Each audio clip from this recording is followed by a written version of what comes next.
Well, good afternoon and welcome to Sydney Parade. It's a sunny bank holiday Monday here. There's a very nice blue sky above, a few clouds around the place. And Pembroke are hosting Rush today. Rush including the evergreen and still supremely fit Alan Eastwood, past member of Pembroke, of course. Irish international back in the day, but he's still going and still going strong. Pembroke have won the toss and have decided to bat. Our umpires today appear to be Kieran Casserly and at the St John's End, Pat Carthy. And joining me in the commentary box first thing this morning, James Cresswell. Good morning, James. Good morning, Craig. Good morning, all. Yes, what a fantastic day this appears to be. It's got a nice breeze coming across the ground from right to left. The conditions are absolutely perfect for a fantastic day's cricket. The players are just starting to find their positions, do a bit last-minute loosening up. The batters are doing a little bit of gardening here and there, but pretty much ready to go. And I think we're in for a fabulous game. Well, it looks like it will be Barnes to open the bowling from the St John's End. He'll be bowling to Tim Tector. His opening partner, JJ Garth, he suffered a couple of blows to his arm on Saturday against Railway Union. Liam McCarthy got a couple to nip back, off cutters I think, and they lifted and hit JJ on the forearm. 2 balls in a row onto the same spot. So he's a bit tender on his left arm today, but he's playing here, and he'll be hoping to get a few runs to numb the pain. I'm sure he's on a few painkillers, James. We've done that one, take the painkillers before the game. Yeah. Sure, we'll see how these two go to start for Pembroke. Well, I'd say if there's any serious trouble, they would have not let him play. But so there's good signs there. Anyway, first ball is about to be bowled. It's a very tall man. Oh, and that's shaped away from the batter there. Not a bad start. Well, Rush on Saturday had a very good win against North County, who had beaten Pembroke. So let's see how today goes. But up in Rush scored 371 for 6 and North County were 313 for 9. So a good win for Rush there on Saturday. They'll be looking to carry that forward. Pembroke also had a good win, knocking over Railway Union a bit too easily for a Premier League game. But, you know, early season, that's what happens. Well, maybe this is the first real tough match that I'll play, you know. I mean, North County, that was a good start. Nicely cut away, and that's going to reach the boundary. Ashley Balburney jogging after it. But 4 runs on the board, and Tector underway. Lovely shot this, James. Yeah, it just rises up on his toes, gets above the ball, crunches it into the ground, and just splits the field. And it's just a lovely shot, really.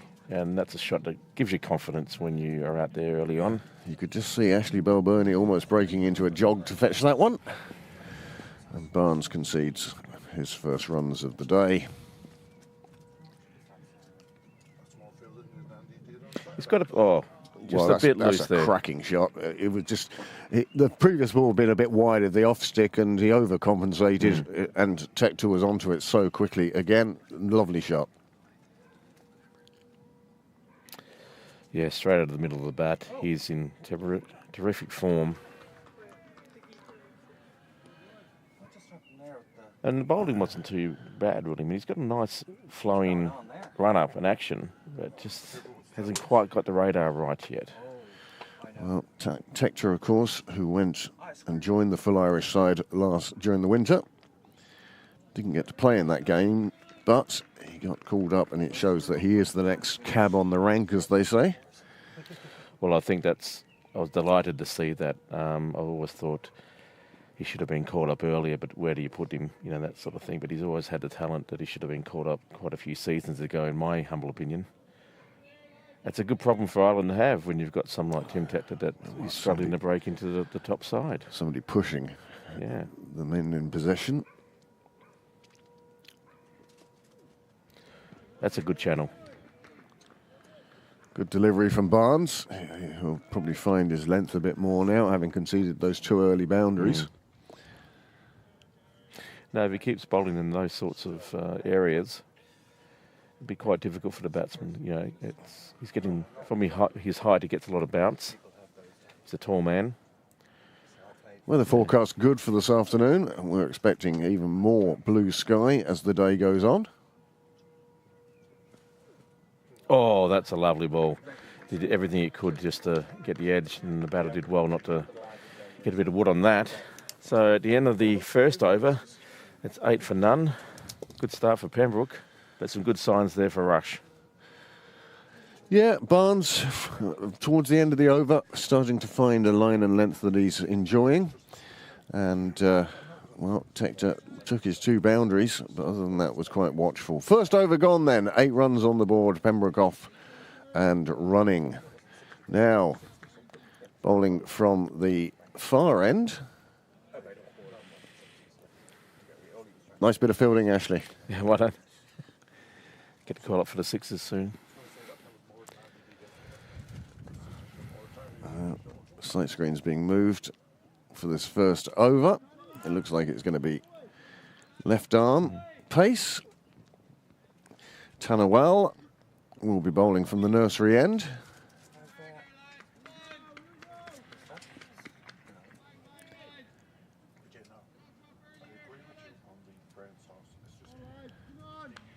So it'd be interesting to see how Garth goes here now. He'll be very wary of that left arm, anything rising. Looks like the bowler's come down to wish him all the best. To follow through a long way there. I think he was looking to see, you know, where guard is and taking a look at those stumps he's aiming to hit. Anyway, he's receiving a lot of encouragement from his teammates, which is good to see. It's always good to have a bit of chat out there to keep people focused, keep the energy levels up. So Garth to face his first delivery. And he plays it down to third and will take the single. And I think that will make him feel a bit better.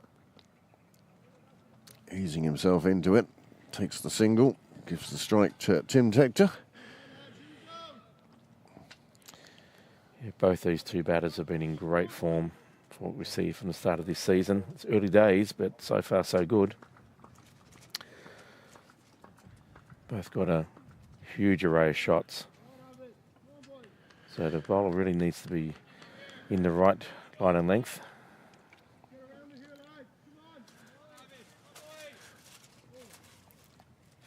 Pretty attacking field. Just the 2 men outside the circle early on. I can only, well, they're in the traditional places of third and long leg. I suppose, if anything, it encourages the batsman to play in front of the bat. Try to lift it up over the ring and maybe get a miss hit.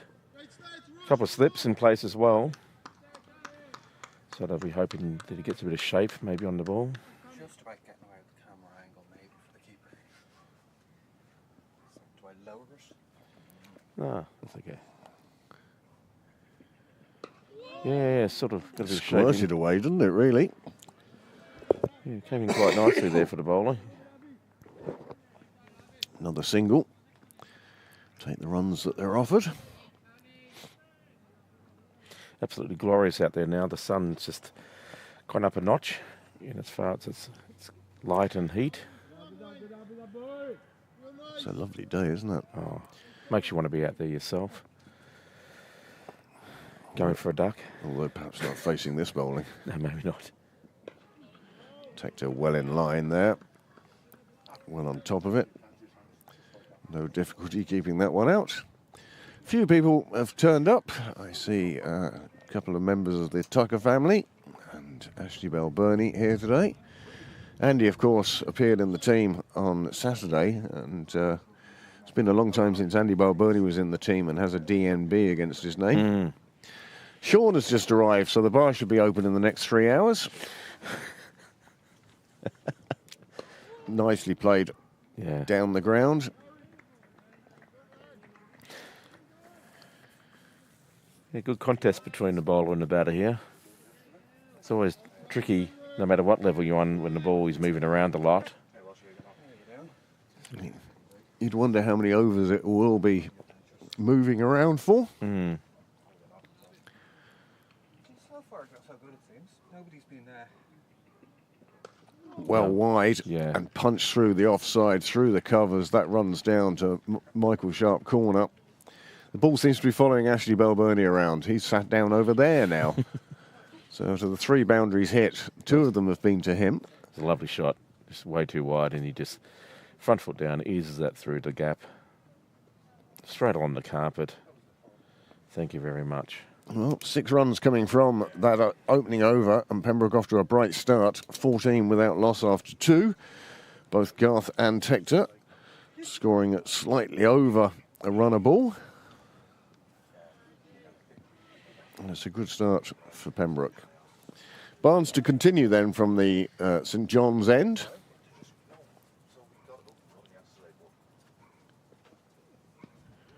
Well, that's going to run away to the boundary. That will be pads. Yep.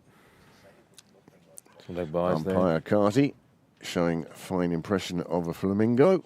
A flamingo clearing the table. So 4 more runs. Yeah, he's not express Barnes. He's got a good pace, so he really needs to... Another evergreen. He's been around for ages as Barnes. But when he gets the line right, he can be devastating. He's just struggling right now to get that. He's got a little bit of a step skip in his early run up. Oh, there we go. Oh, that's in the air, but it's going to clear the ring. It will be safe. They should pick up 2 here, and they will. But again, this is the advantage of the power play is you can go for a shot like that, and so long as you clear the ring, you'll be fine. Yeah, that's pretty much, it's a reasonably low risk shot at this time of the game. More spectators coming in. I see Heatley Tector. His son Tim out in the middle at the moment, 9 off 9.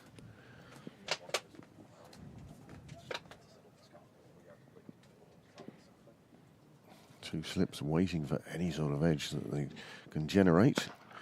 At this stage, well, that is another cracking shot. It's smashed into the boundary at mid-wicket, another 4 runs. And Tector is a man on a mission. Well, now, would you pull one of the men out from the deep? Well, you've only allowed 2 outside the circle. That's what I mean. I pull, the guy... Do you pull 3rd man up into the ring and then bring a boundary rider out on the leg side? Well, I think you need to do something. Or are you just setting a field for substandard bowling? Well, you're doing a bit of both, unfortunately, but if it's still going to be substandard bowling, you've got to do something on try to take the positive line and say we're going to set a trap. But I guess the best thing is to just have better bowling. Like, that's a better line. Much better delivery from Barnes. Just played away on the offside. And this is one of the things I like about Tector, is it's not just bish, bash, bosh to every delivery. He plays each ball on his merits, but woe betide you if you drop it short. He's pulling you straight away. Sign of a really class batter, isn't it, who can do that, where you just put in that last ball behind you, get control of the adrenaline, and don't panic at all. Just you know there's going to be just shots are going to be just loose enough to, shots are going to be loose enough to put away. And just stay out there. I mean, like... That's it. You just wait for the bad ball, isn't it? You just see how things are going and take it from there. I mean, you're still not through to 3rd over yet, and there's 24 on the board. There's no need to do anything stupid. You need to be in there, at least get past the first 50. That's a partnership, you'd think. That's good. Solid stroke, isn't it? Yeah, it's lovely. Not much getting through that one feels. Well, good morning to you all, or good early afternoon to you all who have tuned in. 44 devices now connected to this stream, and we thank each and every one of you. It makes it worthwhile getting up early on a bank holiday Monday and setting up all this equipment. 24 then after 3 overs, so another productive over for Pembroke. No doubt helped by those 4 byes, but... also another boundary from Tector. He's raced on to 15 from 14 now. Yeah, they're not going mad. No, they're just well set. But just taking the runs that are offered. Anything short, anything wide, they've taken on. And boundaries, well, there's been a few of them already. Garth now to face.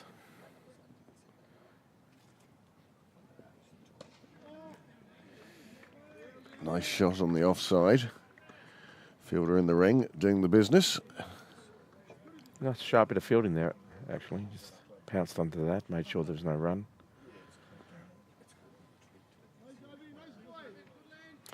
Just bowling a little bit too wide on the offside, one feels.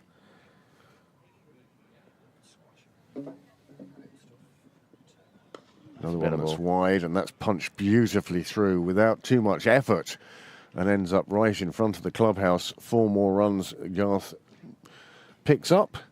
That's a lovely shot. There was no sort of aggression to that shot. It was just timing, lovely timing and placement, and it raced away to the boundary, and that was just super stuff.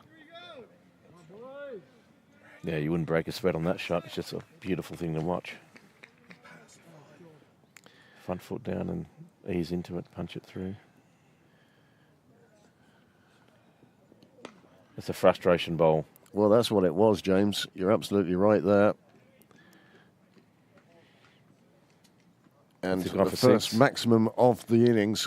He didn't like being hit for 4 the ball before and thought he'd try and push it up to the batsman, but these batsmen are onto it so quickly. That signal changed from 6 to 4, but Pembroke won't mind. Garth onto that, and he's moving along quite nicely now. He's on to 13. And the score has moved on to 32 without loss. A very positive start from Pembroke. It's a difficult thing to do when you're not an express pace bowler to bowl short like that. What do you say, fast medium or medium fast? I think fast medium is the way to go. Morning, gents. Morning. So, I mean, maybe, you know, he hasn't seen these batters before, whatever, but, you know, when you've got high-class batting there, that sort of bowling is always going to be expensive, you'd feel. Yep. And that was a little bit of immaturity there, dropping in that short one. That's a better much line. Better. Once the adrenaline sort of drops down a bit and reason comes back to the bowling, you can see it does make a difference. I mean, to be fair to the bowler, it's worth trying out every now and again just to sort of mix up the ball. But after seeing that, you'd say, okay, I'm not doing that again in a hurry. Plan B. Might save that one for later. Yeah. Lovely, for the number 11 or maybe, or something like that. A lovely, lovely day here in Sydney Parade today. You can see from how small the shadows are, how close the sun is to that midday apex. Apex, yep. Good morning. Good morning to the ONSEC. He's viewing up in County Dublin. Is it County Dublin or is it Dublin 14? And which one's better? Which? Ooh. Yeah, you're on the right side of the tracks or not? It's sort of that Rathfarnham area, Pine Valley. Nice of you to tune in, Kev, and thanks for joining us this morning. If you do get a chance, I'd recommend popping down, even for a glass of water. Making some adjustments to the field here, just... Well, taking a slip out straight away. You can understand that from Rush. Pembroke have been free scoring so far. 32 without loss from 4 wickets, 4 overs. Put in the mid wicket now. And again, driven out on the offside. They will take a single. Fielder unable to pick it up cleanly, but pick it up he did. And that's another ball gone. There are our scorers today. Siobhan McBennett scoring on behalf of the Rush side. And of course, Ada Lawson here on behalf of Pembroke. New scorers table was put in place today. Get to use it Thursday.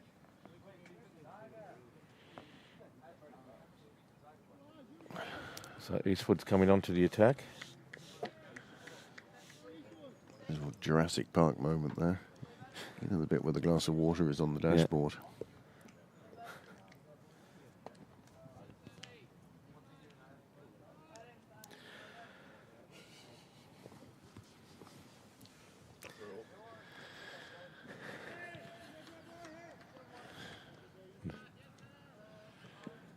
Let's see if Pembroke can continue with what has been a fine start.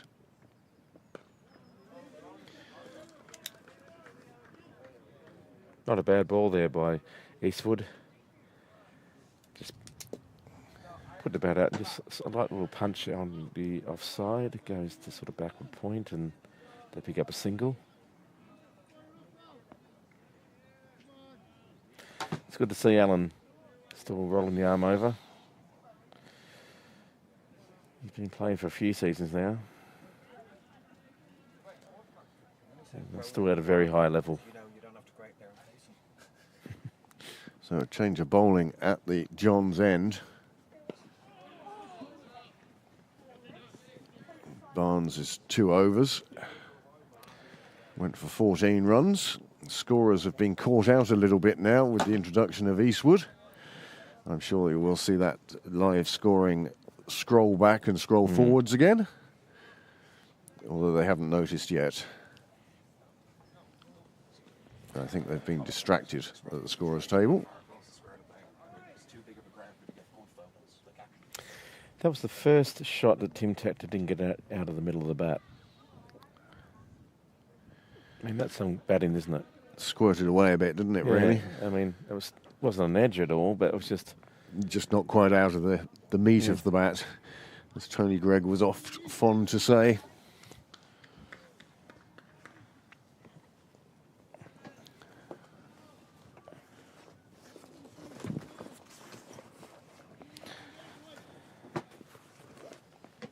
Garth still favouring that bottom hand today. I think he is wearing an arm guard, though, and no surprise there after the blows he took on Saturday. oh, probably going down leg. Well, that's what Pat Carthy thought. Eastwood wasn't too upset with the decision. No, worth a shout, but really it was just optimistic more than anything. Here we watch the replay. Kind of very front on action. Yes. Was there even an inside edge there? Well, probably too high and I think too far down leg anyway. I think it was not out on many counts, Yes. is what we're saying really here. Garth to face again. Oh, Alan Eastwood, who was probably 57 when JJ Garth was born.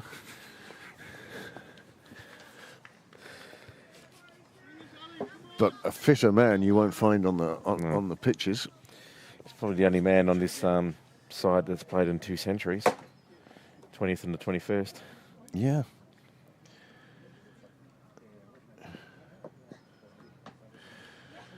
A few No, maybe messages not, no. coming in. Kevin clarifying that he's in Dublin 14. Obviously, property value is better that way. Oh, there we go. That's a lovely shot again. He's onto the loose delivery and puts it out towards Cal corner. It won't reach the fence. The fielder will pick it up in front, but it won't stop them picking up 2 or 3 there. And that's, again, an example of if you just drop short on this pitch, it's going to sit up and invite the big shot. They do have a man down here in Cow Corner waiting for the catch, but he just didn't get the middle of the bat. Probably, thank goodness for him. But it's just a nice little punch over the ring. Well, Theo Lawson is predicting a 400-plus score here. Maybe a little early to go for such predictions, but if they continue at the rate they're going at, then that may be on the cards. And Will Houston is not umpiring today. He's what joined us here on the stream. And yes, JJ, he was injured after the blows on Saturday. There were 2 off-cutters from Liam McCarthy that thudded into JJ's left forearm, both on exactly the same spot. He was in a lot of discomfort on Saturday. I'm sure he's been icing and heating it since then. You can see he's adjusting his arm guard. He's feeling it there. And there was some question, I think, as to whether he would be able to play today. But look, he's 16 off 15. And I say Rush are just thankful that he's not fully fit. First half century of the day has come up, and that's amongst the viewers with us. So that's great to see. Brilliant. 52 devices now have tuned in around Dublin 4 or around the country or perhaps even around the world. Lovely shot, just clipped into the leg side, over square leg. It's run away for 4, and they really are taking advantage of this power play, aren't they? Oh, that was just absolutely gorgeous, that shot. Just whipped off the legs. Great use of the wrists. Just, when you're in form, aren't you? It's just absolutely glorious. Another 4. There's been a few changes on the Pembroke side compared to the side that was playing on Saturday.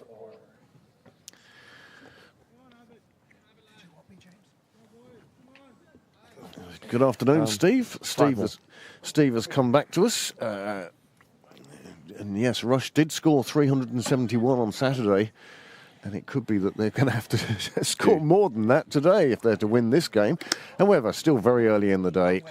Very early in the day. Tector has moved on to 23 from just 17 deliveries. And Garth 16 of 15. And they really are asking questions of the Rush bowlers. Barnes has already come off after a couple of overs, and Eastwood introduced at the St John's end as somebody walks across in front of the sight screen. Looks like Candy Balbirnie. But we won't out her anyway. Oh, that's a beautiful shot. Controlled. And just played with a delicious amount of timing and goes square on the offside. It's another boundary. And 9 have come off 2 balls here for Tanawar. It wasn't even too wide. It was just in the right place and played beautifully with soft hands. Tector playing like it's a T20 match. 27 off 18. Yeah, I think it's... Sorry. Scoring at 150 now. And it's amazing how just a couple of boundaries will do that. Your scoring rate changes dramatically. I think it's time for Rush to look at another bowling option. Just, there you go. Well, that's beaten everybody. It's run away down to the new sight screens. It's another 4 byes, and that will bring up the 50 for Pembroke in this, the 6th over, and a run rate that is threatening to run out of control as far as Rush are concerned. Yeah, it wasn't the worst bouncer, really. It was just a bit too good. The keeper just mistimed his jump to stop it, and it beat everyone. But like you say, Craig, they are hemorrhaging runs here, and they don't seem to be really threatening. They need to try something different, I think. Change the bowling at the nursery end, maybe. Well, Tanawell continues. Another short one, and this time, well... The keeper gets enough of a glove on it. Tector, you could see, was shaping to play and then decided that that one was a bit too short and a bit too high and let it go through. The keeper managed to parry it this time with his gloves. And he's called for 2 over, 2 bounces now. Yep. And you get the feeling that the bowler is just a little bit dejected. Well, this is where it becomes character building, isn't it? You have to just stick to your plan or bowl certain balls and don't bowl other balls. Just try to find a good channel and be relentless. That's a bit better. 1 ball remaining in the over. It's been an expensive over so far. 14 coming from it. And the Pembroke score is motoring ahead. As I said, the 50 up in the 6th over. And these two putting together a fine partnership. I did wonder how much the injury that JJ Garth suffered on Saturday was going to affect his batting today, but it's caused no problems so far, it would appear. No. I mean, you could... Oh, that's another glorious shot down there. Oh, my goodness, goes down to sharp corner for 4 runs. He's played that shot a few times. No. Played that shot a few times where he was just leant onto the ball, punched it through the ring, found the gap, and it's a glorious shot across the carpet. Well, that 6 overs gone. The score has moved on to 57. That was a big over for Pembroke. Just the 4 boundaries and 2 other extras as well. 18. 18 off the over. Big over for Pembroke. Would you try a spin now, if you're the captain, on one end anyway? Well, just to sort of try and see how they handle that, or whether that creates some opportunities. I have a feeling the skipper's been over talking to Tanawal, and whether it's to say thanks for the moment, or perhaps, well, don't bowl that short one, please. You Yeah. wouldn't know which is there. Will Houston says that he's actually at his real job today as opposed to umpiring. I would suggest that. Why are you watching then?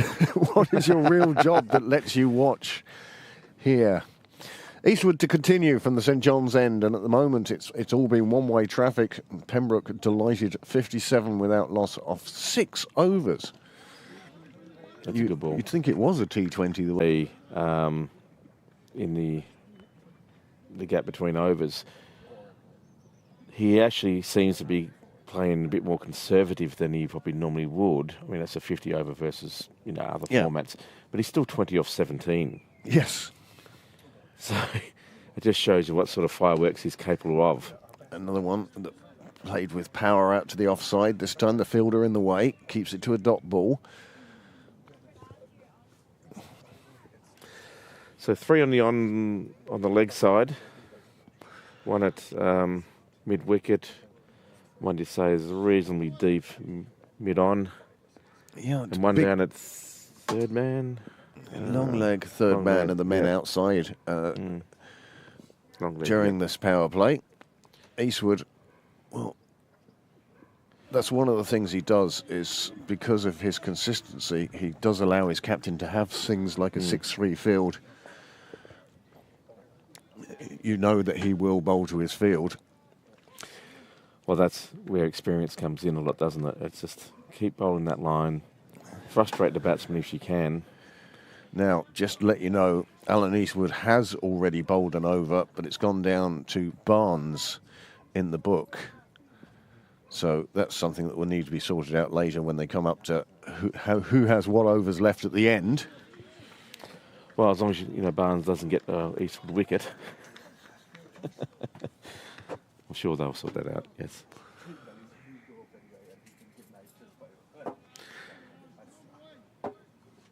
So the wind is nice breeze still going across the ground, but it is swirling a bit. 1 minute's left to right, then it's right to left. Sort of southeasterly breeze today. Very Simpson sky today.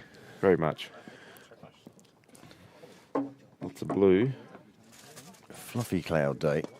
Many thanks to Graham Mooney. He'll be joining us in the box shortly in a few overs' time. But Graham did the most important thing, which was to visit the Aldi Bakery before we got to the ground today. And there's donuts galore. I believe both types, ring and jam, or both types, eaten and uneaten. Looking forward to the Aldi sponsorship any moment now. Once Other German supermarkets are available. Eastwood now coming in, very familiar run up. Well left. Good channel that. And that's a maiden over there. That's very much what Rush needed. So 7 overs gone, 57 now on the board. And crucially, from Pembroke's point of view, no wickets down. Rush really need to get a breakthrough here. Hey, Trevor.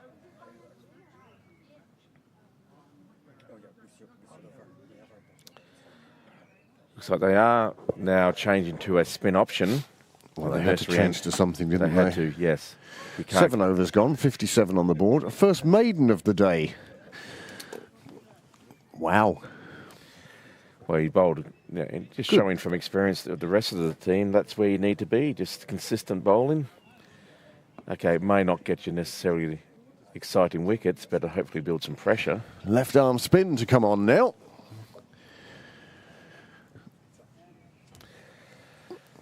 Now,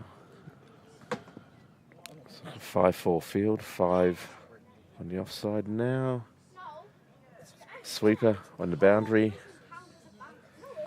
Man on the backward point 45. Cover, point. And a long off, a long on. We have a mid-wicket. Enjoy your lunch, Will. Will, Will feeling the need.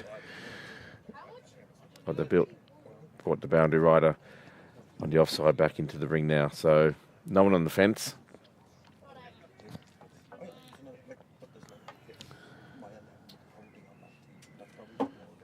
And we watched the first ball. And he's bang on the money. Lovely delivery there. Just defended away by the batter.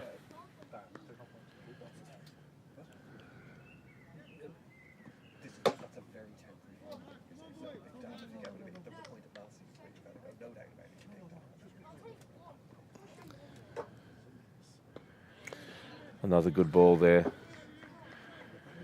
Well, Tozer Cahill bowling his left arm off spin outside round the wicket, hoping to bring it back across the batsman.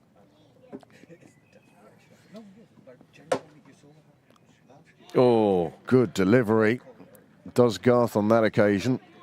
Bowls from quite wide on the crease, James. He does. It's it is very wide, but he's trying to swing, get the turn to move away from the batter, which he did that ball. Just, this one's way too loose, full toss, and that's going to be dispatched for 4. That's just a bad ball. Yeah, stuck in the hand there. Yeah, it's just left it hanging outside leg stump, and Garth was onto that very quickly. Another boundary. Oh! Signal 6, but it was only 4. 6. I would have thought it was only 4. Well... But anyway, maybe... We won't disagree with the umpires. No. Anymore. But yeah, that one just tried a bit too hard, I think, to get some revs on the ball. That's a better one. Yeah, and it may have been that's it exactly, James. He'd had the previous delivery that had bitten and turned past the edge of Garth's bat. And I think, as you say, he was probably looking for just a few more revs on the ball, and therefore it stuck in the hand. And as a result, well, it went a long way. That went a bit wide and cut away to point, but there's a fielder there, picks it up cleanly, no run. So just that one errant delivery costing 6 runs. It's taken Pembroke up to 63 without loss after 8. Well, it's the ideal start for Pembroke, isn't it? Well, if you offered this to any team at the start, you'd grab it with both hands, wouldn't you? The scoring at 8 and over, no wickets down. What a foundation. 4 bowlers now.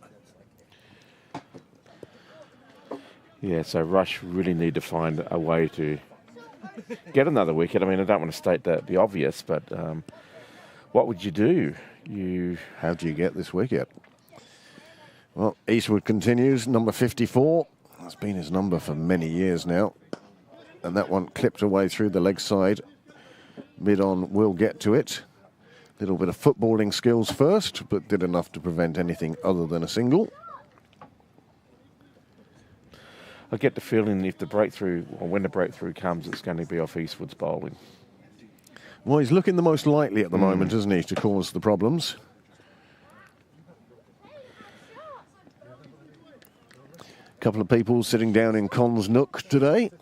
I think Heatley Tector's taken up residence there. No, that's down leg. Pat Carthy, well, he started walking away very early on. Eastwood with the shout. Asked the question. Wasn't to be on this occasion. At the end of this over, we might just take you through the batting and bowling cards as they stand. Yeah, it's a lovely day here. I can see a few people turning up. Bank holiday Monday.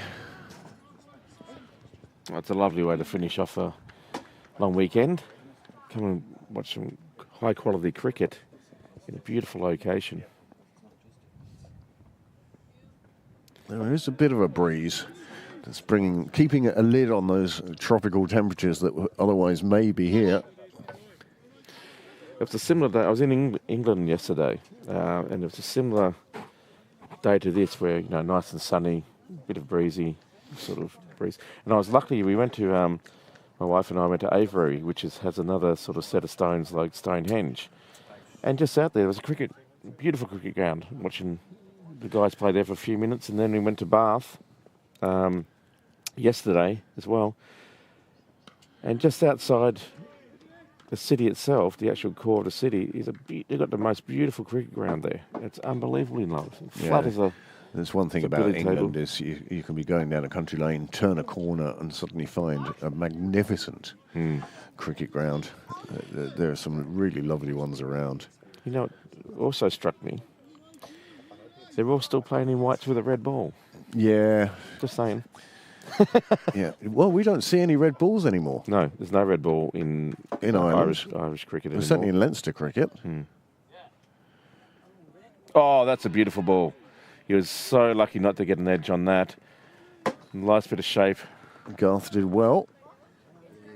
Yeah, Garth did very well not to... Not better? Yeah, I didn't mind it the other way. It's fine, yeah.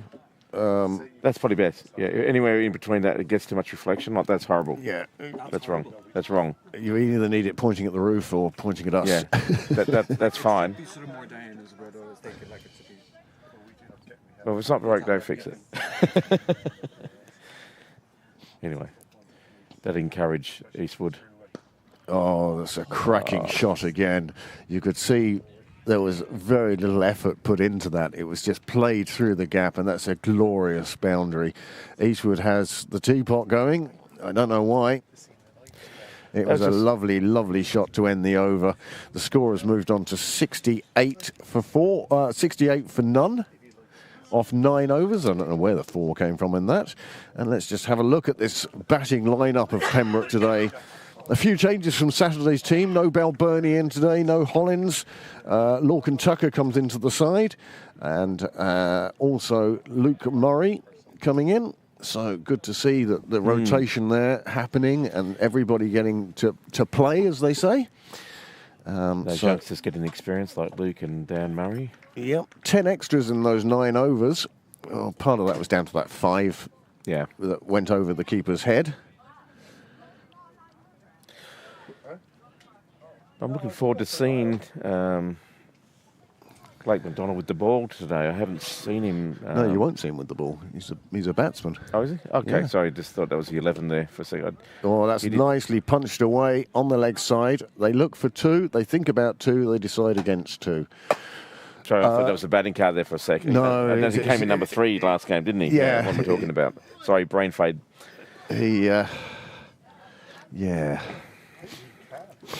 Both batsmen now having faced 28 deliveries each. Run rate of over 7.5. Played nicely back to the bowler there. One wonders when the acceleration will come.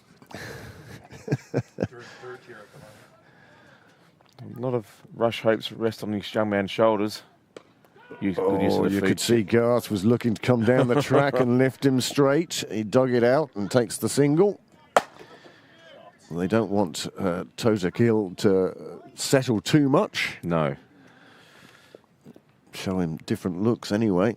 Tim Tector now to take his turn. He gave himself plenty of room to crack that wide on the offside. Unfortunately, it went straight to the fielder. Fine, sharp piece of fielding was required. Yeah, that was going at a great rate of knots, so he did very well, the fielder there. Sort of deep cover. Well, deep undercover. That's just 2 full, played around the corner. They'll get through for the single. Eastwood can't pick it up quite as clean as he'd like. Well, what's also good is these 2 batters are very quick between the wickets, and their call-in is generally very quick and they're off. Yep, and they trust each other. And that to me is an awful lot of what goes on behind the scenes.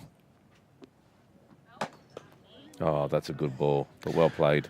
Well, that is 10 overs gone. The score has moved on to 71 without loss. It's a fine opening start for Pembroke, and at this stage I will take my leave of you. James, thank you very much. Thank you, Craig. And we'll let Graham Mooney join you in the box.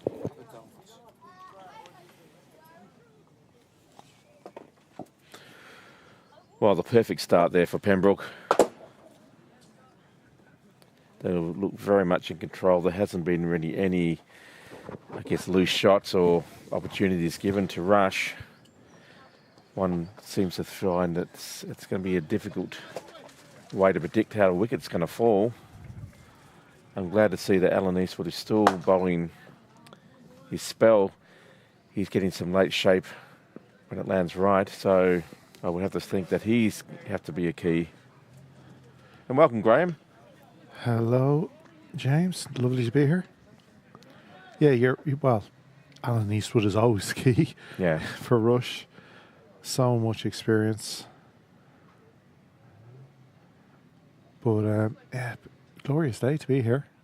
Sun's out. Skipper won the toss. He's sitting there a happy man at the moment. Oh, absolutely. At the moment, because obviously things can change. But, yeah, from your first 10 over, 72 without loss, you have to say the batting side in the ascendancy on top. Oh, that was a good ball. Kept it out, though. Yeah. Yeah, no, look, sure, Eastwood is used. Obviously, Rush come from a small enough ground. So they come from a ground where bowlers learn small margins of error. Yes. And he's bowled a lot of overs over the years. So he doesn't give too many freebies. So obviously Pembroke will have to latch on to them when he does. Now, what I like in the last 2 overs especially, he's shaping the ball in and shaping the ball away. So he's keeping the batsman guessing a little bit. But again, that's the line, the length you kind of want here. Nothing too short where it gives the batsman time, as we saw in the first 10 overs, to lean back and pull it over mid-wicket, which is still a vacant area. Unfortunately, the first couple of overs, I think Rush, definitely too many short deliveries. Yeah, and I'm saying to Craig that the opening bowlers aren't fast enough to really bowl those short balls and worry the batsman. No, there was one delivery, the one that actually went for the 5 boys. That did quicken onto the batsman. That's a better. Lovely shot. Oh, that was a beautiful straight drive. I mean, it went over the stumps. Yeah, if you're a batsman today, you're just going to the skip. Let me put the pads on, please. It's a great track. The outfield is ice at the moment. You want a bat out there. I mean, he'd be a bowler. It would have been interesting if Eastwood had got a fingernail to that and got it down onto the stumps. He missed his appointment yesterday to get the nails done. But just to sort of get the run out. Yeah. All it needed was a little something. But that was a glorious shot. Yeah, it doesn't get any straighter than that. Well, JJ is so good at just leaning into it, and we saw the cover drive in the previous over. They're not. It can be the beautiful game without sixes. Well, the thing that both these batters are doing well is waiting for the ball. You're playing it late, so you're keeping it down. You're getting good power into the shot because it's coming down at the right arc of the bat. And just, a lot of the runs they've scored have just been glorious punches with timing. No, but again, like I said, the outfield is ice. The track is playing beautifully. No demons so far, from the looks of it. Yeah, it looks playing very true. Yeah. Eastwood to come through again. This way, just drifting down on the leg side. It's played off the pads. They're quick. They're going to get 2 here. Yeah. Good calling again. Just saying, as you were saying to Craig, excellent running. They trust their calls with each other, and for me, that's worth 5 yards in a run. Oh yeah. When you just hear yes and you go, and you're not looking at the ball, you're not thinking, you trust your partner every time. That's worth at least 5 yards. For sure. And here we go. Quick look at the scorecard there. 31 for Tim Tector. Off 31, he's just powering along nicely there. And 37 for JJ, who's caught up a bit now. A boring 100% strike rate. Yeah. Just pacing himself. 100%, So they pushed a man back on the boundary now. I was going to say, the only time we ever saw 100 strike rate is if you added them all up at the end of the season. Well, one for one. And multiplied by 2 or 3. Yeah. Continuing with spin. And well played. Well played, but there's a man there on the 45 behind. Good field placing. Little tickle. So the spin. Square leg, I should say. Maybe a bit early than they wanted to bring on spin, but it's been a good move for Rush. Spread the field a little. Well played. It's Yeah. great defence.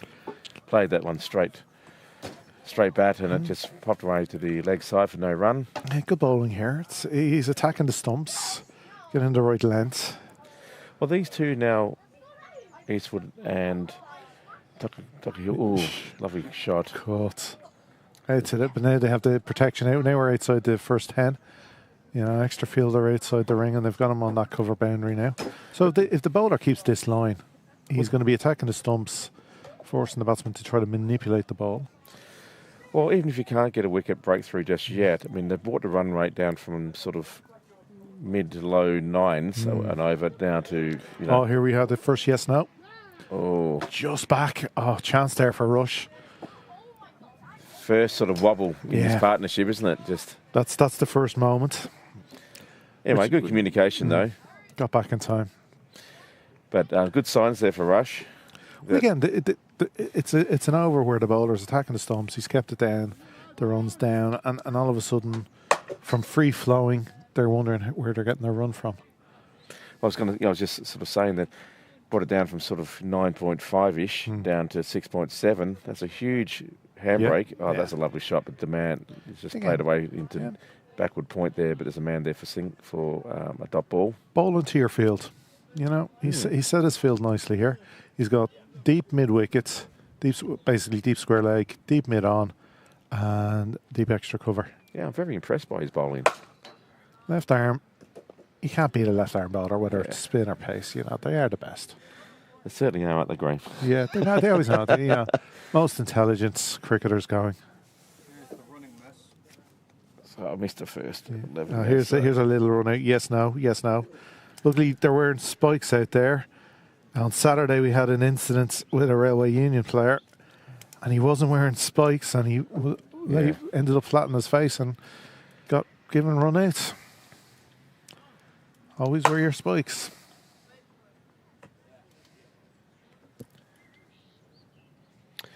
So after 12, it's 79 for naught. Look, if you're going at City, I know you said it's come down from 9, but 6.5 and over at this stage of an innings. Oh, no. You're delighted. What a foundation. Yeah. Again, it's up to Rush now to find how they break through this. I mean, Pembroke will be happy, even if it just goes 2 or 3 and over for the next sort of 5 or 6. They're already going to be into it at 100. Yeah. Triple figures. Well, what Rush's hope is for a mistake from one of these two, or a really good, obviously, wicket-taking delivery. Obviously, a bit more luck. Oh, there you Up and go. over, no man back, just leaned into it again. It's the stillness of the head, the follow through. It's just great batting, but a bit more luck for Rush. That little slip in the last over, they have a wicket, and then the new batter comes in, a mistake. Suddenly you're 2 down, 3 down. Yeah, exactly. But we're watching a masterclass here between these two. I mean, the way that their technique is just so perfect. The straight bats, head, steady head, good footwork. And showing you don't have to don't lose your shape. No. You know, obviously this Eastwood has pace in the delivery. Use that pace. Yeah, it's got some good variation here, Eastwood, and that was just a bit too much in the arc. But, you know, it happens. But he's still been very, very economical. Oh no, yeah. Again, he's well used to bowling in, you know, difficult circumstances with batters, you know, able to drive for boundaries. That rush boundary behind the bowler isn't far. Oh, a little in the air, but safe. It's good fielding in the covers from Rush. Saves the runs. Yeah, still having a very attacking field Rush.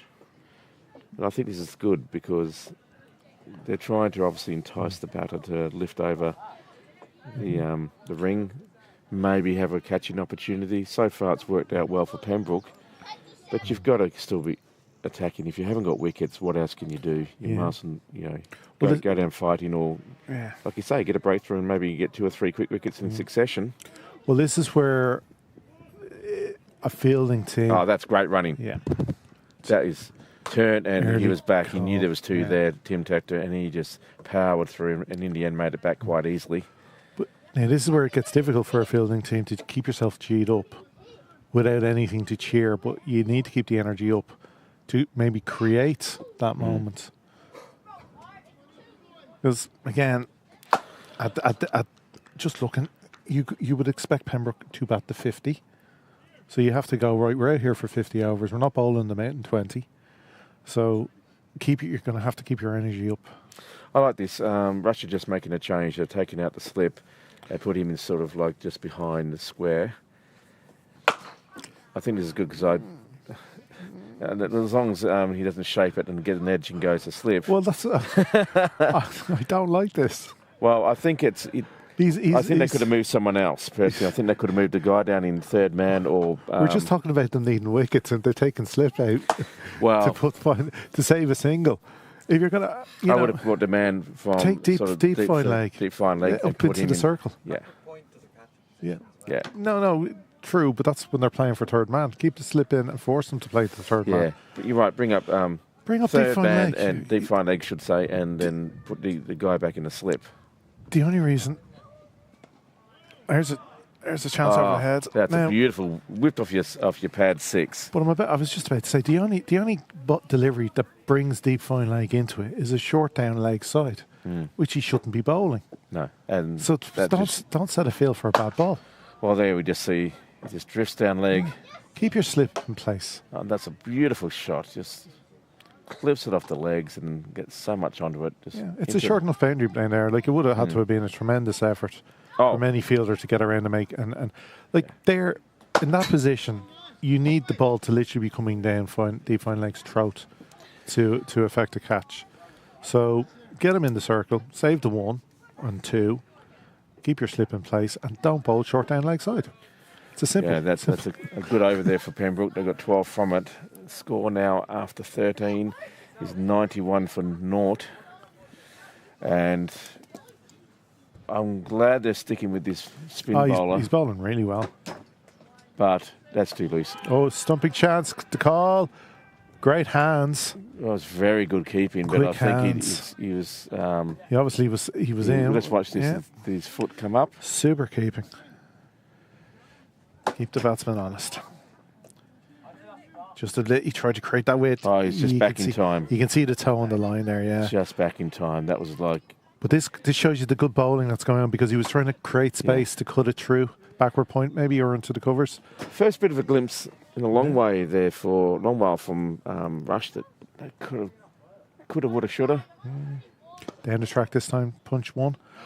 This is where maybe looking at how, well anyway, this bowler, and again, Tokakal, of terrible pronunciation, you'd Rush maybe another similar spinner, get on this end, get onto the St. John's Road ends, have them in tandem. Anyway, they had to try something. And I don't think that's the worst option. I think that's a good idea, Graham. I think. Unfortunately, I don't know what their bowling depth is. I haven't seen them play in a couple of years. But even put a wild card in there. Yeah. You know, you've got to try something to break this partnership. Yeah. It's 93 now. The spinner looks like he's the only one that's really causing any sort of... He's keeping the runs down. They are obviously, singles, but you're going to get singles on a day like today. Singles are going to happen. But he is attacking the stumps. He's making the batsman think. Well, all of a sudden, Tim Tector's on 45. Yeah. Garth now on 38. That's a nice little cut out to deep cover. Yeah, just a single again. Just a single again. But he's attacking that stump. Yeah, Garth slowed down, Tector. But this is why it's a great partnership. It's as if they're going tag your it. Yeah, it's like anything I'm going to have a little rest now. Tag, you hit a couple of boundaries. Then you have a little rest and tag. I'll go for a couple. Well, talk about not building pressure on each other. You just know, even though I get tied down one end, the other guy will. Well, they've both faced 43 and 42 deliveries, so they've seen the same amount of the bowling, and it's just a slight difference in the run rate. It's a great part. Look, 95 off 14. But that was quite a good over from a Rush's perspective in the context of the game. Only 4 conceded. Oh no, it's like I said, the spinner's doing a great job for Rush. And they've kept it under 7. Like he's bowled 14 overs and not 14 runs. Or sorry, 14 runs from 4 overs. Yep. Well, they're persisting with Eastwood at the far end. I'd say that he has bowled well. Oh, he has got some shape. So, but I wonder after this over whether you'd think, oh, we'll keep. Thanks for now. Yeah, but again, in fact, now they've taken out the short backward square leg, saving the 1 and 2, and they've got a deep square leg and a deep fine leg. So again, you're setting a field for a short down leg side. The man in third man there on the boundary, I'd actually bring him in to cut off 1. If it goes over your head, it's about what the bowler's going to do with the ball. If he knows what he's aiming to do. Very good fielding. Yeah, nice one. Run saved. That's it. Put your body on the line. Show the rest of the team the standards. He's been very good out there. Yeah. That man with the number 9 on his back. Yeah. He's really, really put his body on the line for his team. I mean, we've got no slip in place. We've too deep on the leg side, which definitely as the bowler or skipper, I'd be going, I shouldn't be bowling. Like these batters have shown an ability to pull the ball, and the track is playing well enough.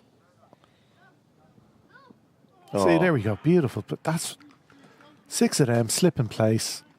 Yeah, just shaped away there from the. It's great bowling from the batsman, and he can also bring it in. He's actually been very good, Eastwood. He's just bowling against extremely good batting. Eastwood would make just about every team in the Premiership. If you said transfer, he's on offer. Any club would want him in their 11. Just drifted. Yeah, just went down a little wide. Good length though. See a bit of a build up and frustration here. Well, I suppose the bowlers get to argue now with stuff like profile wides and stuff. They're always hoping, go on umps. That's not just because it's not a simple going down leg wide anymore. Thank goodness. Yes. By time they sorted that out. Yes. Yeah. Not everything down leg is a wide. The batsman, if they can, the batsman where he was standing and he jumps out of the way. It's not a wide. Exactly. Yeah. Batsmen have it easy enough as it is. See, short. Yeah. They're playing the putt shot so well. There is a man out there who does take it cleanly. You only need 1 on the leg side. Keep that 1 in front of square. Yeah. Don't need the deep find. No. Because if it's that bad above ball, he ain't stopping it there. I'd even like to see someone maybe come in close. I know it's dangerous because these guys have been hitting it very well. Huh? Would you volunteer? No, but Speaking of whoever's annoyed the captain for the last week, you're going to come in the batter's eye line. I used to. The stupid thing is, I used to volunteer for that. Yeah, see, there's. That's good calling. That's good, strong calling. I used to volunteer for that position. And stupidly. Without helmets. Yeah. And hits in the head there. My favourite is one where I yeah. Oh, no, yeah. off the side of my head. Yeah. I think... no, I got hit full on in the head then in Ballyegan. Anyway, that was a quick call there by Tim Tector to get down the other end. I think his partner's just gone down there to say, okay, we got away with that one, but we don't really need to do those close call runs. Thanks very much. I think that was safe. I think that was safe enough. Yeah, but it's a strong is call. It necessary? I mean, keep it ticking. These 2 guys can run. Oh no, they're amazing. They're slightly quicker than you and I. This episode slightly not quite in the same form as it was last season, but Lovely shot. That is, and that brings up his 50. He just leans back, cuts that away. That's 50 runs for Tector. Yeah, it's a great knock. Well done, young man. 50 off 47, 51 off 47. Also brings up the Pembroke 100 at the end of 15. So that was the end of the 102 off 15th. 0 off 15. Wow, what a dream start for Pembroke. Yeah. And that was just a glorious way to bring it up, as Graham said. His teammates congratulate him. Well, if you're the Pembroke skipper, Paul Lawson is sitting there right now with his feet up, gone, didn't I do my job well? I won the toss. Yeah. So far, the script is going according to plan. Yeah. I'm given one job, win the toss. And That's now- all. Fantastic.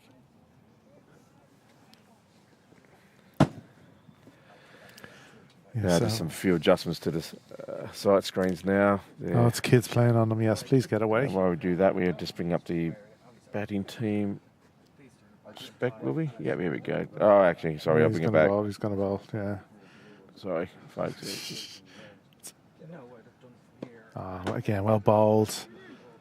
It's good concentration by the batters. It's amazing how much a left arm over can trouble right-handed batsman, spinner, compared to, say, a right-handed spinner.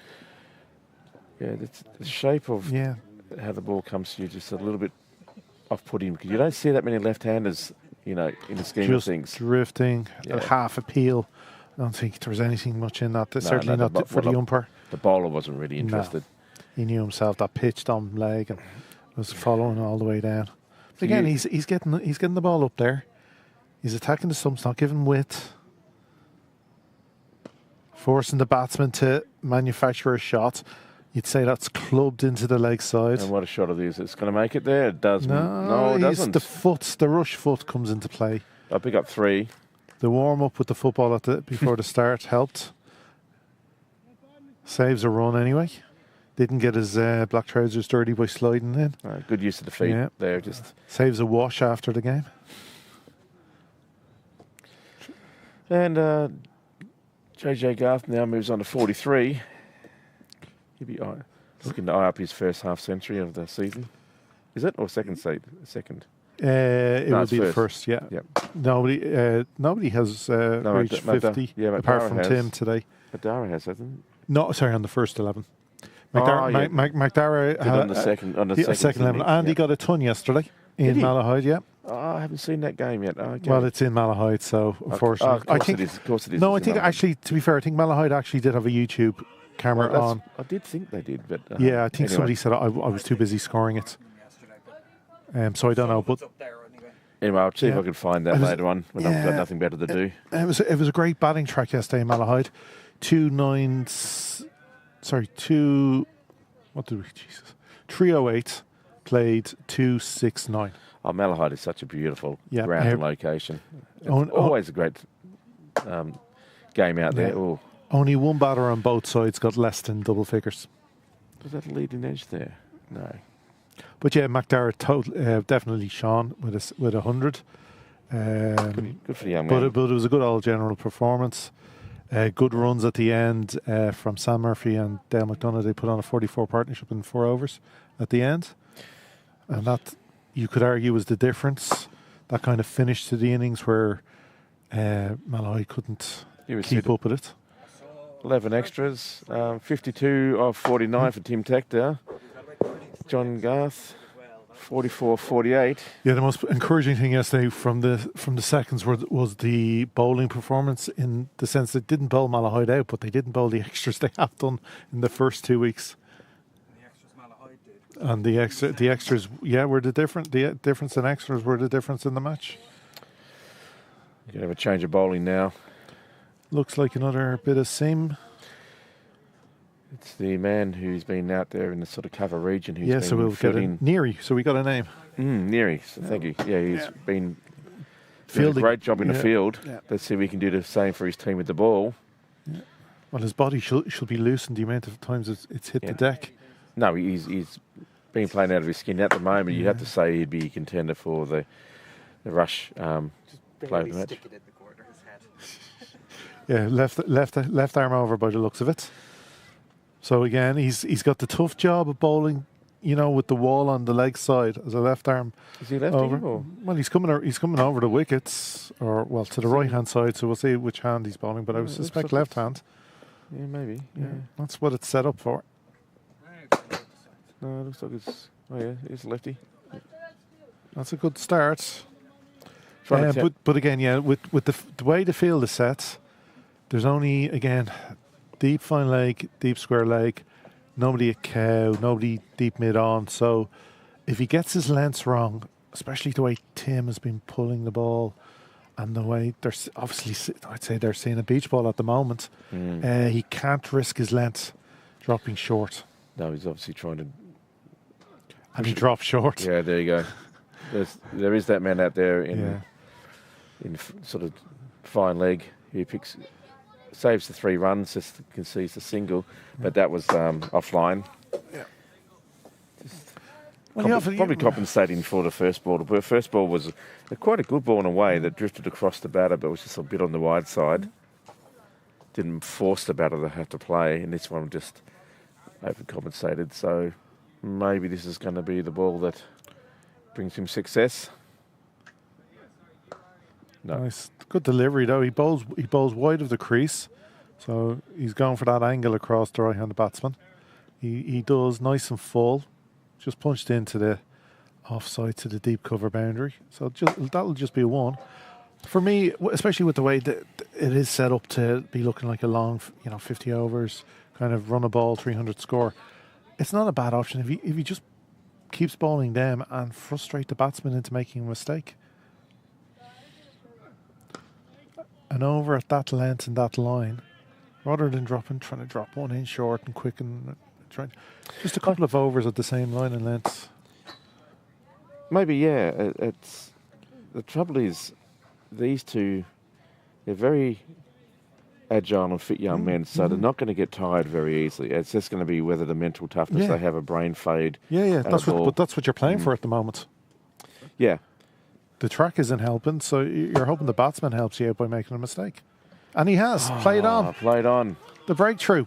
Just what Rush, the change of bowler's done it. And JJ Garth falls on 45. He's looking very frustrated. He can't believe that he's got the inside edge onto the stumps there. He's looking to turn that to third man. And what a great breakthrough from a Rush point of view. They really needed that. It was a 109-run partnership.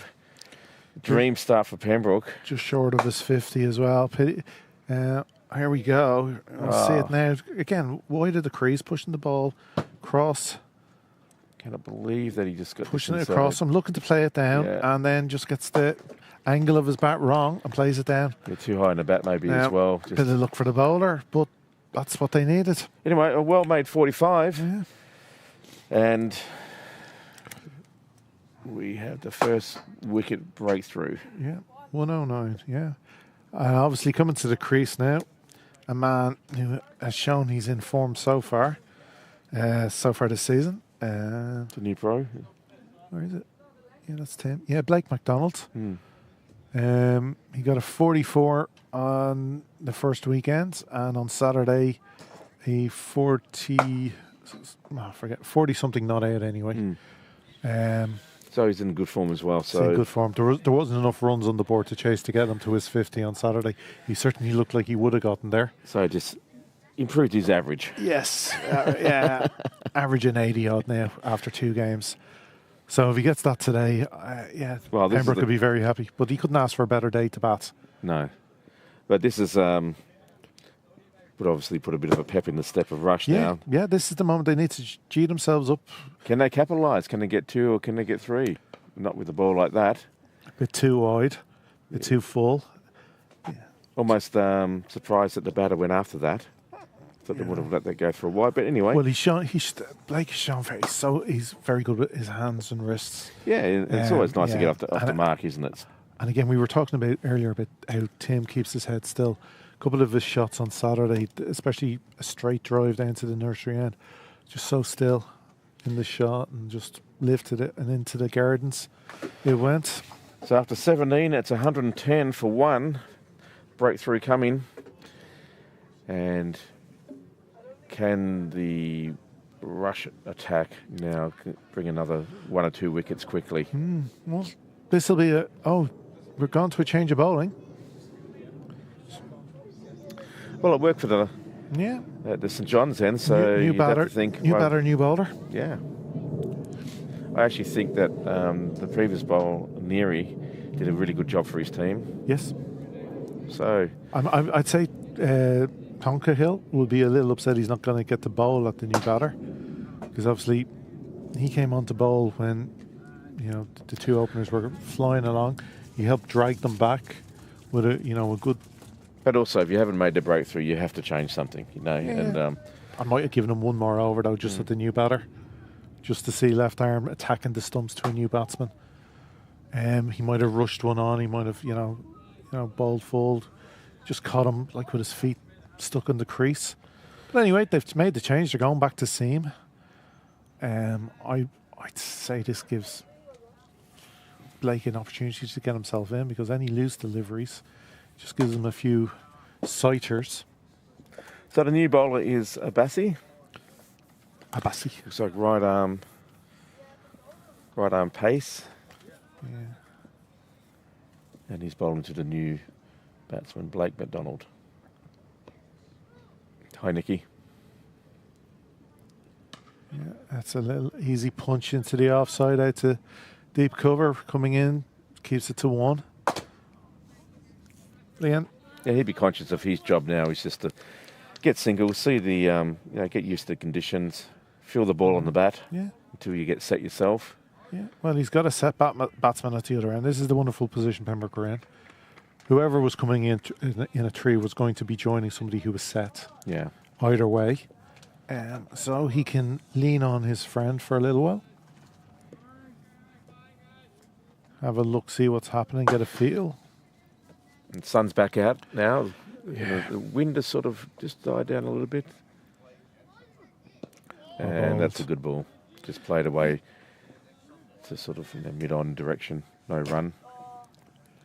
Glorious day out here. If you ever get a chance and you've got a couple of hours to spend, or even in the afternoon, where not much is going on, come on down. There's a few people now filling up the wall. It's building nicely. Yes. It's going to, well, we're looking at a great game today. As I said, unless something weird happens, you would expect Pembroke to bat their 50 overs. Yeah. Oh, it's short. Punch down to fine leg, straight to the man. He didn't have to move a step. Just bounced in front of him. Yeah. A single. Just a single. Turned her in the corner, you would say. In fact, it's good he didn't hit it too well. Well, I was going to say he took his hand off the bat handle, his bottom hand. Probably a good thing in the end. Didn't get catching opportunity into play. Deep fine leg didn't even move. He just stood still, bounced into his hand. It did sound good off the bat, though. Nice sort of crack.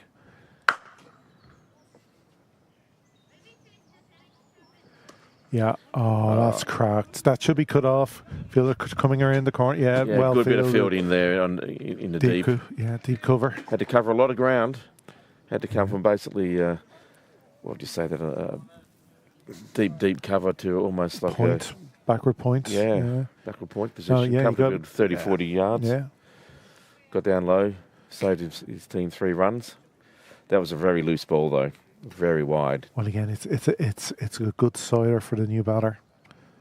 That's better. Oh, but just turn her in the corner though. You need to you want to get the new batter on his front foot. You want to have to attack the stumps as much as possible. If he's good enough, he's good enough. But at least put it up to him. Well, I just think first over, probably just trying to find his line, what's working, what's not. I just think that one good ball at this stage is sort of either a little bit wide or a little bit too straight. Yeah. That's a bit better. That's got a bit of bounce as well into that one. Just came on the sort of 5th stump sort of line and just played back to him quite defensively. So, after 18. Yeah, 5 off that over. Yeah, 115 for 1. Yeah, look, we're kind of like in a little sedate period. People are having a little slow dance after the quick rock and roll at the start. Well, it's funny that you say that because you're absolutely right. But that over was still 5 off the over. That's a really good over, but it just feels slow, doesn't it? It's the difference the power play makes. Yes, with the fielders in, like everything that beats the ring is 4 in the power play. Whereas now with you've got fielder deep cover, deep square leg, deep or third man and deep fine leg. You've got protections So they're likely to be 1 or 2 rather than 4. So yeah, a little less rock and roll now. It's they start a little battle here. So now, Neary, the great figures of 3 for 1. He's just searching for that right ball now. It's a bit loose, and it's just cut away there. Oh, that didn't give... Stain. It's a beautiful shot, just straight along the cover to the boundary. Gave the fielder no chance. We're just saying they've a deep point, and he had no chance. That flew from the bat. That's his first. You can see the fielder's no chance of getting anywhere near that. So Blake's first boundary, that'll make him feel very good, very comfortable. Like, thanks, I'm here, I'm arrived. Bit of cloud cover just come over the ground now, so a bit cooler. It'll keep doing that all day. There's a bit of a breeze, and so all day it's going to go from sun to a little cloud. Too short, but to the fielder at the square leg boundary. Yeah. Oh, quick he fumbles call it a bit, and they pick up 2. Super awareness from McDonald. He's having to cover a fair bit of ground out there, and he's doing well for his team. Just didn't quite take that one cleanly, and allowed the second run. But yeah, I mean, it's perfect batting conditions, isn't it? You don't want it too hot or too cold. It's just lovely. It's very comfortable, I would say, for the guys out there. Picking up the singles when they can, the boundaries when they're on offer. That one just drifts down leg, plays straight away to the mid wicket. At the bat, McDonald will be just a little frustrated on this timing. Just you could see where he's trying to put it. He just found the fielder. He is 11 of 8, so don't be too greedy, I suppose. But yeah, it's a lovely shot. Just I hate those shots that go straight to a fielder. You just think, come on. Yeah. It was beautiful. Why didn't I get runs for that? Yeah. Story of our life. That one. Soft hands, just punches it down there to the cover region. Why is that every time we touch the ball, it goes to the wicketkeeper? Yeah, that's probably why we played it. That's probably why we played a really high level that we do play.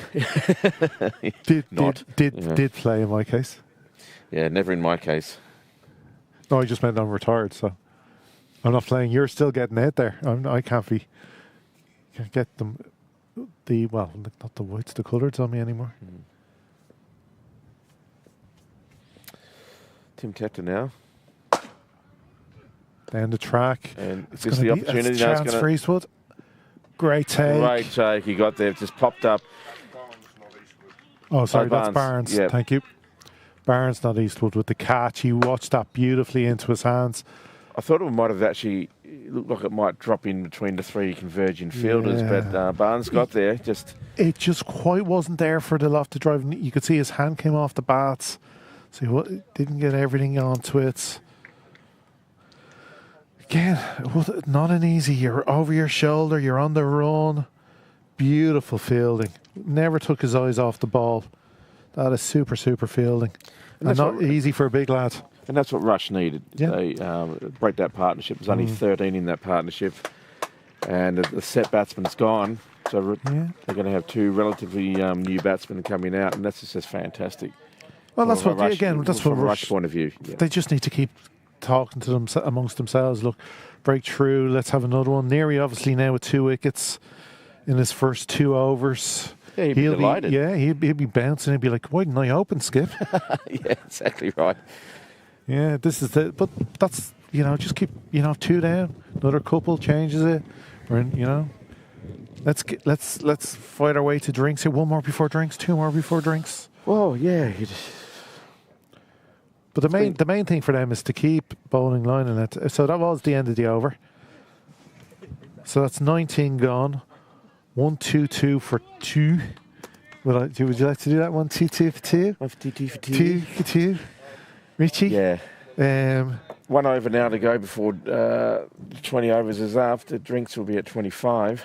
Yeah, more than likely. So can they get another, like you say, Rush get another breakthrough? And ideally for them, if they get 2 more before drinks, they're back in this. The power play belonged to Pembroke. But if they were to get 1 or 2 before drinks, you'd say they're back in it. Oh, absolutely. Changes the complexion of the game completely. But from a Pembroke point of view, great foundation that was put in place there. Tim Tector did a really great job. Got his half century. No, you couldn't ask more from your opener's getting you a 100-run partnership. Your Dream start. It's now put on to the middle order and say, well, you do your jobs now. We've taken the lacquer off the ball. So out there with McDonald's now, I'm going to guess Lorcan is 5. Yeah, just trying to... Harry's not in the team, is he? No. No. So it could be Jack. Yeah, right. Jack. Just waiting for Lorcan Tucker's 5 today, speaking to him earlier. Just crunches that one and sort of into the ground, bit of a bottom edge almost, sort of shot. Yeah, there's obviously a little freeze on the live score, so we're a little bit behind at the moment on live score. Just gets through for a single there. I'm On the offside. going to put my money on Jack. Okay. Tector. Jack normally has... Jack, is that Harry? Jack, we didn't think he was in the team today. Jack has the red helmet. He's still wearing that other team's helmet. I should probably look at the team. It looks like Harry with the way he's batting at the moment, his stance. That's... Okay, yeah, so that's Harry, yeah. Okay, fair enough. Harry, then it'll be Lorcan, and then it's just... well, it's only just popped up. Yep. So Lorcan at 5, Jack at 6, Gavin at 7. What about McDarrow, who got a century yesterday? Yeah. You could be looking at... Yeah. Lot of batting there. And this one is just beautifully cut down to it. Well, again, and you're talking at the tail... You're talking, people like Barry McCarthy, Byrne and Paul Mawson, all people who don't throw their wicket away and know how to get runs, Yeah, they're handy enough for sure. Yeah. That one just run down to the third man sort of region for a single.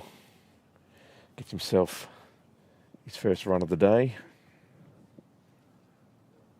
Always great to get off the mark.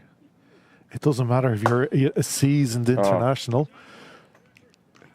You still want that little moment where you get off the everyone wants that, yeah. Doesn't matter what level you're on. Yeah. That one there just played sort of to a backward pointish region, just behind point. He did well to run over and get something on that to bring it down. Just conceded the single.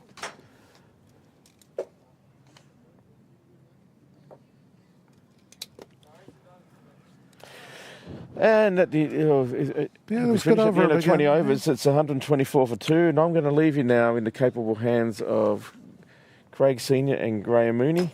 I'll see you in a little while. So, Neary to continue from the St. John's Road end into his third over. He's picked up 2 important breakthroughs for Rush.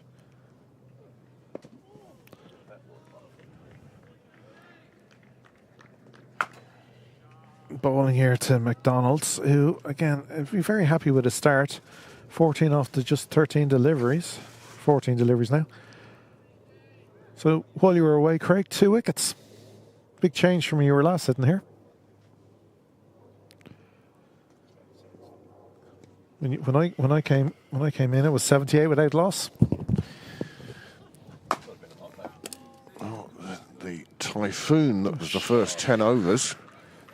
That's a nice little shot out the point. Just be the one, though. Fielder gets around. Good throw.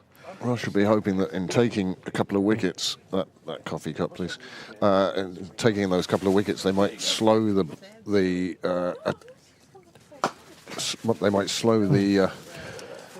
Well, they have. The run rate's come down to 6.2, but you'd still be happy with 6 and over at this stage. As a batting side, you certainly would. And especially with the batting that Pembroke have to come yet. However, these two are in the middle. Neary continues his third over. It must be great though when you're. I'm not going to. Obviously, this Neary is taking 2 wickets here, so he's not a mug. I just mean though, when you get the chance to bowl against somebody who's an international. Well, great to put your on the day, go put your skills up against. Well, that's what you want. You want to be testing yourself against the best. And Harry Tector, who's been ranked number 4 in the world in ODI batting, and Blake McDonald, who's come over from Australia. Down the leg, I would suspect was.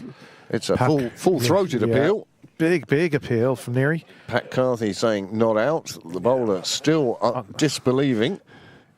Why wasn't it? He's looking for looking for DRS to come into play. It's not going to at this stage. Oh, would you love that though? Just to see. I'd love us to have DRS sometimes.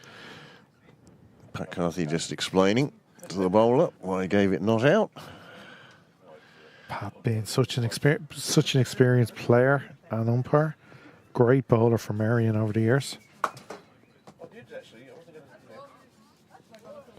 Knew a very good line and length.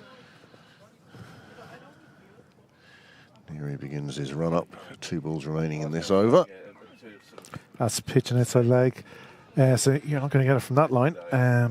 But you haven't seen a replay yet, so just our technical director is just away for the moment, so sorry on that. The one the crowd on the sideline wanted to see again was the possible stumping earlier on. Yeah, I think his toe was on the line, or well, behind Well, it. you can't tell from here, and they couldn't tell from side on. Yeah. But Pat Carthy had the best view of all. He gave it not out. He had the most important view. 2 left-arm bowlers in this Rush attack. And at the moment, only one of them has taken wickets, and that's Neary. He's doing a fantastic job. Not only is he taking the 2 wickets, but he's bowling a really good line, really good length. He's not giving too many freebies. Well, you can see here, we'll show the bowling card. Rush having used 5 bowlers. Oh, I'm obviously on the wrong game now. Somebody's screen somewhere has...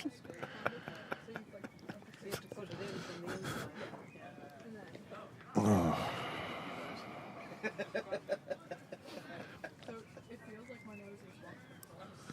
So Abbasi to continue from St. John's Road End. He'll be bowling to Harry Tector.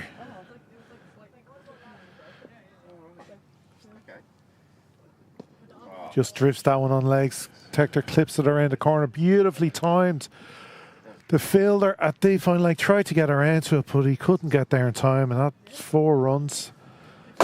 Really well played from Tector. Well, these two just playing themselves in at the moment, but again, and a runner delivery almost from this stage. But again, what's great about a shot like that was it wasn't about power. It was just timing and placement. He just turned on the ball around the corner and gave the fielder deep fine no chance.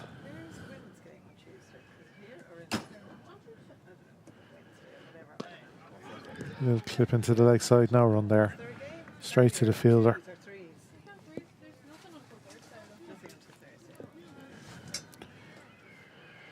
Right, we're back on the right game again. We can look at that bowling card at the end of the over. Yeah. So, have you had many predictions yet? Any changes and thoughts? Oh, that's a lovely delivery, flashing past the outside of Tector's bat. Predictions? No, we've had one come in on the YouTube chat very early on. Somebody thought that Pembroke, Theo Lawson, I think it was, thought that Pembroke could amass more than 400 here. And when they were going at the start, it certainly looked like that. But again, there's a bit of rebuilding to be. I mean, it's ironic to say they're rebuilding when they're scoring at 6 and over. Played away beautifully on the offside. There is a boundary rider out there. It will just be a single. But yeah, they're going along quite nicely, but just not with the same, shall we say, storm that descended on the first sort of 5 overs, 6 overs, yeah. 6 overs. The first maiden was the 7th over. That was Alan Eastwood. But Barnes struggled early on. Now that'll be the advantage, per se, for Rush, that Barnes has so many overs left. Played away. To come back. Down to deep square leg. They'll just take a single. There is a fielder out there. But again, just taking their singles as much as the big blows is vitally important as far as Pembroke are concerned. Yeah, I don't think either of these batters, with the experience they have, would be looking at the scoreboards. They won't be worrying about anything till 35, 40 overs. Yeah. Because a lot can be done in that last 8 to 10 overs. Again, if you have wickets in hand, it makes a big difference. This one just played into the ring. It'll be a dot ball. Yeah. And that concludes the 22nd over. The score has moved on to 133 for 4. And again, just the 6 runs from the over, but we say just 6 runs from the over. That's a very good over for Pembroke. However, a lot of them have been good overs for Pembroke so far. Again, the start gives you the impression that every over should be 9, 7, 8, 9, but no, 6 and over. At this stage, any team will take it. You're building a foundation of minimum 300. Neary will continue from the St John's end. He has been the pick of the Rush bowlers thus far with his left arm seam. Again, pitch. I would suspect that he will find it hard getting. He bowls so wide of the crease that it's nearly most of his deliveries are pitching on that just outside leg. He is pushing it across the batter, hopefully trying to get an edge to the wicket, or at least keep the batter playing into that ring on the offside. But you would find it difficult to get an LB. Open stance from McDonald. That's too wide. Yeah. There is a fielder out there. It will only be a single, but you can't bowl that wide. Like, obviously, as a left arm over, he's looking to, ideally kind of pitch it maybe just on the fourth stump and bring it back a little.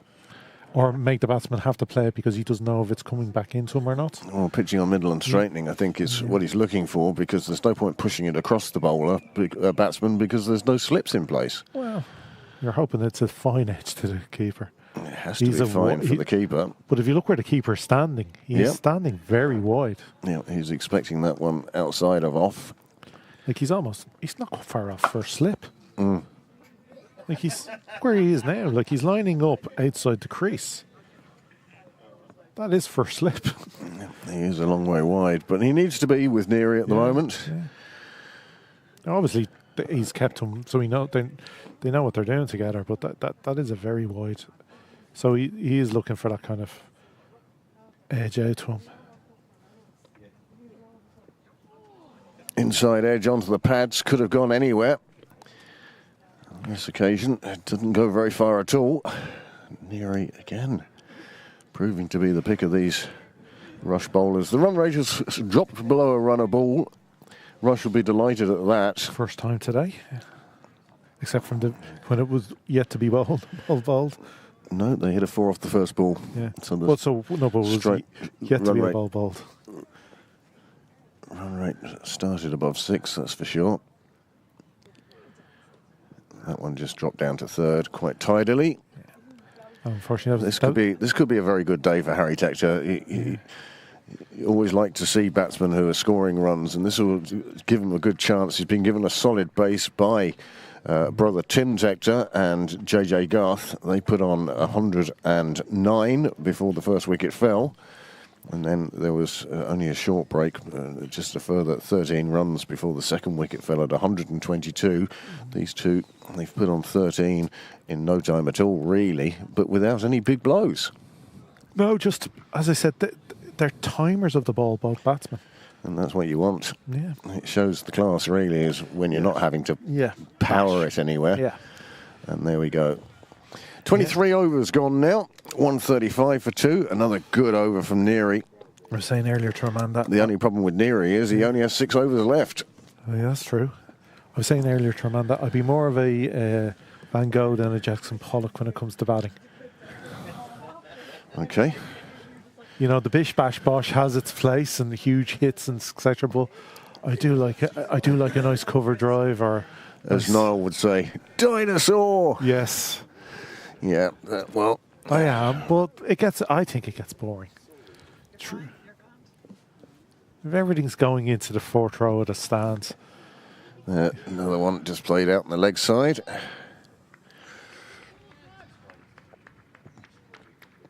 Well, that's one of the reasons why we love Test cricket, so it doesn't have to be all bish, bash, bosh. It's funny watching teams trying to play 50 overs these days because they're playing so much T20 that when they're shown, even in the lower leagues with 40 overs, sometimes they fail to realise that it's not just 2 T20s. Yes. Well, you still build an innings, you still get... You win games at 1s and 2s still. You can still do that. If you're only looking for the 4s, you're suddenly you're over. Like I saw a lot yesterday in Malahide. Unfortunately for Malahide, it's some very good set batsmen, but a lot of times you're only getting 4 and over because they hit 1 boundary and 5 dots. Yep. And that was the difference between the 2 innings.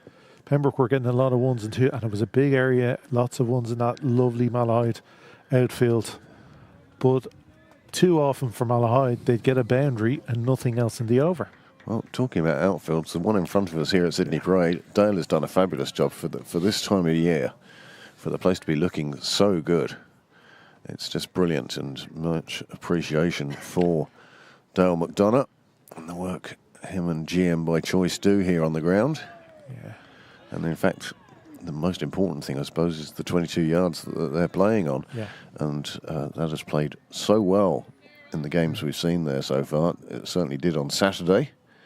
Plenty of carry. Well, yeah, from watching Barry McCarthy bowl on Saturday, there was definitely carry through to the wicket keeper, Greg Collins, on Saturday, taking everything in his kind of chest area more than the belly. Tector trying to play one round to the leg side. It rattles off his pads. They get through for the leg bye.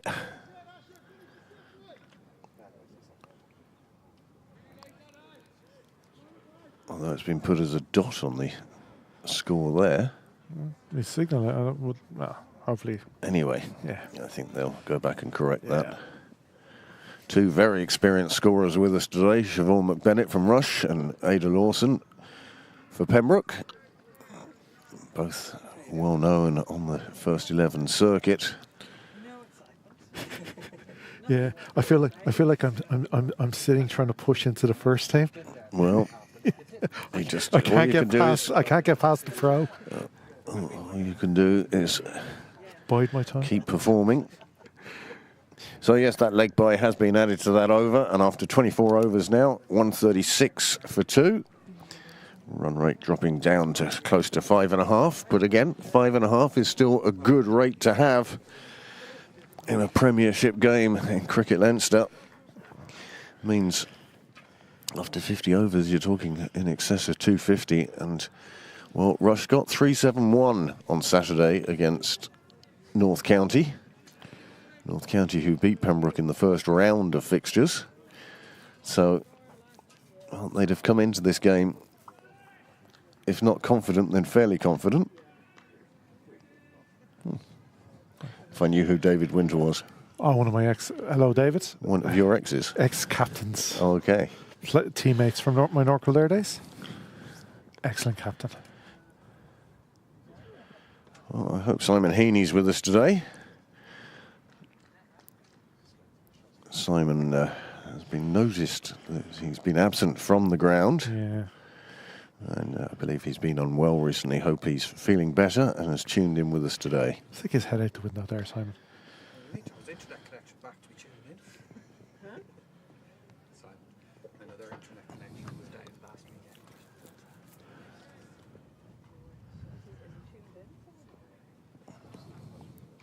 And many thanks to you, our watchers who have subscribed to Pembroke Cricket Live. It makes a difference to us. Oh, lovely, glorious shot again. Bit of width there given by Neary. Crashed for 4 backward points.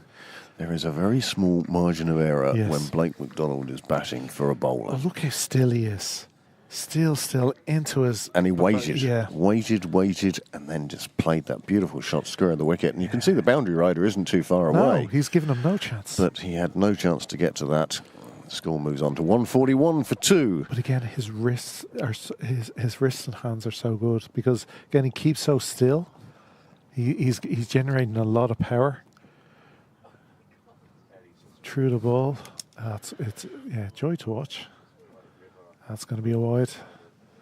Just he got a little bit of movement, just pitched it in the wrong place.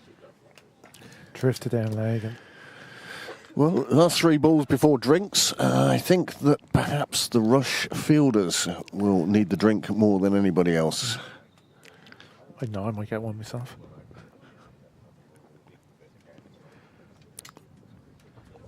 But a super start for Pembroke. You would take this definitely at this before the start of play. That's a cracking shot again. beautiful And again, the shots. boundary rider can do nothing but jog after that to fetch it. It's a second boundary in the over. It means there's 10 off this over so far. And is Neary sort of tiring now in his 5th over? Or is it time for a change? Or is it just that the batsmen feel they're in now and are more willing to take him on? Well, again, McDonald's is coming from, you know, obviously Australian tracks and playing T20s. Then you do attack the ball. So, like, and this track is playing well for him. He feels confident. He nearly jumped into that shot. Beautiful blue sky here now at Sydney Parade. Do consider coming down on your bank holiday. Finish the holiday weekend the right way. There is a bit of a crowd building up. A couple of dozen here now. Good crowd here from Rush as well. They've crossed the river to support their team, which is always good to see. Pembroke would be a club where they'd have few supporters that would follow them to away games.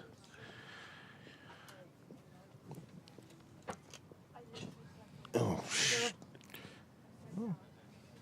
Only one player with... Oh, that's lovely. That's crashed. No chance for the fielder. That hits the fence hard. That's 2 shorts. What a way to go to drinks. He wasn't playing himself to drinks, that's for sure, with a shot like that. Just rocks back quickly, latches on, smashed through. The only thing that could have happened with that, the fielder at mid-wicket could have broken a finger trying to stop that. well, 150 up for Pembroke, perfectly on 25 overs. It's a runner ball all the way through. You can see there from the Pembroke card, Tim Tector with 54 up top at a runner ball, and Jonathan Garth 45 from 52. They gave Pembroke a perfect start, taking the score on to 109 before that first wicket fell.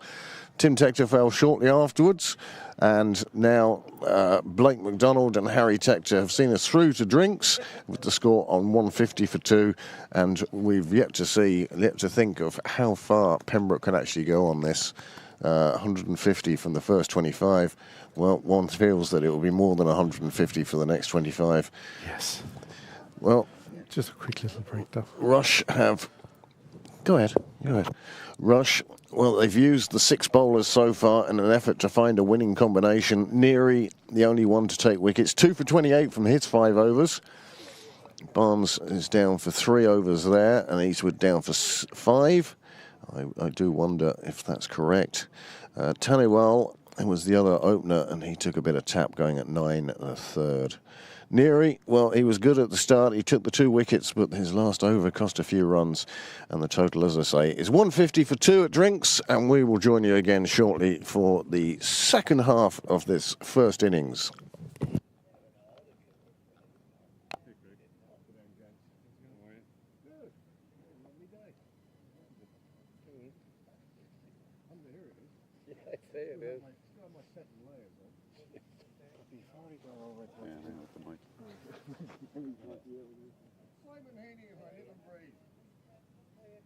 You live and breathe. We were worried about you. How are you?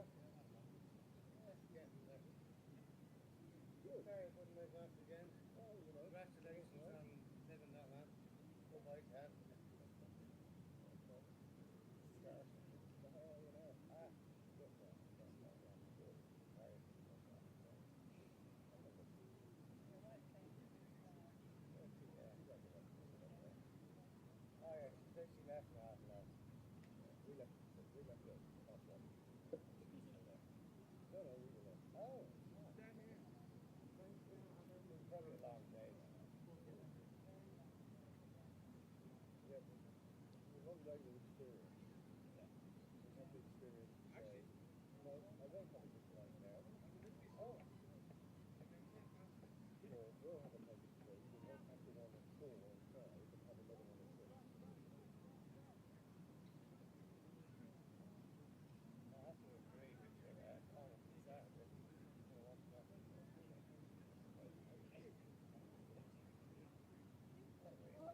New members?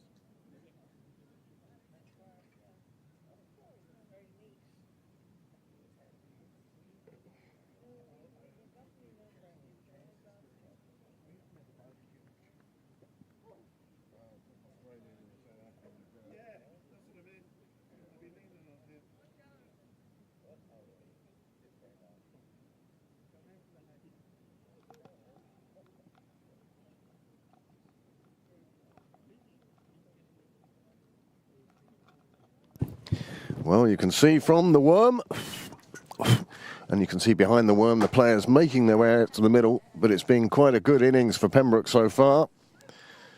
They'd be happy enough with that, that's for sure.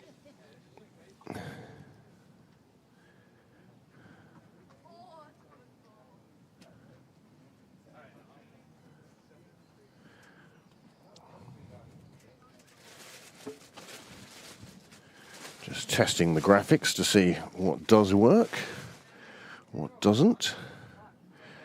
But now we'll return you to normal broadcasting. And it looks like Barnes is to return, but this time from the nursery end.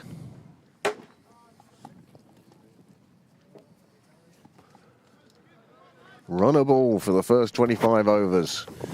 Where will Pembroke go from here? McDonald and Tector, well, they've sort of got themselves in now. They'd be looking to push on. 25 overs remain.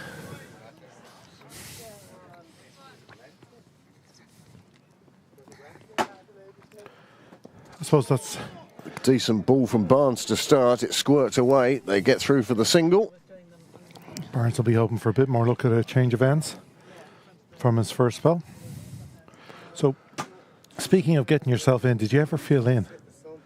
That's the difference, I suppose, with this level. Well, there's a couple of occasions in my sporting career where you slip into what is known as the zone. I've done it a few occasions. A couple of times while batting. Certainly once while bowling, I remember. A couple of times playing rugby as well. McDonald, don't bring short stuff to McDonald. He is onto that so quickly, powered it away behind square leg, and I think it's still going. In between the two fielders in the deep, no chance. Yeah, I would say once with batting, but lots with bowling, but only once with batting. And I think the hangover had a lot to do with it. And I don't think McDonald knows what it's like to be outside the zone at the moment. Each time I've seen him bat, and it's only a couple of times, he's looked assured. His 2 scores for Pembroke so far. Well, he's consistent if nothing else, 44 and 43. He was averaging 87 before today. He's now over 100 runs for the season. And it's only taken him to the Maybank holiday. Another one just clipped away off the legs. He runs the first one exceptionally quickly. He's looking for the second, and he's going to get there with time to spare. Super running. And that's good running for McDonald, and that's the sort of thing that Pembroke want to take.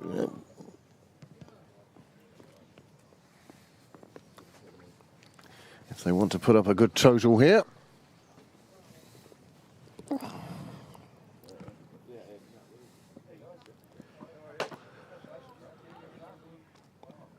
Big unit. Barnes, Jared Barnes, ex of YMCA.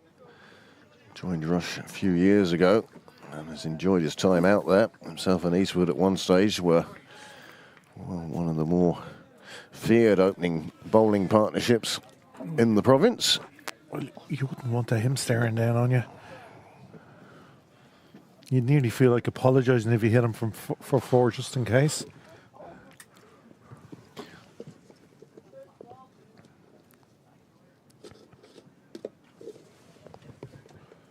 Nice and full from Barnes. Feels it himself just to Well, there's Cut the it off the difference. drive. The difference in one ball, sort of, don't drop short. Yes. Drop short, you get powered away, and Yeah. good length, and he's a bit more circumspect, is McDonald, to that ball. Yeah, well, again, he's still, new to Irish wickets. So, he used to those Aussie tracks. So I would argue that the bowlers need to bowl fuller to him, especially in the first 2 weeks. He hasn't had as much. He's certainly profited on anything short. He picks up length so quickly. It's amazing how still he is in the crease as the bowler runs in. You see batsmen with tweaks and twirts and ticks and the whole lot. Yeah. McDonald just stands tall, waits for the ball, and yet still seems to have that much time. 26 overs gone. The score has moved on to 158 for 2, 8 coming from the over. Do you remember that English, he was playing in the county championship and made more towards the end of his career. He changed his batting stance completely, and he would start like a foot or so outside leg stump. I forget his name, and he'd start a foot or at least a foot outside leg stump, and it's the right back across when the bowler came back in. It was weird to watch. Different actions. Now, is this another change of bowling? It is. Certainly a change of bowling. Neary taking a break.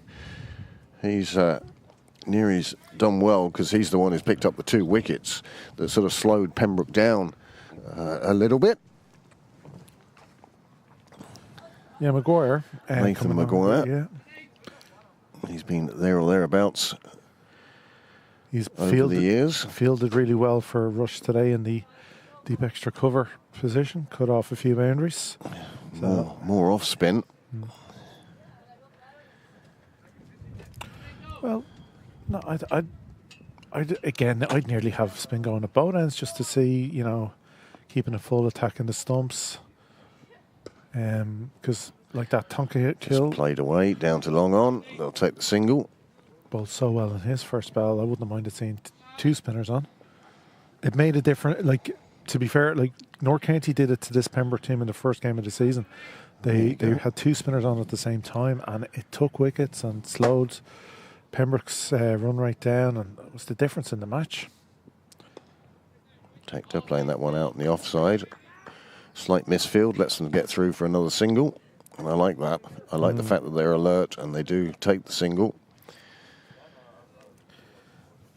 But Tector taking an off-stump guard. Yeah. Unusual guard to see taken. I suppose you just trust that you're going to hit it, use the bat, not your leg. No single this time. Fielder picking up cleanly. Eastwood it is.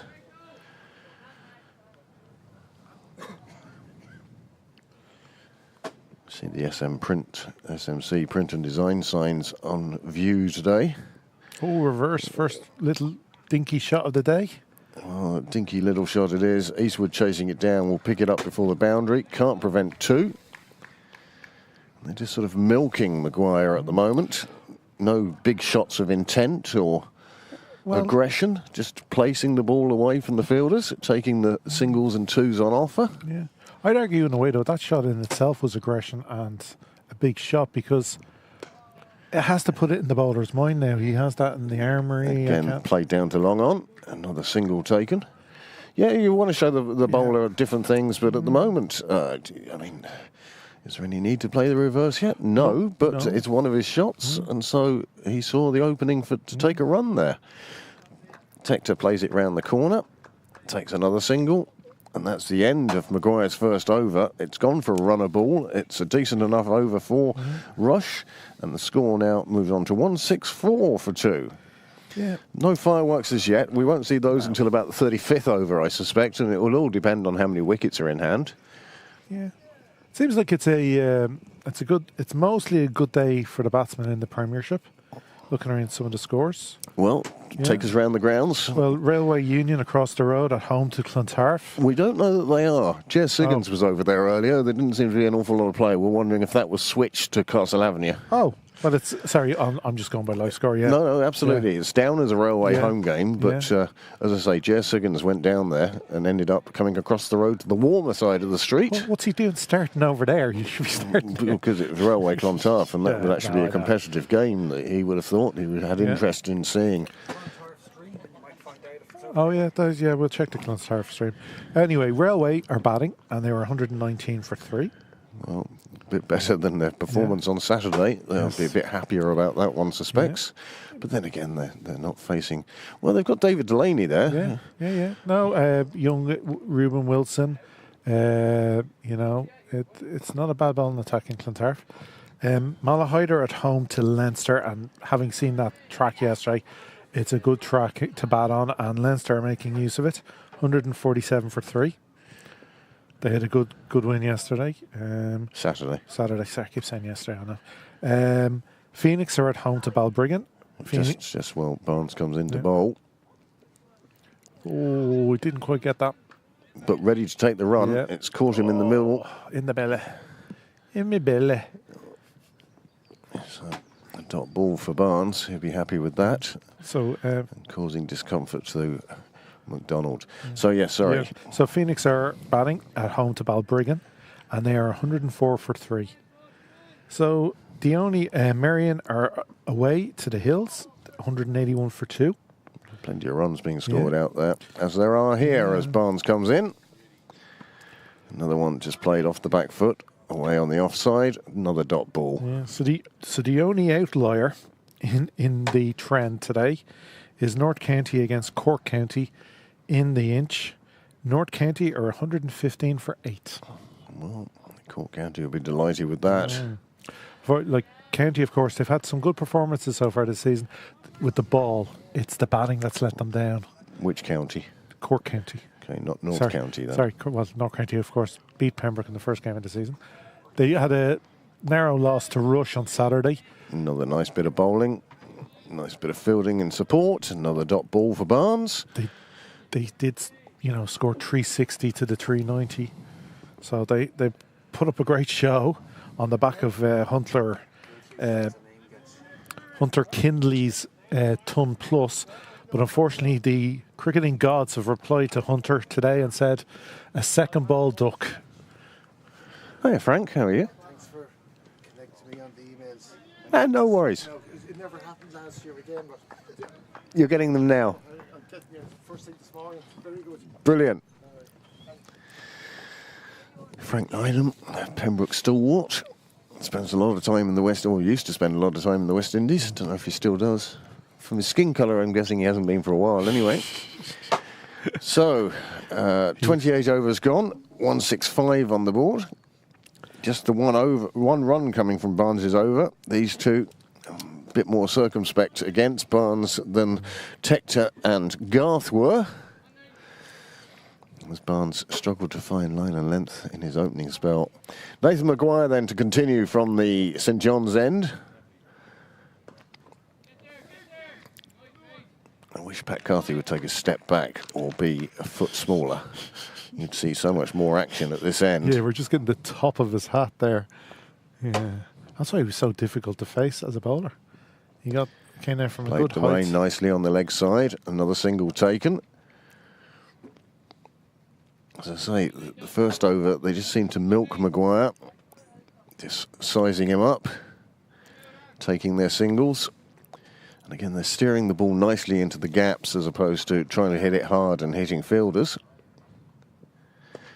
This one is lifted in on the leg side. The boundary rider will come round for it and do a nice bit of fielding, and it will just be a single. Bit of intent there from Tector, though. Yeah, well... From McDonald. Yeah. He's moved on to 41 off just 40, and he's done so with very little effort, has to be said. And not a chance to be seen. But again, into the 40s again. He'll be very anxious to knock up that first milestone of the season. I wouldn't say he's anxious at all, having met the gentleman. He's very laid back, yeah. He doesn't get anxious about many things, and I think the difference between scoring 40 and 50 doesn't really I suppose eat away at him. I'm projecting my feelings. It would be, his feeling would be, It's if just he felt he missed out or he got himself out, that would be a different matter altogether. Maguire gets another dot ball. I suppose, for me, the nervous 40s. Rob Bailey is the batsman with strain action that you were talking about earlier from thank you. Northants. Yes, yes. And He seems to do it many towards the end of his career. And many thanks to Will Houston Yes, thanks, for Phil. providing us with that information. Yeah, If anyone's going to know about weird actions, it'll be Will Houston. So the over completed, 29 gone now, 169 for 2. Good afternoon, James.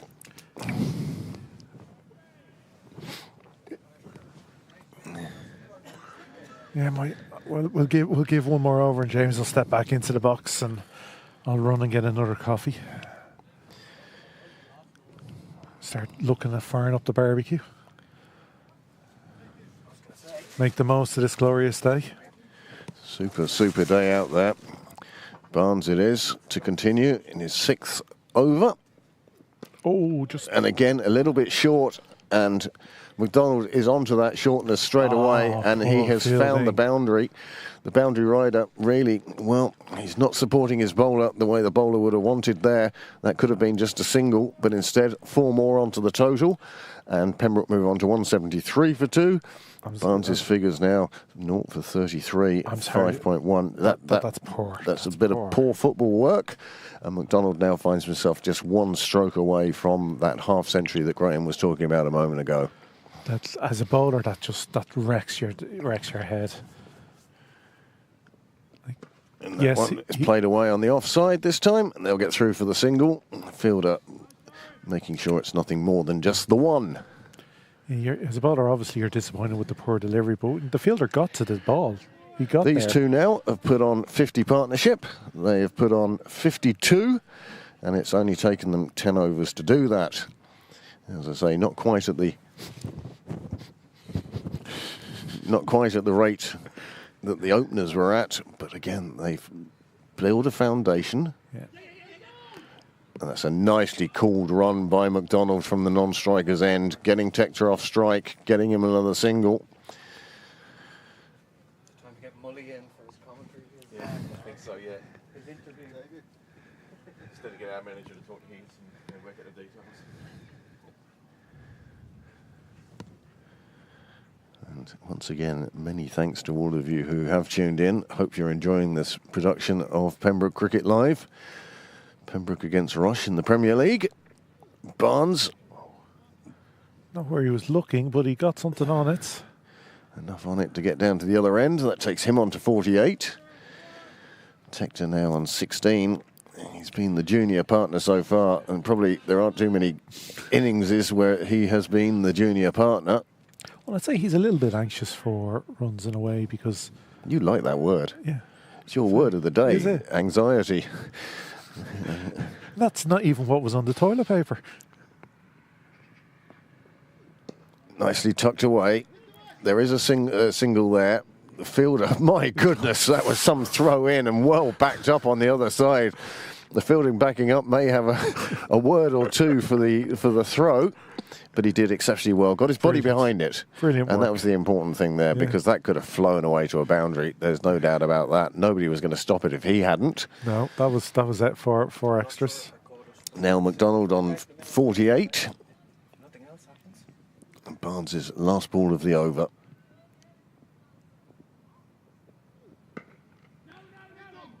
Yeah, and he's targeting that body just back of a length. And there you go. That is the end of the 30th over. Graham, thank you very much for your contribution there so far today. See you in 2010. 10 overs. You've got 10 over break, and then you're back in. Just maybe a bit of backing up. And no, just showing us a replay of this fielding. You can see the fielder picks it up and goes for the stumps, but by golly, it's wide of the stumps over the top.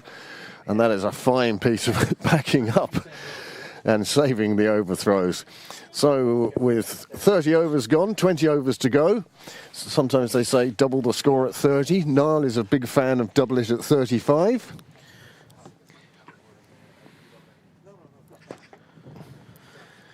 Another single taken. Tector moves on to 18. Nathan Maguire continuing from the St John's End. Welcome back to the booths, James. Did you enjoy your break? I do, thanks, Craig. And They're quite quick, aren't they? 10 overs. well, it's nice to just wander around, speak to a few people, soak up some sun. Oh, that's just cheeky. and it's a cheeky way to bring up your half century, because that's what's going to happen. It runs away to the fence. McDonald reaches his first half century in Pembroke colours, and it's been one without too much alarm, and that's a lovely shot with which to end it. Oh, look, it's... Sorry. Yeah, it was glitching a bit like that when I was watching it the other day. You get 3 replays in a row. Yeah, that was down to us. Yeah, okay, right, okay.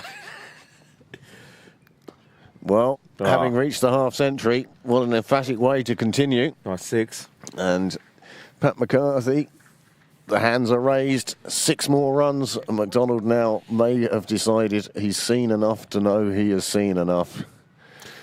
That's a lovely shot. Great footwork, clean hitting, and it was going nowhere but over the rope. Good camera work there by Niall. It followed the ball precisely. I was just actually thinking about this before I came on, about how pedestrian it had become. And I mean that in a positive way, in the fact that they were just rotating the strike continuously. Nothing super exciting was happening apart from just slowly grinding away the innings. And all of a sudden, yeah, it looks like McDonald just decided, well, okay, let's have a bit I've of got fun the 50 now. Yeah, let's see how quickly I can get to my next 50. Maguire, as a result of that 6 hit, he's decided to go around the wicket to see if it's changed. His first ball swept by McDonald. Bringing Tector back onto strike now. That's a good ball. Tector just seems to be struggling to adjust back to club cricket. It's always a bit difficult sometimes to go from an international perspective. So you hear. Yeah. That's nicely played down the ground. The simplest of singles taken. Tector more than happy just to see how his partner's going. But on this occasion, he will retain the strike. 31 overs gone, 190 on the board. And now we're getting to the stage where we ask Niall for his prediction. Wow. What's yours, James? The way it's going, I'm sort of leaning towards the Niall school of thought at the moment, where it's you'd stampede towards 400 here, late 300s to 400. I'd say probably about 380. James is 380. And I think that's been conservative. 362. Niall? I think I got to go for 420. Good man. Niall says 420. I like the style, Niall. I think that's the way. Craig, yourself? Well, I'm going for exactly 400. Yeah, we've got a good spread there between 362 to 400. You just 310.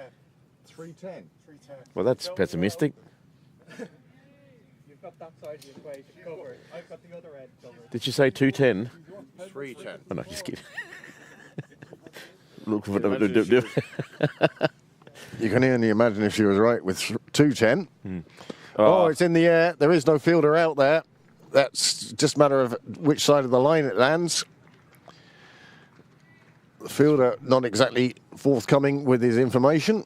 But it's 6 more runs to McDonald, and that's lovely. You can't bowl short to McDonald, and this is something that the bowlers of Leinster Province are going to have to learn.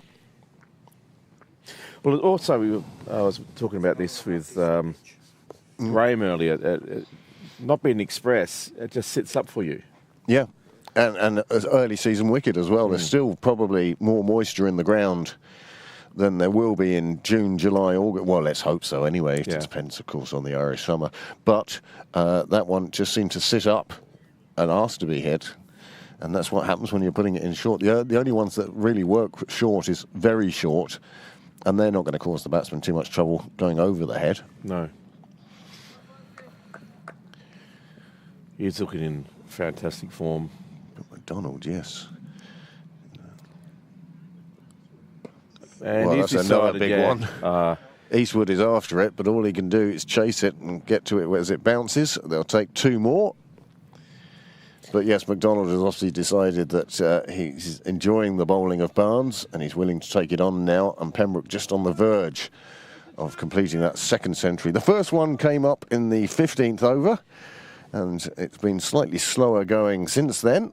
But the way McDonald has gone since he scored that half-century, past the half-century mark, he's really going after the bowling now. And that's another big, big hit. And this time it has reached the boundary, and this time it has done so without bouncing. It brings up 200 for Pembroke. It takes McDonald on to 73. And he really is starting to accelerate now. Barnes just not sure where to bowl to him, really. If he bowls full, he gets pushed around for singles all over the place and an occasional four. And if he goes short, he goes big. Well, you know, don't envy Barnes at the moment. It's not like he's bowling badly. It's just these two batters seem to have a shot for every ball that he delivers. It does seem that way at the moment, doesn't it? However, that's the time when the James Cresswell, the seer, will say he'll get a wicket with this ball. Which I won't say. Just tried a bit of a slower ball there. Out of the sort of back of the hand. Yeah, it did definitely came out of the back of the hand, didn't it? Yeah. Wicketkeeper taking the bails, not the ball. But he was home anyway, I think. And that means that 11 runs have come off this over so far. It's a good bit of fielding here. And again, many congratulations to our cameraman. He's done a good job there. No, he was in by a mile. Even if the keeper had taken... Yeah. No, it's definitely gone up a gear. I think you were saying earlier that it's unusual to see Harry Tector in a supporting role. He very much is at the moment, though. McDonald is looking very good. Clips that away. Again, through the leg side. The fielders are after it. Eastwood chasing it, but won't get to it before it hits the fence. And it's another 4, and that is a very expensive over. 21 coming from it. And Barnes's figures now, well, 7 overs bowled and 58 coming from his bowling. And McDonald now has moved on to 79. It seems like only a second ago he passed 50. Well, it's what a display of batting he's showing us today. Free-flowing, all in control. There's no real loose, edges or anything like that. They're bringing on runs that are all out of the meat of the bat. And, yeah, I mean, what do you do if you're the captain of Rush? Well, Maguire going back over the wicket now to McDonald. He's on 79.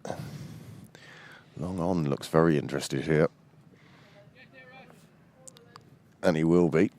The first ball comes out to him. Pick up a single now. Or did they pick up 2? No, single. Just a single. Yeah. Just a gently pushed ball. The fielder at long on wasn't too enthused to go and fetch it, but he did. The reverse, and it's caught. And that is the end of McDonald. He falls for 79. Well, what about that then, James? Oh, he'd be heartbroken. He's stampeding towards a century. Only had 21 to go. And that's the reverse shot when you've got a man on the 45 always is a high-risk shot. And maybe he just forgot that the fielder was there. I don't know, or he thought he was going to clear him. But that was, here you watch this. Maguire going over the wicket. It pays off for him on this occasion. Yeah. Look, it's a premeditated shot almost, and he just didn't get enough just lifted leverage. It to Barnes there. Rush will be delighted at picking up that wicket. Blake McDonald, he departs for 79. Was that Barnes or Eastwood who got that? It may have been Eastwood. Eastwood, I think. Yeah. Anyway, another breakthrough there that's much needed for Rush. They'd be delighted to be telling themselves, okay, let's get another 1 or 2. Lorcan and Tucker coming out now. That'd be a big scalp. Really. You get out the pro and suddenly Lorcan and Tucker coming into bat. I know, well, you'd have to be a bit philosophical about this, I think, if you're a Rush. You'd have to think, okay, it's like we're playing Ireland International to a certain degree. 2 internationals in the middle now. As Lorcan comes out to replace Blake McDonald. Just to let you know that those two put on 90 runs for the 3rd wicket and did so in just about 14 overs. Well, that's what's been so impressive about this innings, isn't it? The partnerships. It's 2 big ones now, which have really set the possibility for a monster score here today from Pembroke.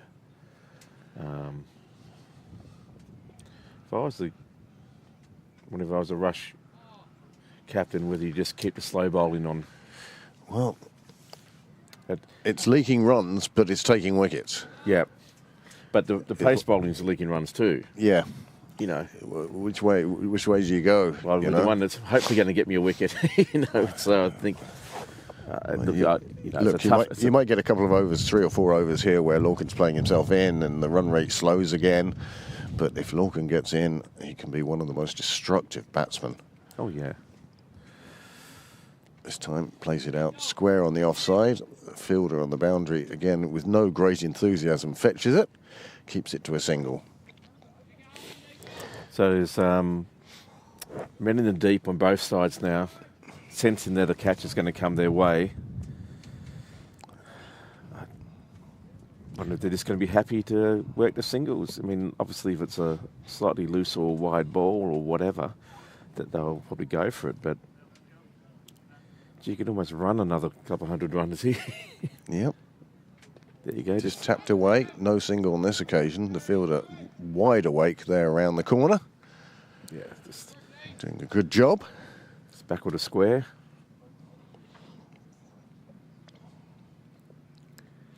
Harry Tector on 21. Being very watchful. Well, that's going to be one of the few wides we've seen today. There haven't been too much in the way of extras. There was that one where a bouncer was bowled and it got past the keeper and everything. But by and large, it's been tidy enough bowling from Rush with regards to extras. It's just the runs they've conceded that has been the problem. No, the bowling has been quite disciplined in the most. But it's hard to stop these batsmen scoring the runs they want to, where they want to. Harry Tector, having been the junior partner in the partnership with Blake McDonald, well, he'll now be looking to push on. He's been out there for 36 deliveries, 22 runs he's scored. Yeah. And we'd ask you, our audience out there, the Kevin Ryans, the Will Houston, Steve's out there as well. There's a few who are out there. Start sending in what you think the final score will be. So far, we have ranges from 310 up as far as 420. So, obviously, no consensus here as to how well this is going to go. Well, the run rate's consistently been, for about the last sort of 10 or so overs, around about 6.5, give or take. And if you look at the batting line-up and the 7 wickets in the shed, you'd have to think that that's going to be stampeding towards 10 in the last bit. I certainly hope that the 310 isn't right. Yeah. Well, they're going back to left arm. I think this is a good move. Tannewell, his first 3 overs went for 28 runs.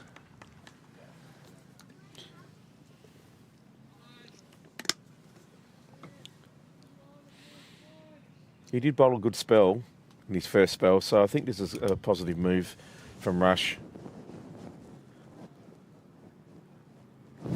Well, that's the average, is it? Well, sorry, no, I was thinking about a different bowler. You were thinking of the spinner. I was thinking of the spinner, sorry. No, Tannewell was the opening bowler. You got a bit touched up at the start. I did.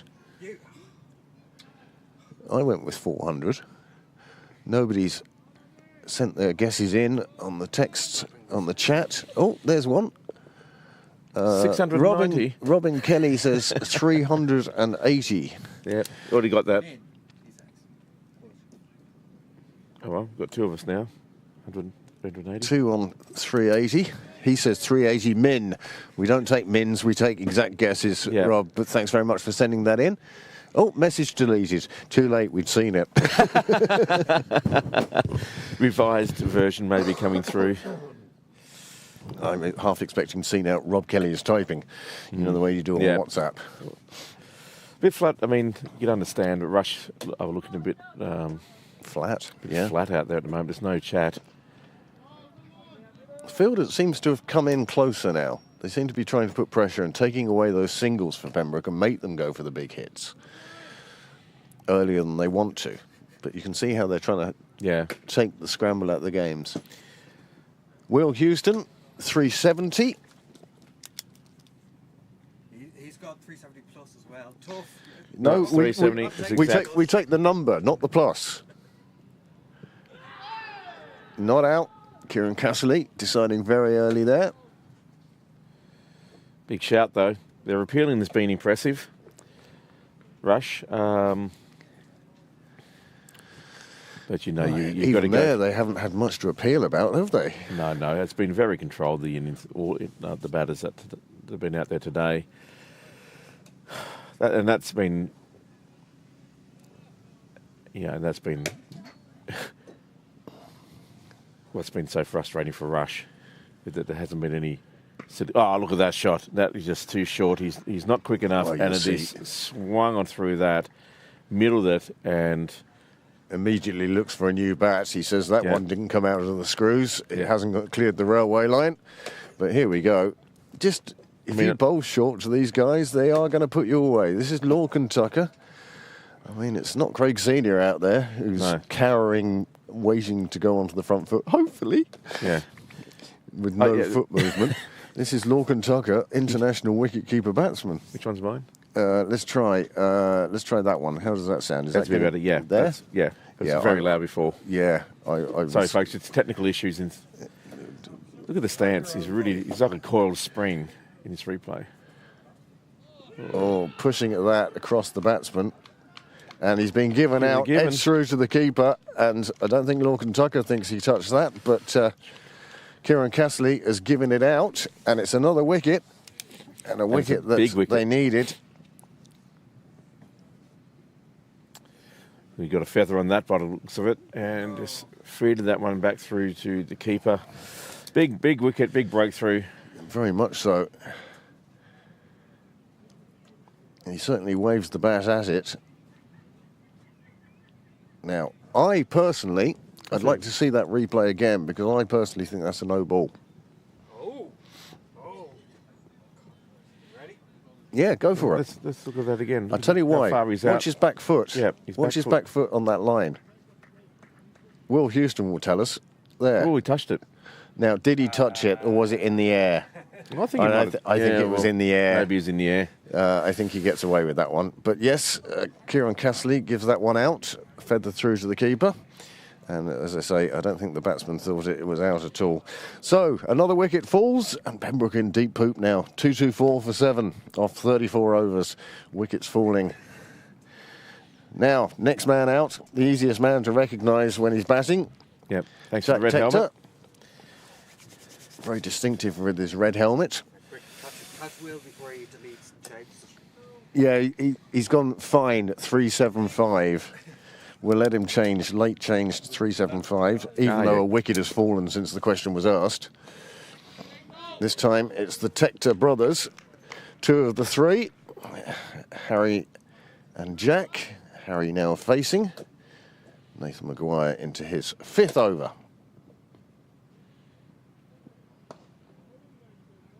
Just punch down the ground. Harry takes the single. Well, I think Rush should feel it's a bit more chatter out there from a few of the members of their team. 2 quick wickets. 2 quick wickets, and they would feel like they're right back into this. Yeah, it's a massive difference chasing 280, 290 versus 380, 390. Yeah, very much so. And it does look like a lovely track to bat on. But are Pembroke making things difficult for themselves now? Well, if nothing else, these two should be okay running between the wicket. I'm sure they've run up and down the back garden a few times. You think they'd have a good understanding? Yeah. I'm not replaying it again to figure that out. No. Thanks, Will. We thought that it was fine too. We know that umpiring is a lot more than just counting to 6, although that's the bit I struggle with sometimes. Can deal with the decisions ball by ball, but understanding when you're actually done, something else. Just tapped into the leg side. Brothers decide very quickly we're not going on that one. Just trying to work it around for singles. Struggling to get off the mark here. It's good bowling. I really think he's doing well for his team there. He's just actually, I know he's off the mark now, but it's only a single. As But I I said think earlier, that's possibly the most important run in your yeah. in your innings is the first one. Just feeling bat on ball is always nice. 35 overs gone. Sorry, James, go ahead. If you were the captain, would you keep Maguire on for the rest of his spell, or would you just put one more two and save it? Give him a bit of a rest, save it for later. No, I'd keep him on against these two at the moment. I would almost want to bowl him through. Yeah. He's been economical to he's got a wicket. Fine player, Nathan Maguire. We'll see him with the bat later on. But at the moment, it's Tannewell to continue. 35 for 1 he has from 4 overs. So expensive. And it'll be interesting to see how Jack Tector takes him on now. Yeah, can he redeem himself by getting another wicket? Oh. Nice bit of fielding. Again, Nathan Maguire in the game. Did well to get something on that. It came flying towards him, sort of backward point, and he did enough to sort of stop it going to the boundary. Say 3. Very much so. Nobody was going to stop it after him, that was for sure. 227 for 4 now.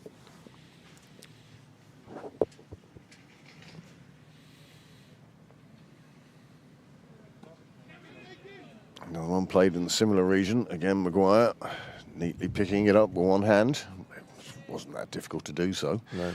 He's bowling a better line in this second spell, I would think. He's I think sort of got his radar a bit better. I think opening the bowling at the start, it was tough.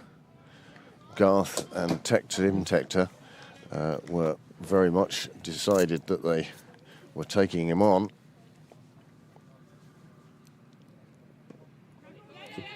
That's a good call from Jack Tector.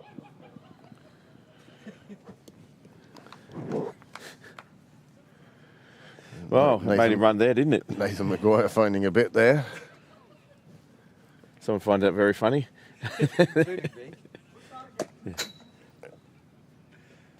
I'd say Jack will be saying thanks, Harry, for that one. Oh, sorry, the other way round. I'd say, yeah. But they made it safely, and they trust each other. That's the important thing. If one calls, you go. Yes. It's amazing, since we discovered that the average of all of us Oh yeah, they're bang on it. guessing was 374.4. Will came in with 375, and Rob Kelly came in with 380. So Wisdom of the crowd. the crowd listening to the commentators, taking the average of what they say. A nice little single there. It's played on to the offside in the gap.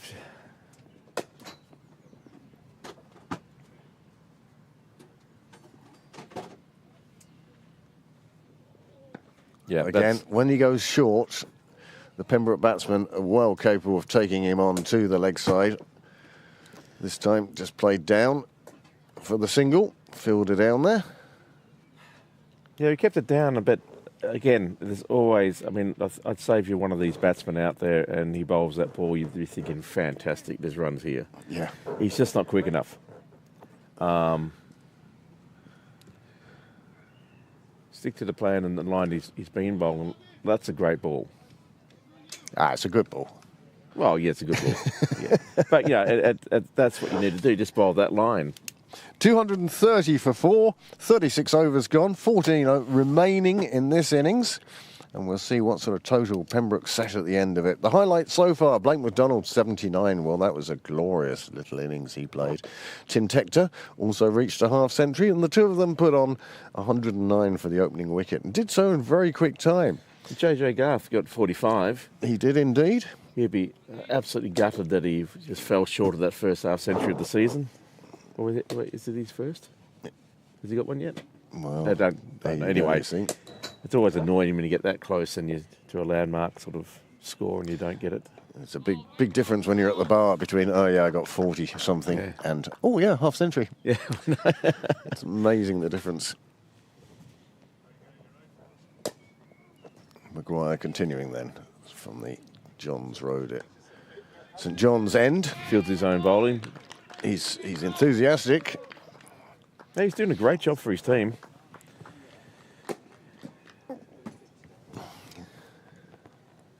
It's always very tough when you're in a position like this as a fielding team where it's just so hard to see where you're going to get the next wicket, and to chip away and keep that positivity. That's what Maguire's been doing, I think. He just keeps trying to keep it tight, trying to build some sort of pressure.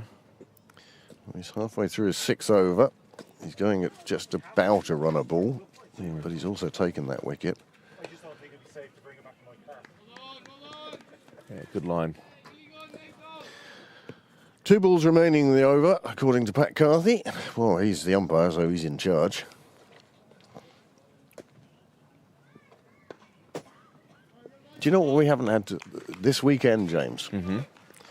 It's here and it happens every single game. But tonight, today, yesterday and Saturday, we didn't see one. Seagull? No, we saw the Seagulls. C1. Nicely played away on the offside. The fielder there, Jared Barnes, does a good job getting down to it. It's got a long way to go down as well. That's the end of the over. 37 gone. It's quieting down a bit. 2:31 for 4. Are you talking about a lap of someone? No. I'll tell you here and now. Go on. There are no darts, no trains. Oh, yeah. There's been nothing going down the railway line. Sydney Parade Avenue has been closed all weekend. Some of you who want to come down here, be advised. Sandymount Avenue or the Merrion Gates are the best ways into Sydney Parade. Or alternatively, cycle. Beautiful day. Yeah, Big swathes of blue. quite a good crowd building up throughout the afternoon. The wall heating up and filling up. Yeah. The tables in front of the bar have some people at. Great to see Simon Heaney here today. Yeah, it was excellent. He's been unwell recently. And now, moving of the sight screens as he decides to go around the wicket. This will be his 6 over. 13 to go now, and you get the feeling that it may not be too long before the accelerator is pressed. I mean, I know that sounds silly when they're scoring at over 6 and over anyway. But Harry's been very conservative.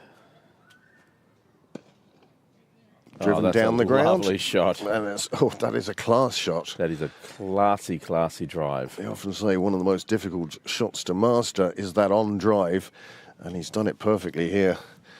Ball coming into him and just continued it off again. The bowler thought he was in with a chance there, and instead, when he looks in the book, it will just say 4. Lovely shot.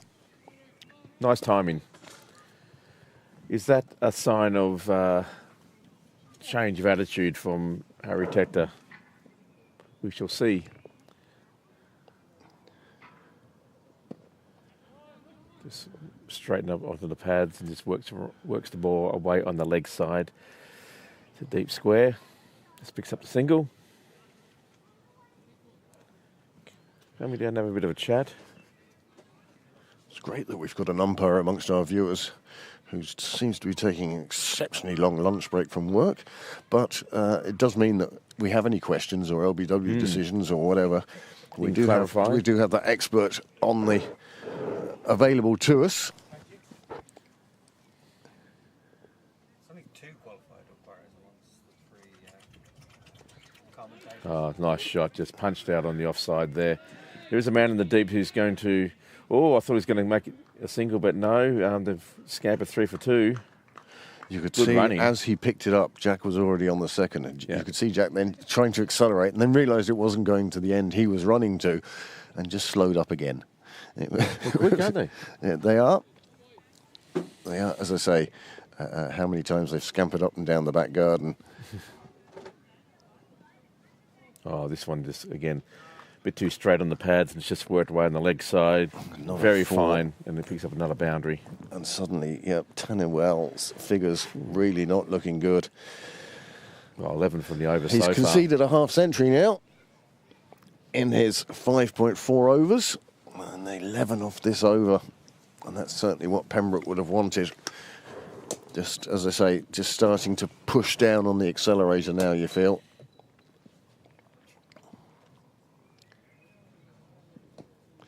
taking advantage where they can.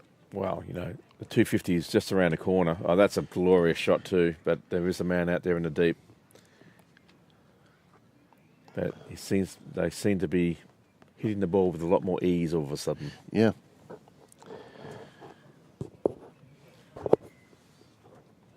I'm still the highest guess. Oh, you are still the highest guess. I have my note here. You need them to score 200 now. My magic note that comes out. When It's always won since she was the closest on Saturday. Slower ball now. Just, again, worked away on the offside. It'll be another single. It'll be another over. 38 overs gone now. 244 for 4. 13 from it. And these two have been together for 5 overs now, and they're starting to just push on a bit. Yes. There is the batting card for Pembroke. You can see Lorcan Tucker, the only sort of, I'm not going to say failure, he got 9 off 7 and he looked in good nick. Disappointment, He got that maybe. one pulled round the corner very nicely. Yeah. But other than that, yeah, JJ Garth with 45, Tim Tector with a half century, Blake McDonald with a half century, and Harry Tector in pursuit of one. Jack is only out to the middle for the last 5 overs, but he's already moved on to 10 from just 11 deliveries. 14 extras so far, which is very good considering we've done 38 overs. Oh, you could see how Harry wanted to take that one on. Maguire tempting him with one outside off. And the whip of the bat coming through. You're a bit annoyed with himself. If he'd got out Sort to of- that, he'd have yeah. been very annoyed with himself. But reset, start again.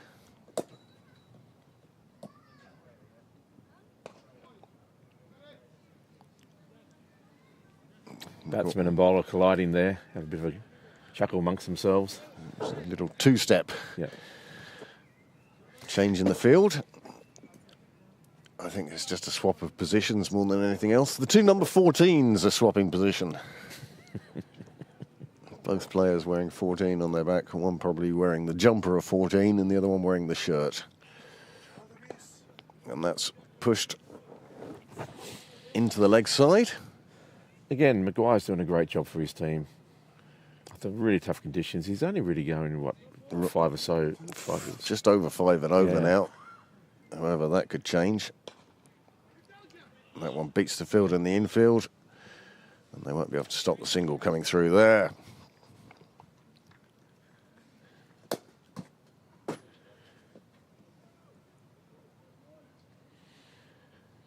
I wonder if they've had a discussion about their roles or whether they're just going with the flow, like whether Harry's decided, I'll be the anchor and you do you. There we go. Powered away on the offside by Jack. There is a fielder down in that corner. It will only be a single, but it's starting to show the intent, I think.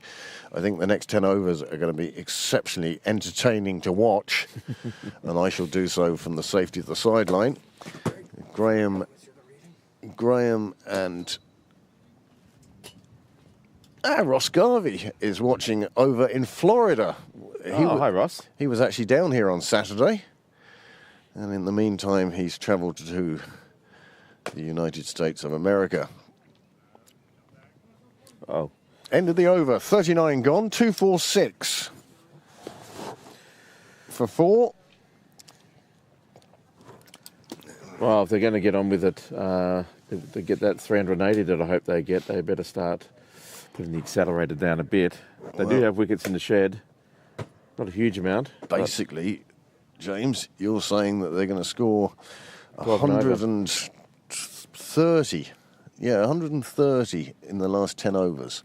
That's 13 and over. Maybe a little optimistic. It might have been a little bit, well, maybe. But You're caught up in the moment, I I was feel. caught up in the rush. Yeah, I went with 400, so I'm even worse position than you are. 174 for me. Yeah, I think Niall's out as well. They need 17 and over for Niall. From here on in. Yeah. Suddenly Amanda's 310 is looking very good. It may have been an early guess.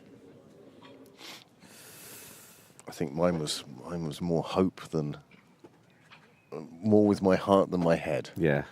I think that's most of us actually. Yeah, we But kind of hope to see them go on and see Lorcan. But then again, you still got the big bat of Barry McCarthy. We Yeah. know Paul Lawson can Yes. certainly smack the ball. Oh, gee, you've got Gavin Hoey as well. Gavin Hoey. Gavin Hoey. Yeah. You've got McDara, Cosgrave. I mean, there's batting all the way he down. He came off his entry yesterday. So, I'll show you what was written on my piece of paper. Not using those words. You are if we it's get, a family show. if we get 420. If McCarthy comes out and we get 420, then yes. Hit straight down the ground. The fielder there will stop it. And this is sort of the difference between the opening pair and this pair is when the opening pair, there were only 2 men outside the circle. So shots like that were going for 4. Whereas now, fielders trying to cover as much as the sideline as they can. Rush know there's liable to be an onslaught. Yeah. Harry's just digging himself a bit of a trench there. Just to make sure that he knows exactly where to put his foot. And why wouldn't you? Never deep enough, those holes. Oh, Nicely just punched away on the leg side. They'll take another single. Hello. Afternoon. You're quite right. There is no women's game. The threes game. Nothing on. Thursday here is the next game. first game. He's He's got been him. bowled. He's bowled him round his legs. Tector departs for 12. It's another wicket in the 40th over. The 5th wicket to fall. And the score 2-4-8 for 5. Well, James, you can talk the viewers through this, and this is probably an apt moment now for me to make way and to allow Mr. Mooney. Are you ready? Yeah, he just got too far across trying to get that ball. Worked really fine on the leg side, but unfortunately missed it completely. It crashes into the stumps. And that's a well-timed wicket for Rush. They really needed to keep the wickets falling here. 248 on the board. Well, the key for Pembroke is how quickly the new batsman can get in the flow. Yeah, that's it. Welcome back, Graham. There you go. Thank you very much. Yeah, unfortunately, while I was away, a few wickets fell. Yes. Like it was going. It seems when we changed commentary, we changed the number of wickets. So yeah. No, it was a pity to see the back of, like, obviously from a Pembroke point of view, it's a joy to watch. We're just in 3 games already seeing what we hope will be a long season of runs for him, but couldn't quite get there. Jack just trying to manipulate the ball a little too much Yeah.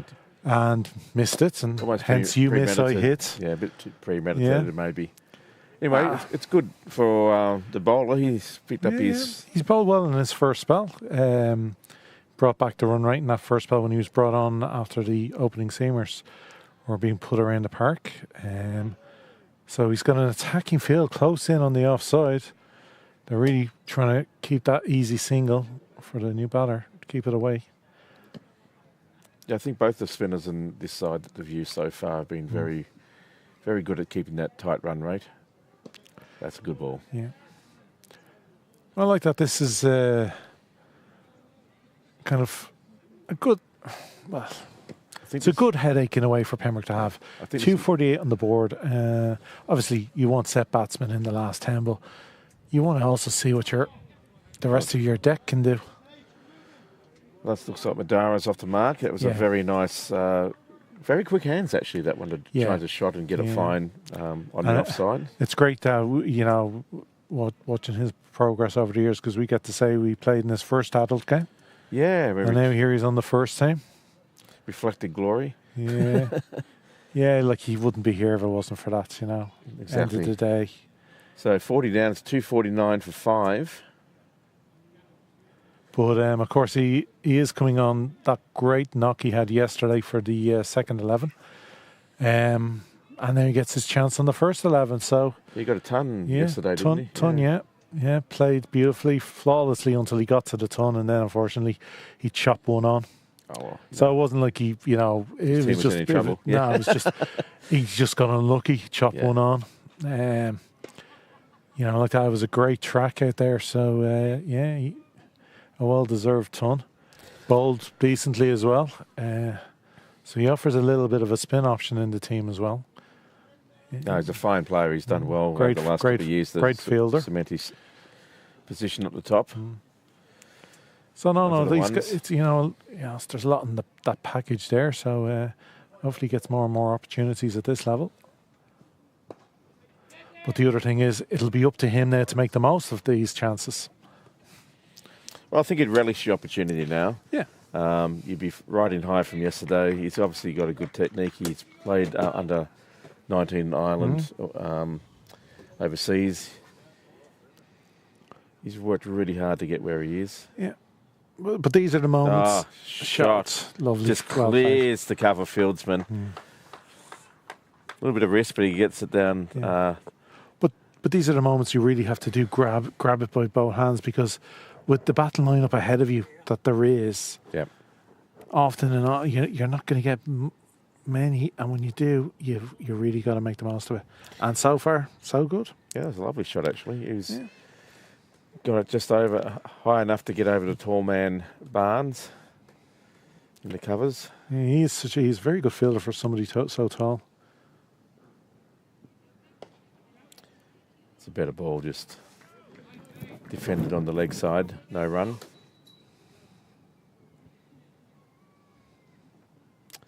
It's the 8th over for Maguire. He's 40 for 1. He's doing a very good job for his team. He'll be desperately hoping to get 1 or 2 more wickets to really keep this score under control. The 250 is up for Pembroke. Oh. Yeah, trying to create room there that wasn't. Pushes the ball through quickly. Into the final 10 overs now. So you can see why he's trying to get on with it. Yeah, I think Amanda's 310 is looking more the likely score. Well, they keep getting boundaries. yeah. Well, Well fielded. they'll be able to run. No, he's signalling. That's very, very good from the fielder. You like to see that in the game still. Yeah. There's If you're beaten, you're beaten. you're beaten, and he's straight away he realises he didn't save the boundary, and he's puts his hand up and is honest. That's great to see. Are you watching, Mr. Nabby? So 259 for 5 now. Of 41. There's still some firepower in the shed, so I would say that Oh yeah, like some of the Harry just wants to be there at the end. some of the innings Gavin Hoey had it last year. That's it. Brutal. The trouble is, Gavin never gets the opportunity to come in early enough to really get a big score. But when I've seen many where he faces like 7 balls and gets 20 odd. 30, yeah. There was a couple of games last season. Yeah, he finished 6-6-6 kind of thing. That's a Push that too far, trying to attack that stump again. That's the problem with the angle of the left arm around. But if you kind of push it too much, you do risk that pushing down leg, and the extra is given.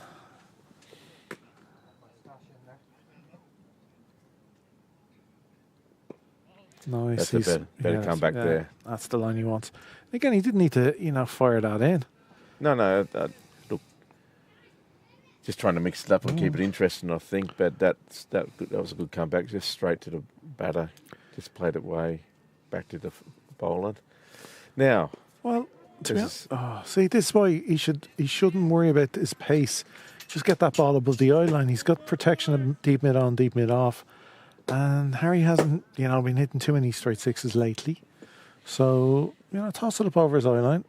See if he's good enough. Again, darts that one, and it's pushed down to mid on for the single. Just a defensive block there for 1. I'd be trying to, I'd be hoping he'd just toss that up a little bit more, or tempt him into the drive.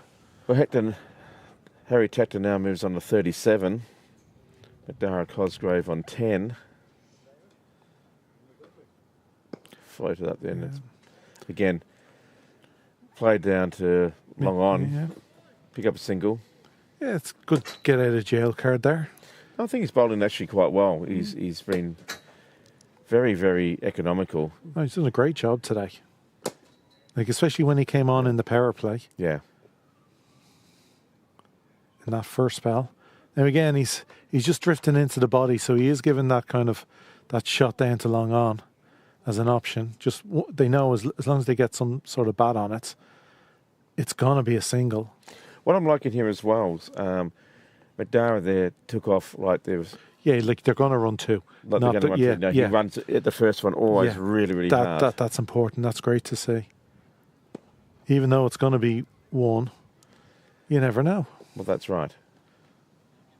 If there is a little bit of a fumble or something, you've got half a chance of getting back. The sniper from the gardens takes out the fielder. Well, 264 for 5. That was a good over from Rush. It only conceded the 5 from it. Yeah, but good for a new batter at the crease, another batter still trying to find his fluency.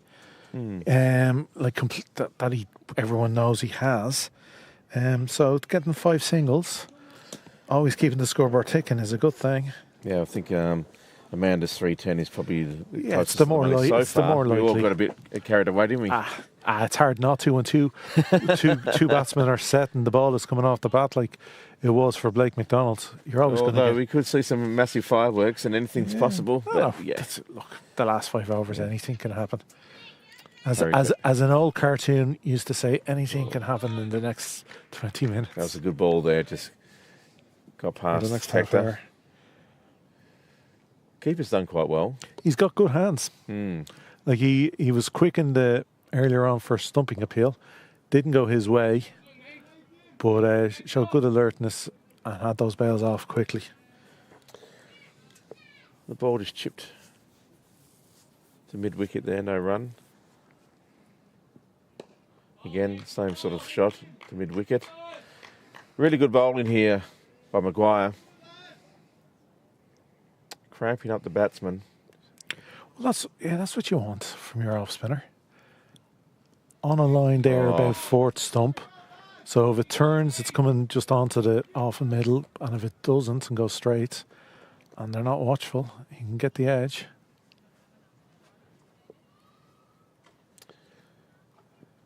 Nice. Straight to the... Great fielding. Yeah. If you're on bowling.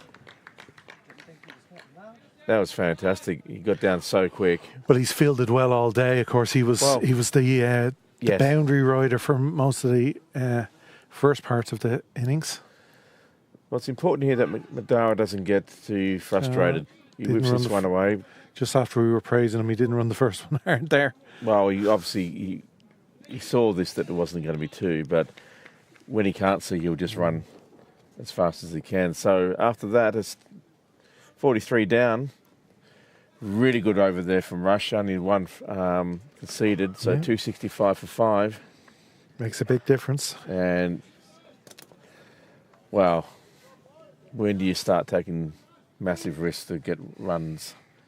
You've still got... Now. Yeah, I think Go. now. Go. Yeah. Go. You've got wickets. Now, obviously, look, Tector again. He hasn't had the 50 in league cricket for quite some time. And Cosgrave wants to cement a place in the team, so he wants runs under his belt to make that argument. Oh, that's a great shot picked up at the... Oh, that's the fumble, and that's where you get to 2 by running hard. That's great running. It was played out on the leg side to the straight to the fielder, but he fumbled. And they were able to scamper 3 for 2. Good batting. Yeah.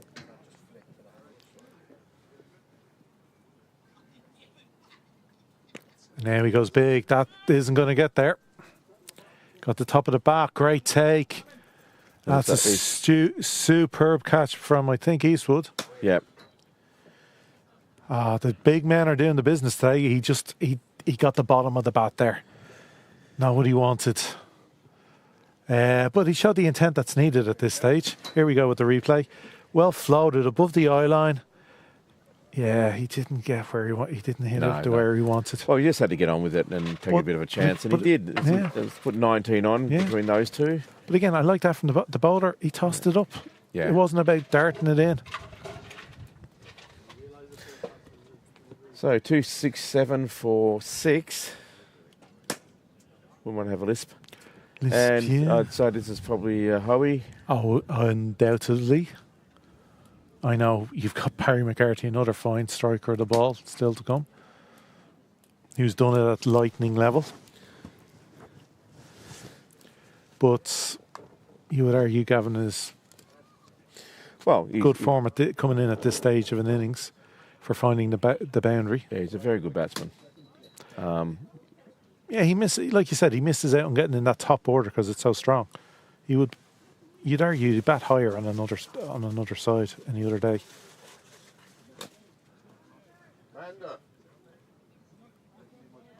So scoreboard confirmation of Gavin Hoey coming on. He'd be hoping to get a very, very high strike rate here. Yeah, but of course he'll play a big part in the second innings because, as it's shown from Rush, the spinners are important today.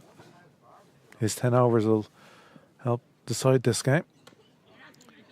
Immediately off the mark, cuts it nicely out there to deep cover. That's nearly, Or even deep point, really. Picks up a single, is off the mark. I actually think Rush should... keep the spinners on. Well, I think they should actually be pretty happy with how this has gone. It could have been 100 runs further ahead. No, most definitely. Look, it's a great pitch, great outfield. That's a super shot. Just the length was only off by a smallest of fractions. Tector deep in his crease, goes back. He's not far off there. It's 42 now. That was a really nice shot. Yeah. Disappointing. As a bowler, you're like, what do I have to do? It wasn't a bad ball. It was just played very, very well. Out to the cow corner, which is vacant. And, it's going to be 4 on this outfield all day long. Again, the fielder's going back to square leg, more so than mid-wicket. So anything that goes to cow, he doesn't stand much of a chance. That's a good ball. Good contest between bowlers and batters at the moment.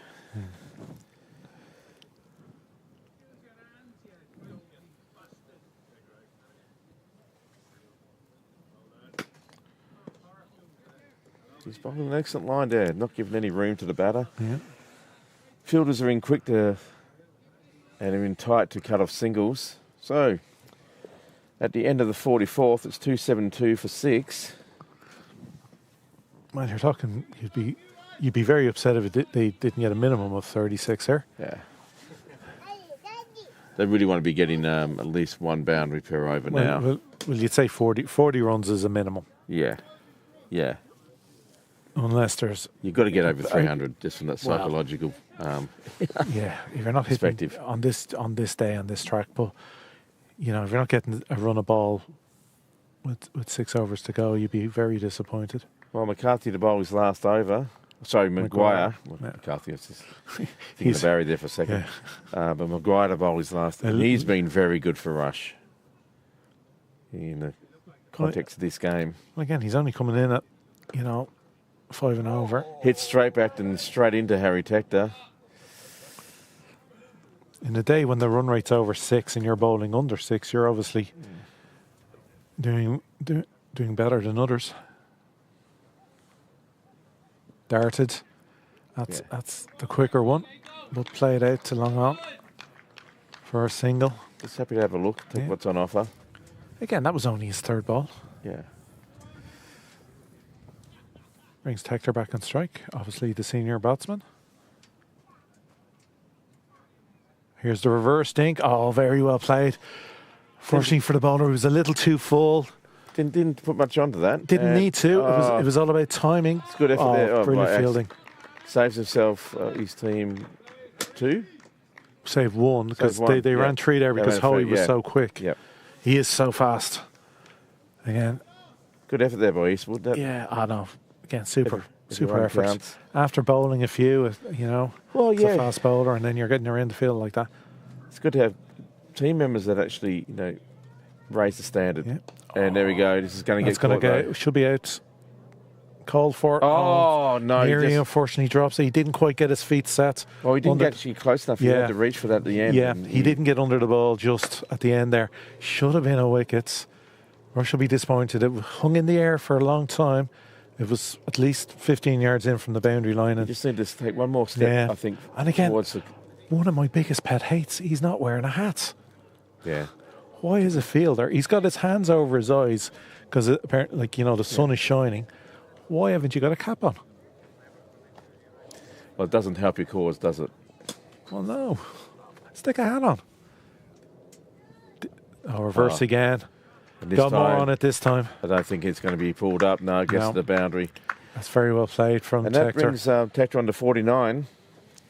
And the score moves on to 281 for 6. But just there, that shows the importance for anybody in the deep when it comes to catching.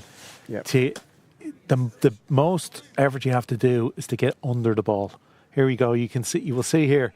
He's running in, but he doesn't quite move quick enough to get those feet under and just too set. short. You need He's to reaching. Reach out there. for it now. Yeah. Yep. Reach at the last seconds. You're wanting it a bit higher and closer to your body. Well, I think that's when you need to have the hands up and be a run underneath it and set. But he was never set. He was always moving. Yeah.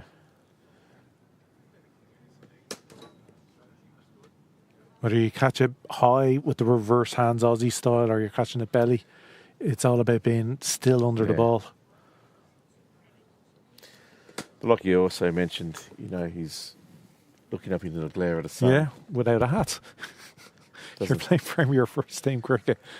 Get yourself a bleeding hat. Trump finger. Could be a Trump willy, really. What size it is.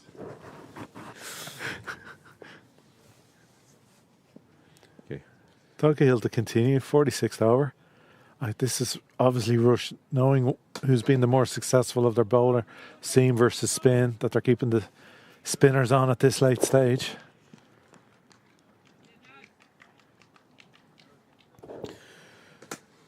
Bowler around half the length of the park to field off his own bowling. That's commitment.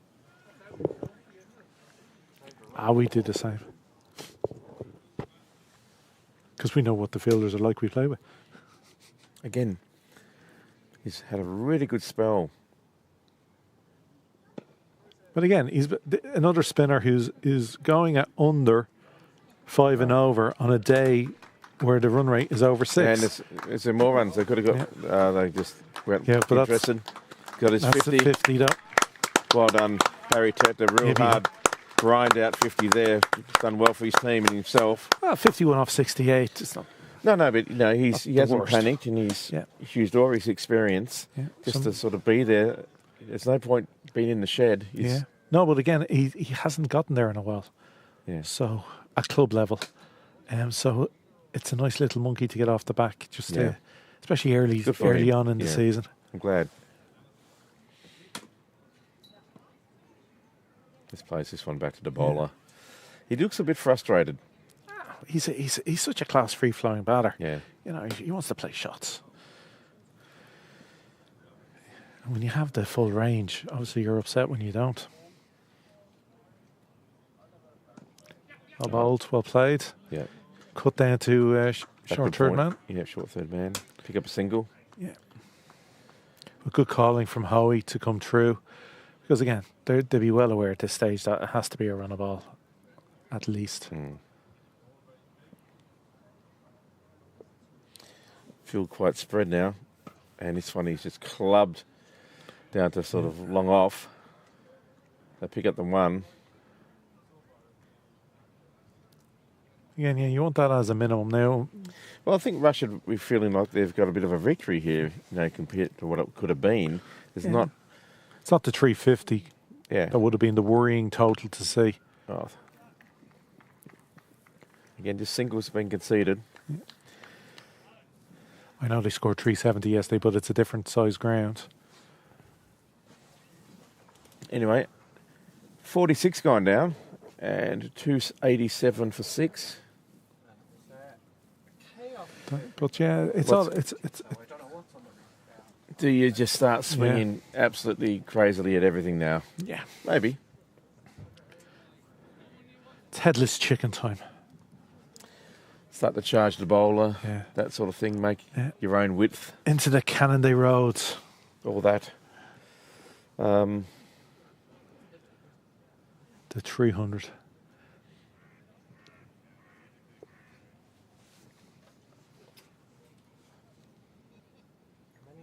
We have a change of bowling now. Maguire's finished his 10 overs. Just waiting for this batsman to, sorry, this bowler's name to come up. I can't remember. He got a first breakthrough for Rush back in his first spell. That's his Neary, that's right.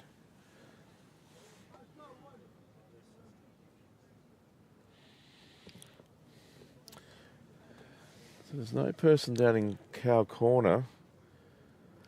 No. There's a man. He'd have a tough job getting around if he gets it to Cow. So don't bowl short.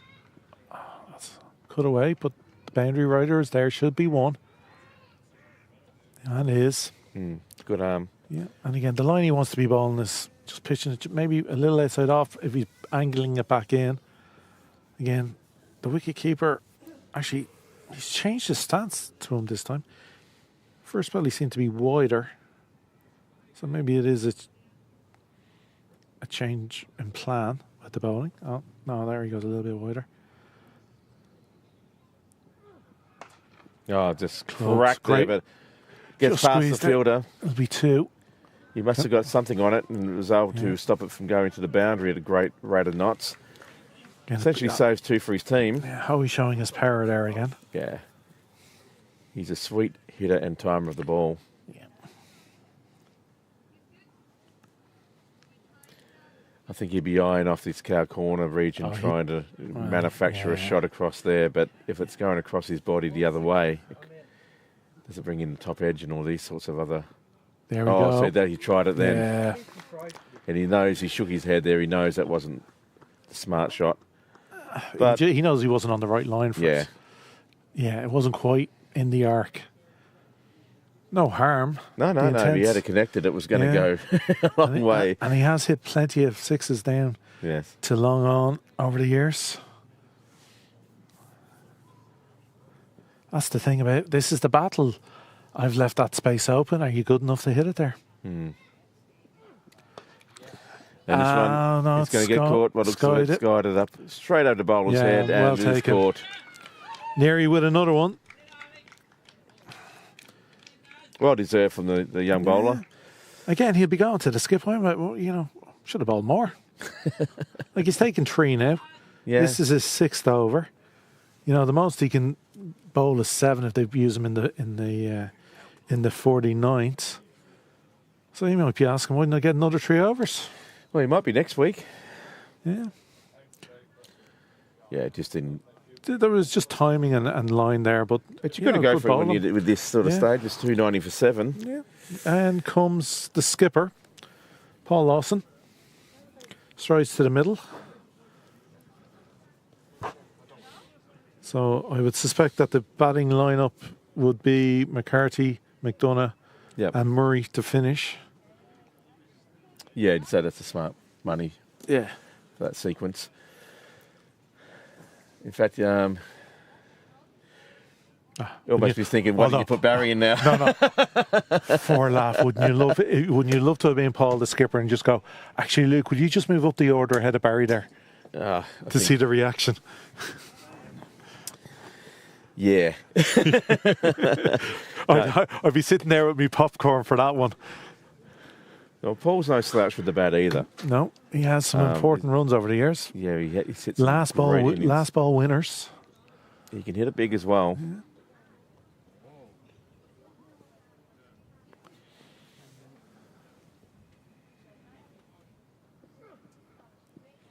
Nicely played, but I suspect he'll know his job is to have Harry Tector on strike as much as possible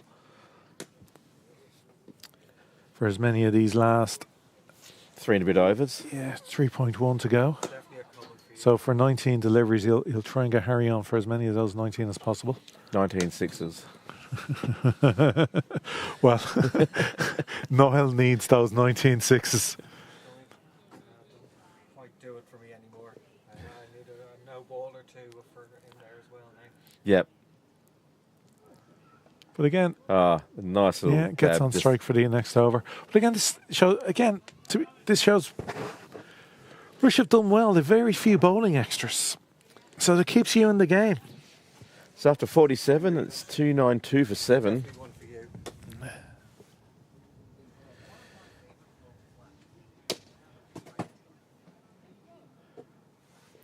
Last partnership was 23 runs. And our resident, third, fourth division umpire, TV umpire, Will Houston, of course. The regs do have changed this year, and it is penalty runs again if you don't bowl in the allotted time. So we could have a change in score.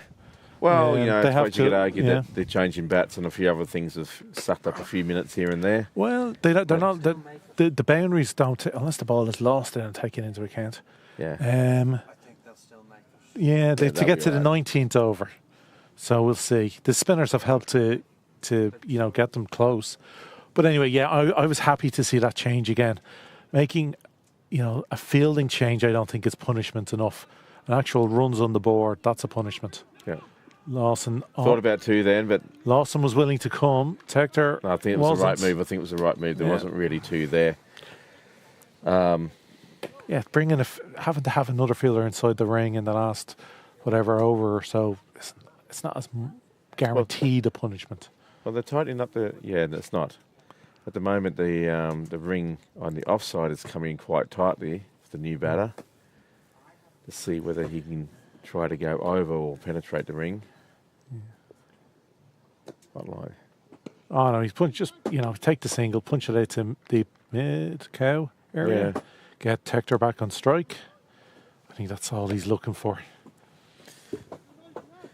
Well, I think that'd be. Paul Lawson's probably thinking that 300 plus here is a really excellent score. Very going to be easy to defend with hopefully their bowling attack. Well, That's a lovely shot. That's just way too short. It's clubbed down the cow corner, and I think it's going to beat everyone. The bowler will be very disappointed. In saying that, James, last year this team scored a big score, batting first against Clontarf, and it took a wicket in the final over to have a tie. Oh yeah, look at that. Right. It's a good funny track. game. It's a good track for both teams. Absolutely, and I think Rush, they're going to come out of this probably about 60 or 70 ball runs shorter than what they thought they were going to have to make up 20 overs ago. I do think the power play now will be important. Pembroke will be hoping to come out when they bowl. One, don't give too many extras. Yep. Don't give easy runs on the board. And if they can bowl a better line, better length, and not give those kind of short freebies that were hitting the boundary in that first power play to give a great start. And then now you're going to be more than likely. Oh, that's a nice little dab. Just again, he's doing what he wants to do. Get Harry on strike. That one just And that brings up to 300 for Pembroke. Yeah, 300 up. Fantastic. Job, I suppose, one done of the day. You would have, at the start of the day, win the toss and say, we won at least on 300.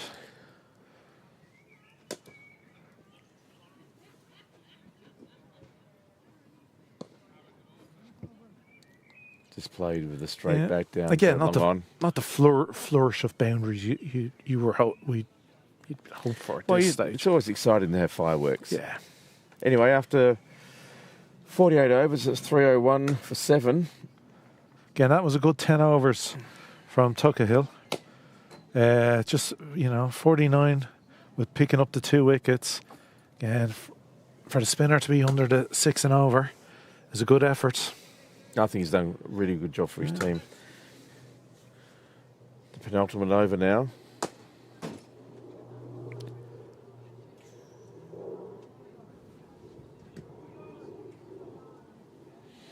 Tector to face.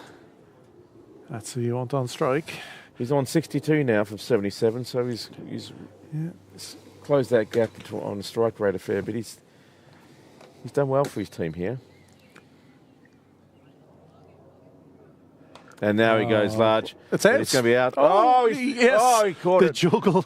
Had three grabs at that. But it was so well hit, straight right into the belly of the boundary rider. He absolutely made a meal of it. But all that matters is he held on. He's had a bit of a wry smile to himself there. He's going to have the juggling music, circus music in his ears. The smile you can only have because you took the catch. There wouldn't be smiles, especially from the bowler if he dropped it. But Neary's done it again. He's the golden arm today. He's got 4 wickets now. 4 hasn't for 33 from just 6.1. Harry Tector puts it all into that, so he hits it so well. The fielder doesn't have to move. There's the juggle. 1, 2, 3. he? And the relief. And the relief. But well done, Harry Tector. It's another half century onto the scorecard. 62 for him. Was a great foundation player for the team. Helped them to get to the 300 plus. Hopefully we get to see him play, bowl some of his spin today. He did very well the other day. Was it Saturday? Yeah. But yeah, Neary, he'll be hoping for a 5th here. Why not? You know? So who's come out of here with the red hat? That is Byron McDonough. No, you can tell by his height. Yeah. So he's come in ahead of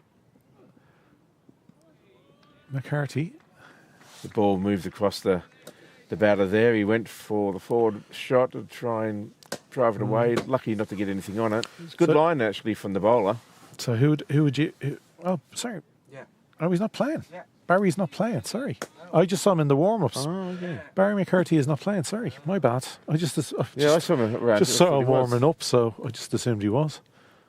Okay, so it's Byron followed by Luke Murray. Oh, it's great to see Luke get a go. Oh, he's gone. Yeah, he's gone. Yeah. Neary has his fifer. In trouble to score is there. Yeah, that's really good from Neary. And Neary's got a fifer. Well done, young man. Well done. Yeah. He's really stood up for his team. He's going on a date with Michelle. How long do we think for the next batsman to try and She's buying the drinks. That's 5 for 33. That is a super effort given, the state of play today. It's who's after Luke Murray? No, that's it. That's it. Just Luke Murray. We're on to the last wicket here. Yeah, so he can't get himself timed out to try and gain 6 runs. No. Well, Favour not to do that. Are we well, we are at 15-20. If he blocks he can get the team 6 runs by blocking the next 3 balls. It depends how many minutes of allowance. Well, yeah, I suspect they might give him 1 or 2 minutes. 3 on 1 for 9. But you're not Sorry. you're not meant to give time for fall of wickets. Nope. That's part of the game. Which is why I was starting Yeah. before Byron to go in, Yeah. Luke should be going. Just block. Ask for a change of gloves here now. Pull a Monty Panesar. That'll be giving away 6 runs the other way. Come on, Luke. And again, he's bringing that ball nicely across the face of the. Of course, Luke had a good day out with the ball yesterday. Yeah. All you have to do, Luke, is get a single, get off strike. No. Well, anyway, anything to. Josh? Well, we're now at 15-20, so it's. Yeah. You got 8 balls left. Have a bit of a giggle, No, but just to see how long it takes them to get into the 50th over.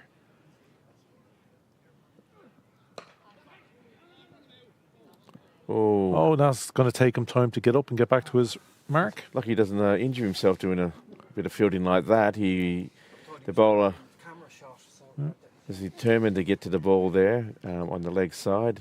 Something's happened. No ball. No. Well, we got all sorts going on. Little discussion. Anyway, we'll only find out if there was penalties given after the scores do their little thing at the end. Anyway, I'd say it'd be like you either get a 2, 4, 6, or a dot. Yeah, you want Paul Face in the last over. Yeah. Well played. Yeah. Yep. That's good from Luke. Yeah. 3 on 1 for 9. So very good over there for Rush. 2 wickets in it. Is it? Let's see it all depends on what the umpires' watches say. it's an extremely safe bet they've made it. Yeah. By the skin of their teeth. Yeah.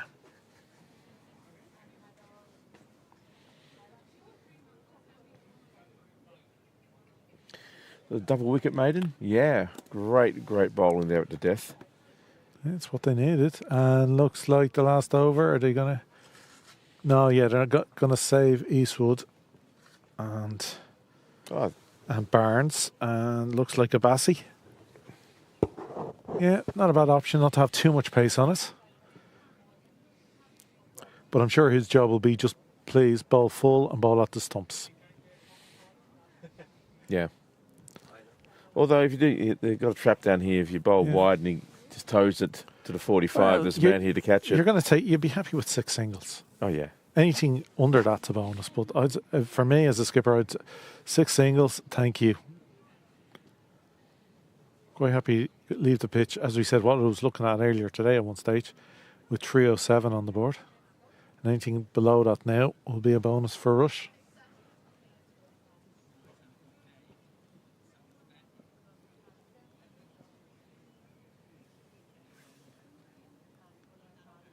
Down the track, cracked away. That'll take some fine fielding. Oh, he's not Great quite. efforts, but he couldn't quite manage it. That is almost from Maguire. That was a great effort there. The That boundary would- rider.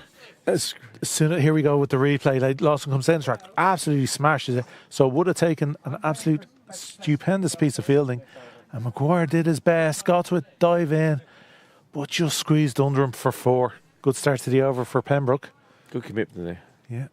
Then the track pulled. They should be out though. Yeah, didn't get under it, and just an easy little take for the wicketkeeper there. So end of innings. 305. All out. In the 50th over. Hang on before you do it. And now Well- again, it could possibly increase. Yeah, it's another one of these. We're going from replay to replay. Okay, here we go. Here's the delivery. He comes back of a length. In fact, Lawson coming down the track Yeah, probably too did him cramped. there. Yeah, cramped him up nicely. Just got the top of the edge. bars, yeah. And then easy take. You want them all day as a wicketkeeper. But anyway, job 1, 300 on the board. We were all way off except for Amanda, who predicted Yeah. 310, so she was within a sniff. The rest of us are like rush of blood. Too enthusiastic. Well, you know, the way they were going at a great rate of knots of almost 9 there at one stage. Here's Here the we go, the batting card. yeah. Do you want to go through, Graham? No, after you, sir. Well, look, that was a very healthy batting card, you to say, from Pembroke. There's a half century, 54 for Tim Tector, 45 for Jonathan Garth, JJ Garth. Very unlucky not to get a 50 himself. Blake McDonald, a fiery 79. That's where we all started to get visions of 400. Harry Tector, a very patient 62. Great knock. Lorcan Tucker, unfortunately, that's probably only you'd think of maybe a potential blemish, but he still got on with it. 9 off 7. Jack Tector got 12 off 14. Madara Cosgrave, again, all these batters coming in late in the day, just trying to push it around and move it on a bit. So everyone... Little starts. yeah, and the tail, wagged a little bit, but not much. Great But they, that was enough to get him over 300. And here's the bowling card, and like that, with only 15 extras, over 50 overs. Great job done by Rush. Tough conditions to bowl in against a side like this, but look at Alex Neary there. Yeah. 5 for 33 off 7. I Yeah. mean, what a great contribution Yeah. he made. Backed up really well by Tokehill with his 2 for 49. Yeah, And Maguire as well. The two spinners bowling 20 overs for under 100, well, just under 100 or just a bit over 100 runs is great work on a day like today. yeah, the opening bowler's got a bit of stick, but they were facing some very good batting. Yeah, no, the power play was where it was lit up for Pembroke. It made all the difference. And there's to the Manhattan. Yeah, you can see there just two big spikes, but it was the consistent spikes in the first 10 overs. Well, what was interesting there, that the last 10 overs, it's very conservative, really. Yeah. You would have thought there would have been a lot more double-digit sort of overs as far as the score rate goes. But so it's fair play to Rush. They did very well to contain the damage. And I suppose all you can say is any time with a cricket match, we'll know how good the score is, and then after the next 50. yeah, so very steady worm there. Yeah, but lots those little clutches of wickets down to Neary. Oh, I That just think he was exceptional. paused it. Yeah, Yeah, he did great very day. well for his team. Good on him. Yeah, again, left arm bowlers. You know what I mean? seven wickets for the left arm bowlers today. So, it's still a beautiful day out here in Pembroke. The sun is absolutely blazing away. It's fantastic. There's some highlights there for the batting and the bowling sides. 6.12 is the run rate required. Yeah, I suspect we'll be back at 10 to 4. Absolutely. So, folks, if you're tempted to come down and watch a fantastic chase, make your way down. It's a great conditions, and we'll take a break from now, and we'll see you in approximately 30 minutes.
Welcome back to Sydney Parade. The second innings about to get underway. The Pembroke fielders and bowlers taking to the field, as are the Rush batsmen. The umpires are already out in the middle.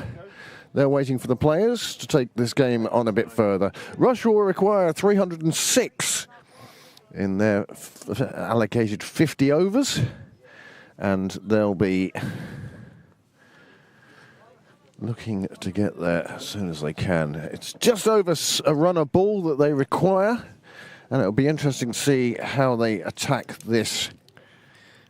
So the target 306 and 50 overs. Highlights of the first innings were the amount of batsmen for Pembroke who got to the half-century, or close to the half-century mark. JJ just falling short with 55. 45. 45, sorry. Yeah, can't fall short with 55, can you? Tim Tector, he scored a half-century. Blake McDonald, he scored 79, top scorer. And Harry Tector also scored a half-century. So 2/3 of the Tectors and 3/11ths of the side reaching the half-century mark. We'll get this second half of the game underway.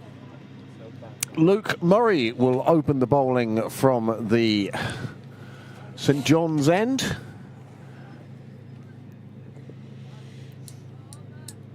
And we'll find out who's opening the batting for Rush once the scorers bring that information to us. Nothing coming up on WhatsApp today. A few of you sent messages in on YouTube chat. Do you think Rush will reach this target of 306? It's a good batting track. It's only going to get better during the day with more sunshine and the breeze running across it. It's going to get drier and truer. And there, in fact, is our first train of the weekend. It's a rail maintenance train. A big yellow thing crawling its way up Willfield Road direction. Murray into bowl. Just played out square of the wicket, and that's a fine start. Time to welcome into the box for the first time this afternoon, James Cresswell. Good afternoon, James. Good afternoon, Craig. Good afternoon, all.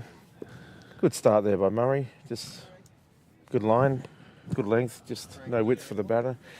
There's our train.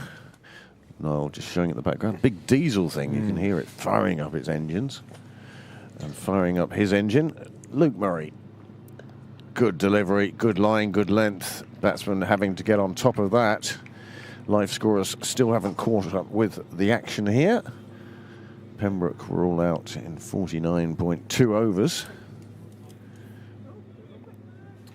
Yeah, it's a good opportunity for Murray here to really put a great spell in. Make sure there's no extras. That's nicely just dropped off the hands down the leg side, but there's no run there. The keeper, Lorcan, tucked it around quickly enough.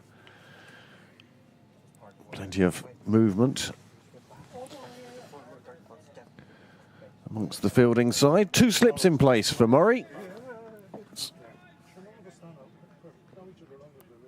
Yeah, it's just important. Sometimes he's prone to, like all youngsters, to try a little bit too hard and sprays the ball every now and again. But he's been very effective so far this season.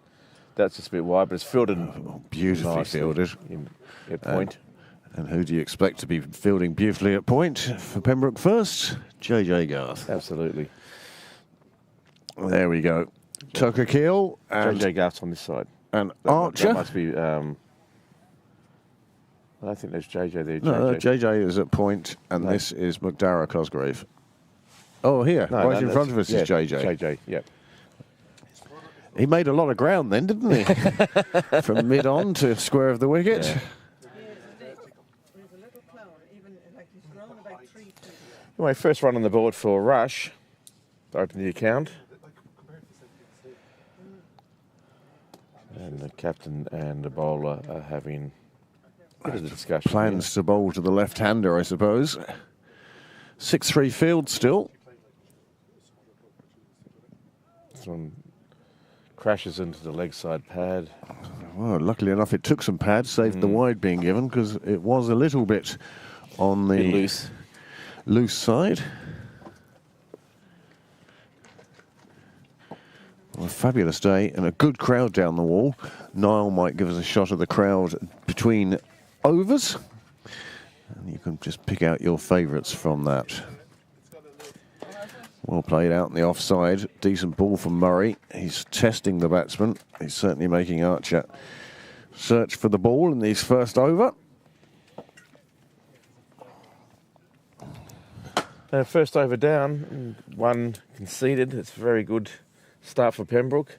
Steady start from Rush, just having a look. Well, that's what it's about at the moment. So there's no point going rash right from the start. You're chasing a big total run of ball. Doesn't mean you have to score a run every ball. You know, you can easily catch up, and we've seen that throughout our time broadcasting. People like Bouchan yesterday, who ended up batting over a 100, but at one stage was just 1 run off 12 balls. I think it was, yeah. But he picked that up. And having got himself in, he made sure there were plenty of runs.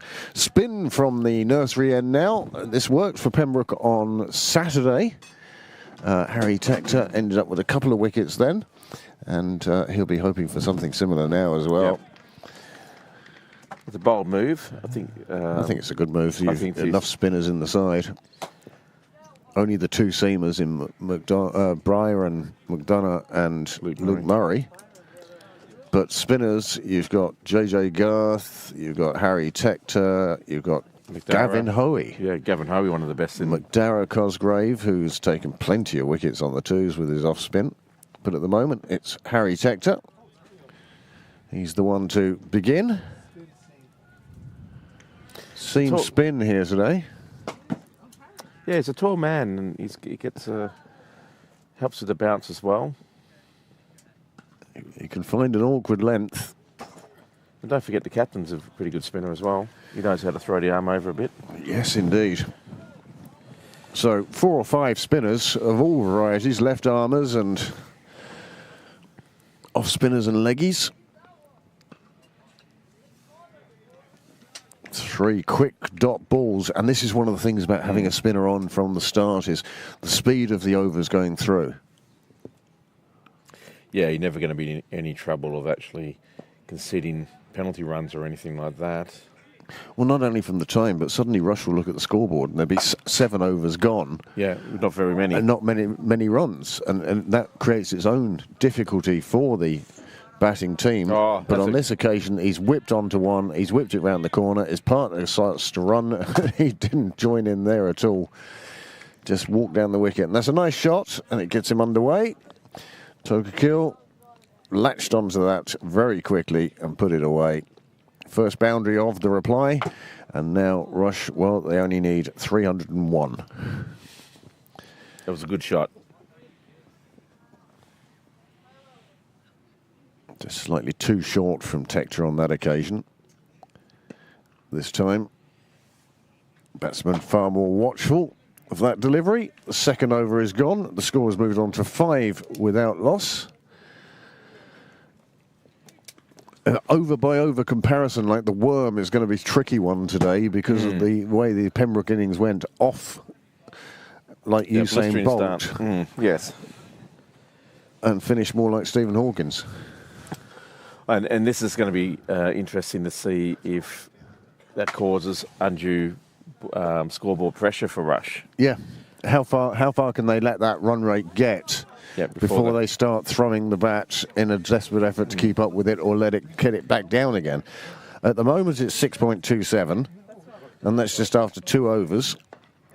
Well, again, I think the trick for any chasing side is to break it down into manageable chunks. So let's find the first 5 overs. Where are we at the end of 5? Where are we at the end of 10? You know, step by step. Yeah. Little targets all the way along.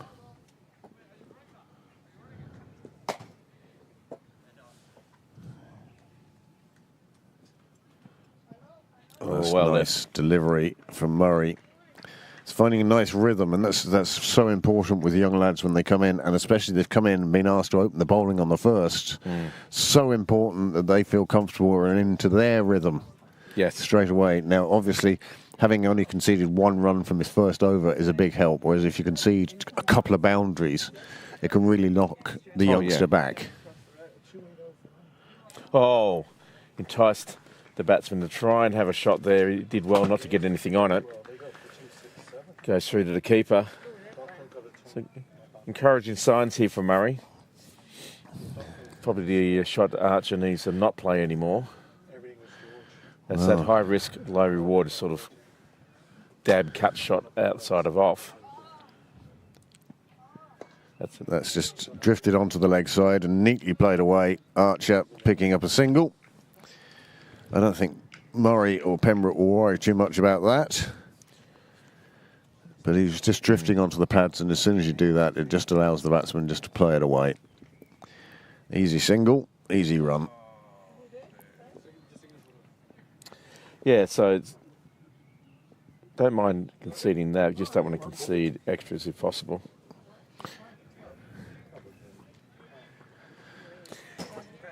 There we go. Another ball through to the keeper.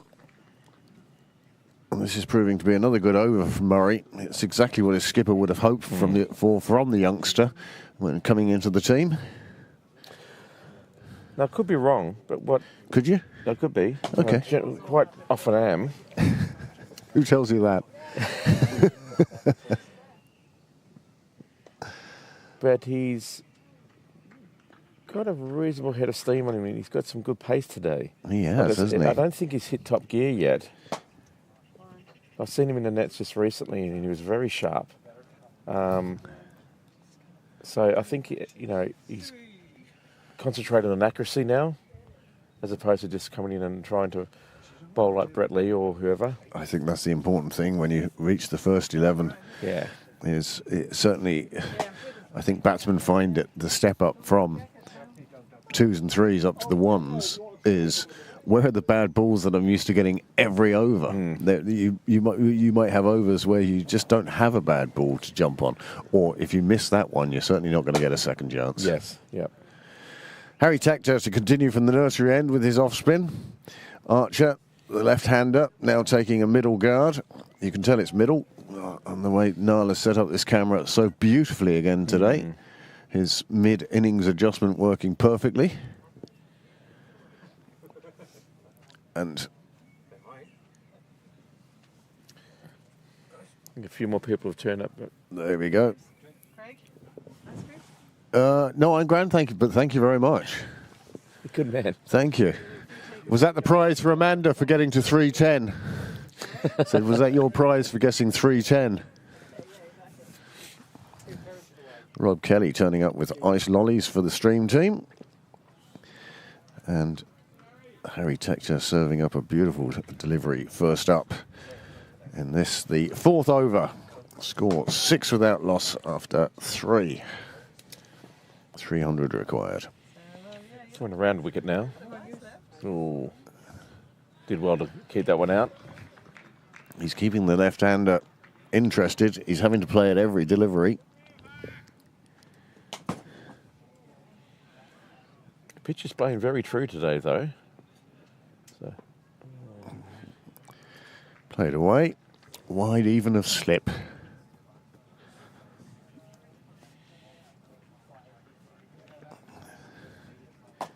Just the 4 runs from the 9 deliveries. You'd have thought with only 2 outside the circle, Yeah, they may be willing to take on the spinner. Well, they've dropped a man. Oh, just played that one to backward point, but backward point. But they've dropped a man down into long off now. So expecting a bit of a cow corner hoik. Or are they set in the trap? Well, that's it, isn't it? It's trap set. There is a man out on the boundary at long off, and also at, well, square cow, I'd call it. Yes. It's not quite mid-wicket. Oh. It's definitely Half in front of the stumps. It's that sweep slog that they're looking. Mistimed sweep slog was what they were looking for with that fielder out on Cyril's way. So 4 overs gone, a maiden.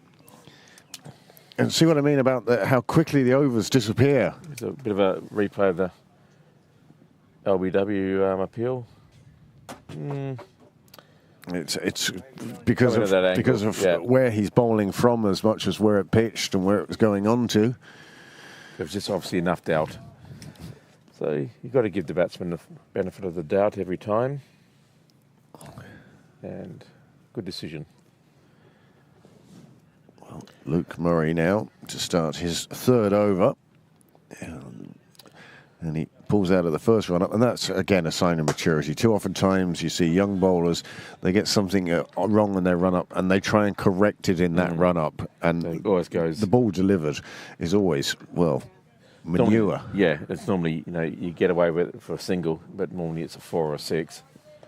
And especially playing at Premier League level. So if you feel it's not right, being able to stop. Yeah, reset. I thought you were going to give us another go of you are the umpire there. But yes, a good Bank Holiday Monday crowd down in Pembroke. The nets are busy with people practicing their sport. And Luke Murray searching for the edge of the bat. Left that one a bit wide. It was one where if it had been cracked away to the boundary, he would have said, yes, that's too wide.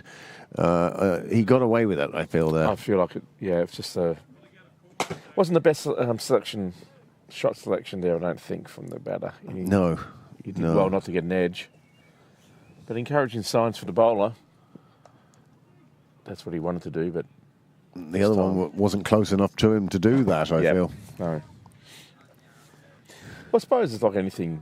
On every level, you've got a bit of nerves to sort of get under control. The adrenaline, it's pumping pretty hard when you first go out there. It takes a couple of overs sometimes to just get used to it all.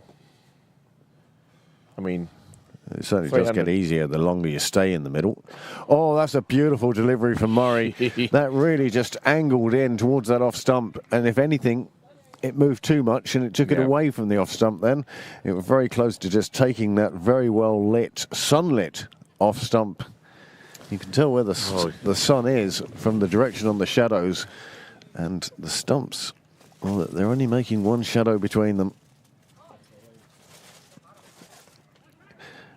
Flies away off the edge of the bat. The batsman had had enough. He was losing patience with Murray. He chased after that one. And it was in the air, but it managed to find the only gap in the slip cordon and slide away for a single.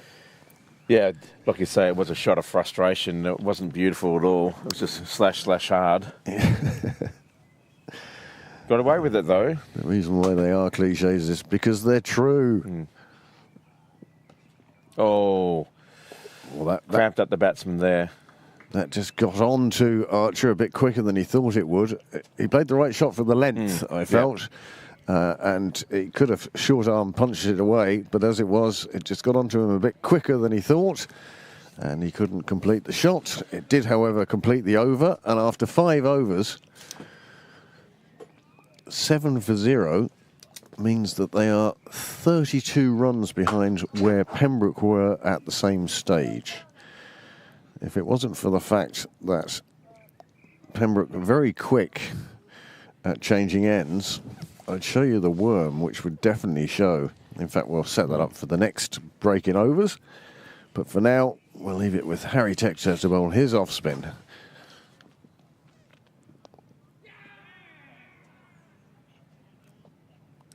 Well, we're trying to disguise a wide there. It not only didn't hit his pad, it didn't hit anything. Perhaps in the hope the umpire would forget about the wide then. That's a better ball. You can tell by the way the batsman's head snapped towards where he'd hit it. He was worried about that delivery.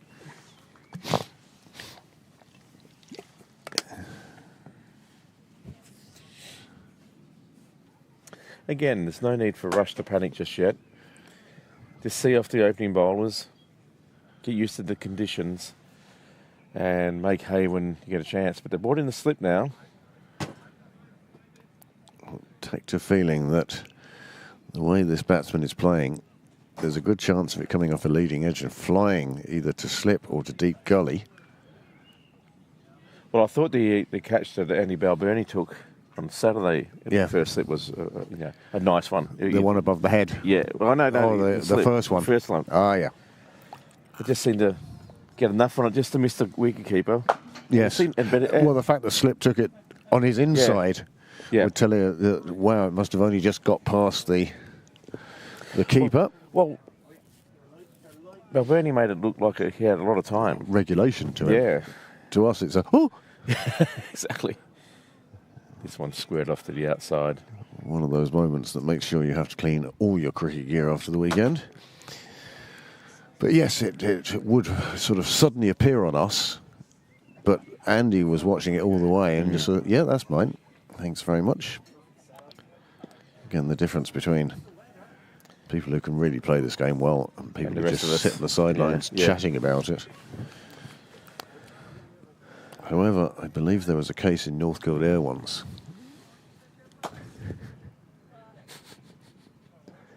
Lets that one go.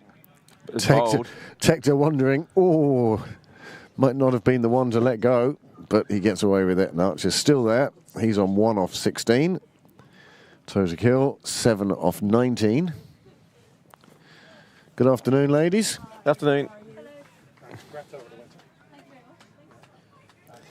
Another successful over for Harry and for Pembroke. Not many coming from it. Well, James, at the end of the last over, I said that Rush were 32 runs behind where Pembroke were. I can now tell you that figure's gone to 48. 48 behind. They are 48 behind, and that will be reflected greatly in the worm, but just shows what an absolute fabulous start Oh my Pembroke God. got off to. Yes. It's not quite, but it's not far off. Yeah, it's... yeah, starting CPR. Oh, good So- bit of shape there, Murray gets the ball to the right hand. I think he's far happier against the right-hander. for sure. I think that's,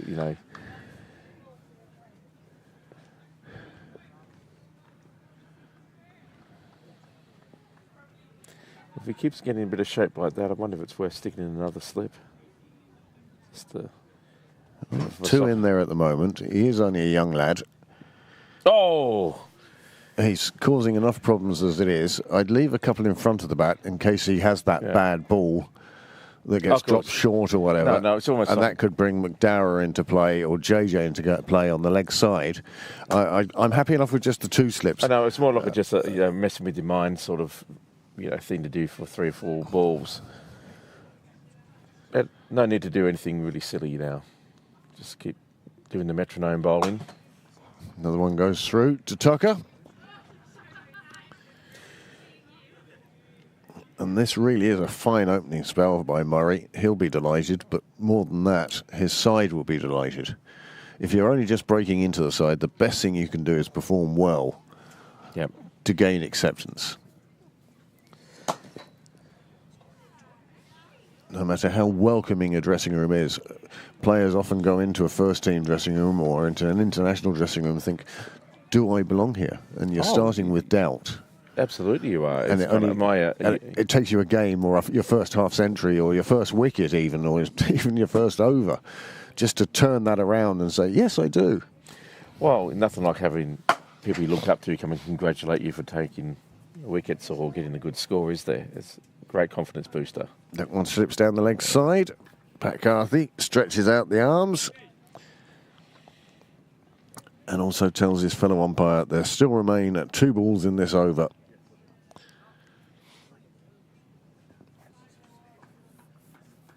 I'm sure Pembroke would like to make a breakthrough. However,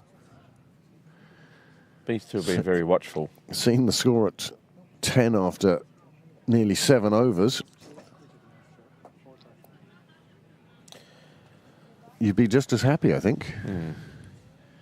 Oh yeah, absolutely. It's you'd be thinking now if you're a Pembroke, it's just a matter of time. We're building enormous amounts of pressure, and you can just see sometimes there's, the run rate required is moved up to 6.86. The run rate at the moment is under 1.5. Now, I'm sure that will change, but it's that required run rate Rush will have to keep an eye on. Well, it's a frustration that you can see comes through. Both of these batters have played 1 or 2 frustration shots, especially the Tector Hill. The right-hander. Yeah, the right hand. And I understand, all batsmen, you don't want to be, letting a lot of balls go through. But if it's good bowling, you just have to. That's part of the I guess, the character building part of the game. Yeah. You need to be able to sit there and go, okay, well, look, still got 45 or so overs to go, 43 overs to go. It's a long way. We can catch up, but it is hard when all of a sudden you've got an assault on you that just doesn't give you any width or any chance of having low-risk shots. Just being smothered at the moment, aren't they? Absolutely. Everything's going to be risky to score. I mean, you can't charge Tector, and unless you're 100% sure, because Lorcan Tucker will have your bails off you in a heartbeat if you miss. This is good by Tector. Yeah, no width. Just bowling a really good, consistent line here. Sun high in the sky still. It's great to be back. Great to be back at Sydney Parade. Oh, that's a beautiful delivery. Worth a shout. He's asked the question. The umpire is shaking his head. I don't think he's going to change his mind now. But it was a good, long appeal. Cassidy turning it down. I'd love to have a camera down the other end to see what happened there exactly. Yeah. Technical details. I won't say or guarantee anything that is going to happen, but my feeling is that once Niall gets the Wi-Fi as far as the scorers, he'll be able to set up a camera at that far end with a Wi-Fi signal down to us here at the nerve centre. You know, another good over. And after 8, it's 10 for none. Yeah.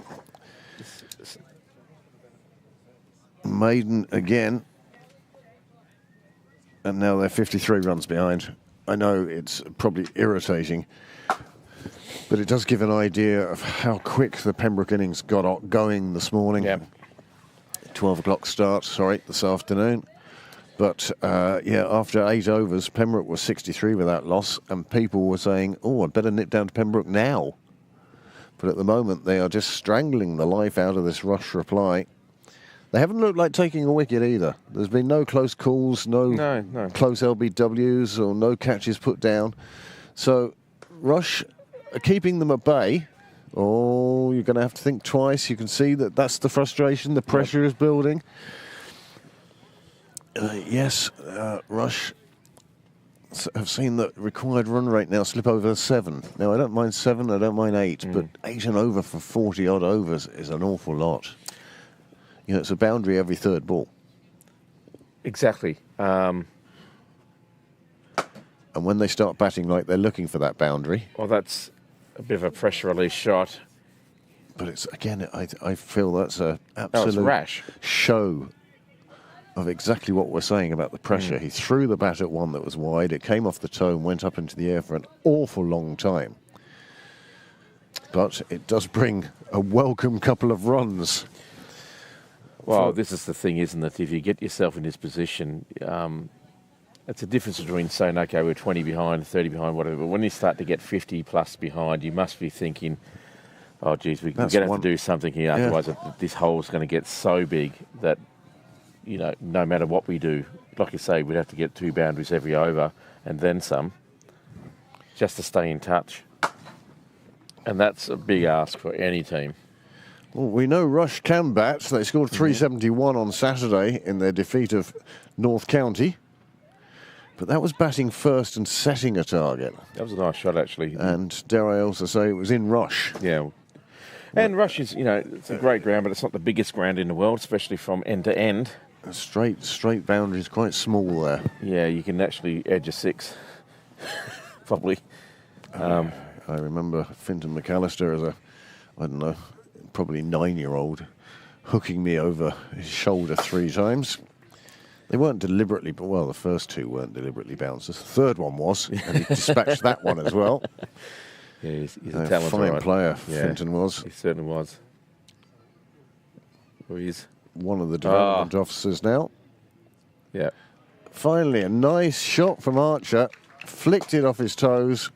Flipped it away behind square on the leg side, and it reaches the gate. Here we watch it. This is a lovely little shot. Yeah, You noticed how wide it was, and a flamingo shot. It was. And the back foot came up, and it flicked it away, and a welcome boundary. And Nothing like a shot like that to make you feel a bit more confident. Yep. The Rush score moves on to 17. This has been their best over by far, and they've now reached a score that Pembroke could only reach in the third over. Yes. Slower ball there. Tries to get that one through on the offside. The bat very clearly off the ground. Yeah. Pretty clever bowling, actually, just to mix it up. If it's deliberate, it's inspired. Yes. If it's just inconsistent, that's another thing altogether. No, the one thing I've noticed about Luke when I see him, I haven't seen much of him, but he has grown as a cricketer this season dramatically, you know. You're trying to power Murray away, and you get the feeling that Archer has said, right, I've seen enough of you now. I'm not... Your only best defence is attack. And I'm going to take you on. Yes. Well, it is the end of the 9th over. The score has moved on to 17 without loss. And there's 1 over to go of the power play. And of... Run rate has increased ever so slightly. It's stampeding towards 2. Which doesn't sound much, but they've had a few shots now that they've scored some boundaries. They need to start increasing that so they can start narrowing the gap a little bit. But I'd say the worm is still quite flat. There you go. There's a nice little nudge at the end there. Just give a flicker of going to second gear. But it's really got to find top gear and sooner rather than later. Yeah, I think now it's time. Well, you've had a good look. Got to get on with it. You've got to start taking some risks now. Change of bowling. So Byron McDonough. He's coming on first change. He's coming on at the nursery end.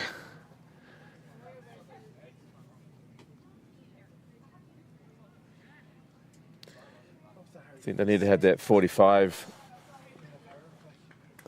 They got the catch there last time on the 45 bowling a wide ball, and the batter towed it down to the 45 backward point. Oh, big white. Tector chasing that one straight away, and it may not have been the one to chase. It's an easy one for the bowler. It's his loosener. Batsman thought he'd get onto it, and it wasn't to be on this occasion. But a big helicopter shot, doesn't it? Hoping to, if nothing else, get a top edge. It'll fly away for a boundary. That's a better ball. And it's one of those shots where you're hoping it's a thinner edge rather than the thicker one that goes straight up in the air. Yeah, exactly.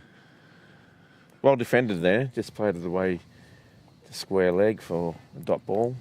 It's not often you see JJ Garth hiding in the field. He's slipped down to third man. Maybe he's been bowled and sent down here. I think he's been hidden in the field today. Not in his usual position of just behind square. Gavin Hoey fielding there today. That's a cracking shot. It goes through the infield and runs away to the fence on Cyril's way. There's a spectator digging into a hedge unsuccessfully. Well, those black hole hedges that we have around the ground. Now we've got a team of people, horticulturalists. Oh, and there it is. Yeah. Andy Balboni arrives with it. Joe Prendergast it was who failed to spot the big white thing on the ground in front of him. So, first boundary we've seen for a while. The score has raced on to 21. And this is good from Rush. They need to do this a bit more often now. Oh, they've called for one. He's being sent back. I think he's going to get there quite comfortably. But his partner didn't want any of that. Yeah, there's a bit of yes, no, sorry, thank you. Bob's your uncle.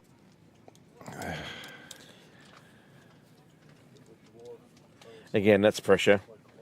You're trying to squeeze any opportunity for a single.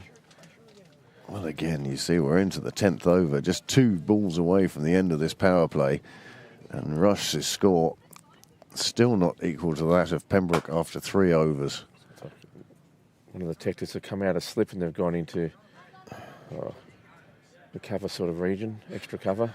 Gavin Hoey doing a super job in that fielding position there. That used to be... who's there before him? Just behind point. Oh, but Gavin Hoey's making that place his own now. It used to be dominated by JJ Garth. It's great to have an upgrade. I don't know what JJ's done to his team, to his captain, but he's... Oh, he must have run over Paul Lawson's dog. That's what it is. Fielding down at third man today. No, we all know that JJ took 2 horrible blows on Saturday from Liam McCarthy and for Railway in making runs there yesterday. And he's made 45 today. He's had a super day. But yes, I do feel that on account of that bruise on his arm, he's down at third man, and it makes a lot of sense.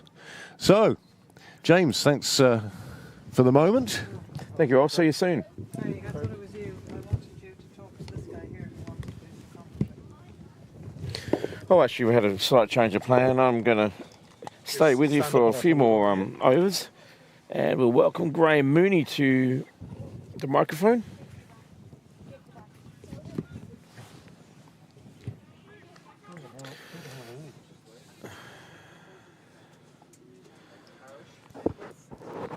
Let's stick with Luke Murray. From Why not? St. John's End. Why not? Of course, absolutely. I think he's doing a splendid job. Well, it's the way he bowls. He did the same yesterday. He started off with 3 maidens and he bowled for the 2s yesterday. He just... He settles into a nice line and length, seems to straight away. He's maturing nicely as a cricketer here. There's the wickets! He's got one. What a Caught take! behind. What a take! First, was it second slip? First slip. We don't have a second. Second bow, yeah. First What? slip. That was a great take. That flew That's off the bat. Tim Tector, I would... I think so, yes. It looks like a It's Tim. one of the Tectors anyway. It looks like Tim. Yeah, I think it's Tim. What a take. And well-deserved Luke Murray. Great pace. Here we go. Watch this replay. And Archer will be kicking himself. I don't know, that might be his first senior wicket. Could be, yeah.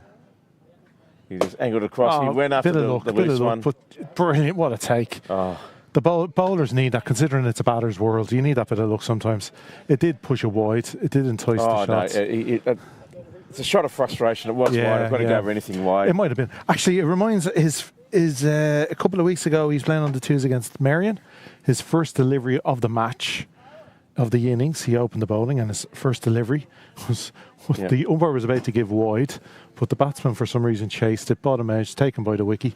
So instead of a wide, he's got a whatever diamond hook in the innings and takes it. So you need that bit of luck. Everyone, that's what sport is.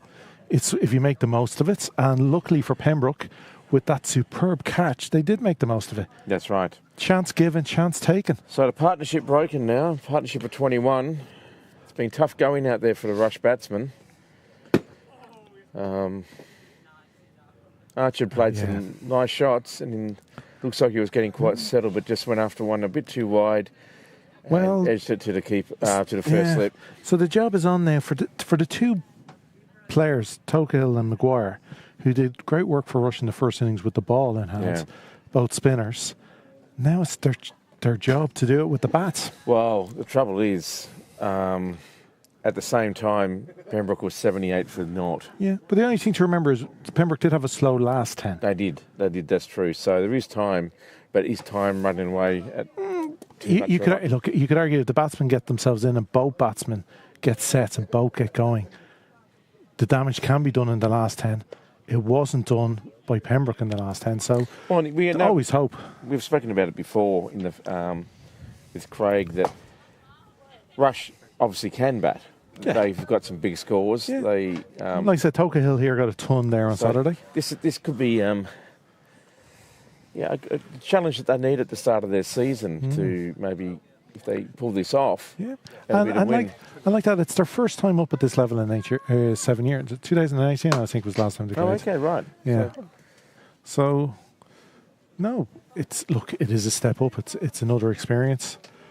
these are the days you play for, though. Yeah. Being challenged yourself as a batter and as a team member.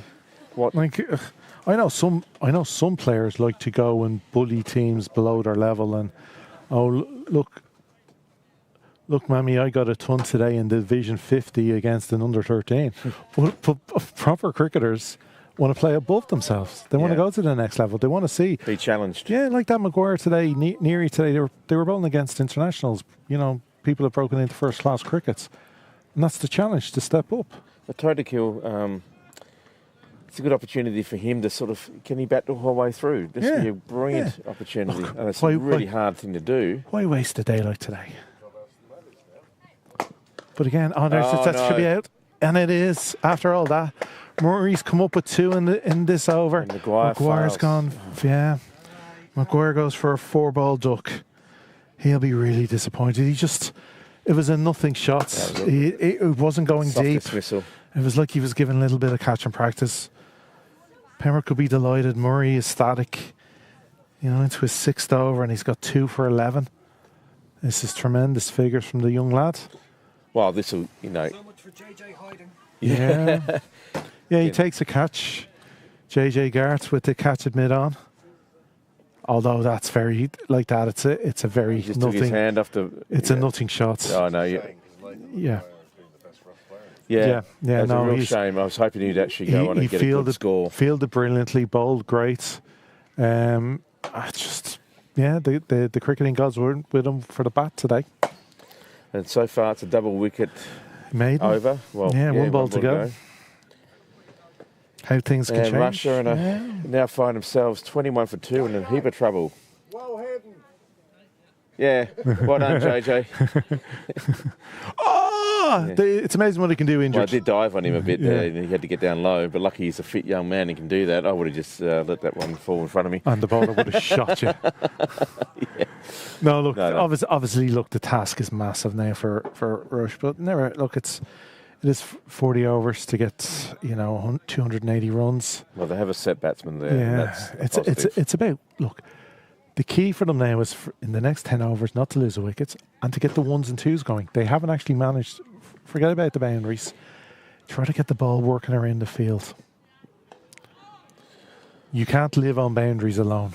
You need the appetizers. Well, you know that once you get rid of the opening bowlers, it might be a bit easier or a bit. Yeah, no, but there's some class bowlers to come on. Of course, they don't know that, but I mean, it's like. It's a double wicket maiden for Murray. That's brilliant work. Well done. So after 11, it's 21 for 2. Yeah, I have to say, in all the catches over the years I've seen JJ Garth take. Who took the first catch? Tim Tector. Tim Tector. Yeah. Yeah. Not that catch wouldn't be going in JJ's top 10. No, it was well, you did. I seen the dive. Yeah, no, I did dip on you a bit. No, don't try to make it out better than it was. That's a simple catch. You're shot if you drop that one. JJ's just fielding in front of us here. Oh, it is lovely to have swipe outside off there. That again is the great thing about the smallness of the Premier League in a way, because like you get to know a lot of the players and get to have chats. Like in between the innings break, just talking about the first innings with Alan Eastwood there. Seen him play lots over the years. Even faced him back way back. So it's great to be able to chat to the players like this. We're very lucky, yeah. Yeah, and like that, sometimes we get them on commentary. Oh, this is going to be called a wide, surely. I think was it last. Just about. Very lucky to get away with that. Was it two years ago? I was lucky to have Barry McCarthy come on comms for about 10 minutes. It's great, yeah, it's lovely. It's good to have some people know something about the game. Yeah. Yeah, me. I'm just bluffing my way through this. I'm trying to get the breakthrough. Well, defender there, just got his body behind the ball. Just played it away on the leg side for a dot ball. No, look, things at the moment, you would have to say the skipper will be delighted, everything going to plan. his opening bowler's worked. His change of bowling is working. Well, yeah, I mean, The line, the consistency is there at the moment. Not giving many get out of jail card free cards to the rush batters. You know, no wides, boys. You know, it's just tight, making it so difficult. well, the comparison after 11 was 78 for no loss for Pembroke and 21 for 2 for Rush. So it's important that these two build a partnership. Oh! I think JJ would have caught that. Oh, he's so quick. That's great, isn't it? that's- I mean, they're hunting in pairs out here. There's energy on this. Well, it's a very youthful team as well. I know yesterday on the sidelines, Mark Berry, who played a lot of he plays on the twos and has played on the ones, but came from the northern teams, mentioning how young Pembroke side is, where if you compare up the Norths, they have a lot more older that's got to players. be given a wide. Yeah, that was a bit too loose. And this is a very young team. Like, you would say the oldest would be Paul, the skipper. Mm-hmm. Everyone else, actually, I don't know how old Harry is, but everyone else. Great chase, JJ. Yeah. We reckon you would have caught that.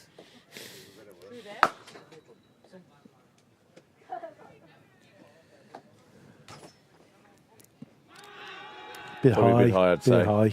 With the bounce that Byron gets. Yeah. Anyway, after the end of dot that, ball. 24 for 2. At the same time, Pembroke was 79 for naught. Yeah, it's a gaping 55 chasm. runs. Yeah. And so wickets in hand that they're going to be careful of now. Got to manage those wickets in hand. Run rate has hit 2, but the required is 7.42.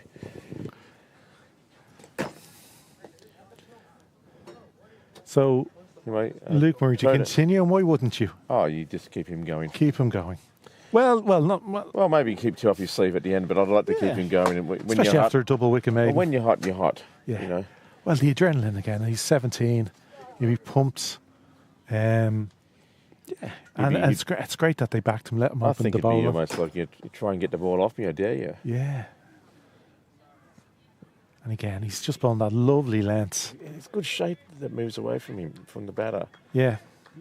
Now, if you can master the one that goes straight on and, you know, A little wobble ball. lots of Yeah. variations, which I think Yeah. he's getting there. But again, he's so much to learn, obviously, and he has time to do so. Now, But he's learnt a lot since last season already. I can just see it in his action. Look, he was spraying the ball a lot more last Yeah. season. Now he's a lot tighter and he's yeah. But again, it's a very repeatable action he has. Smooth run up. that's good to see. Very different, obviously, between the twins, how they bowl.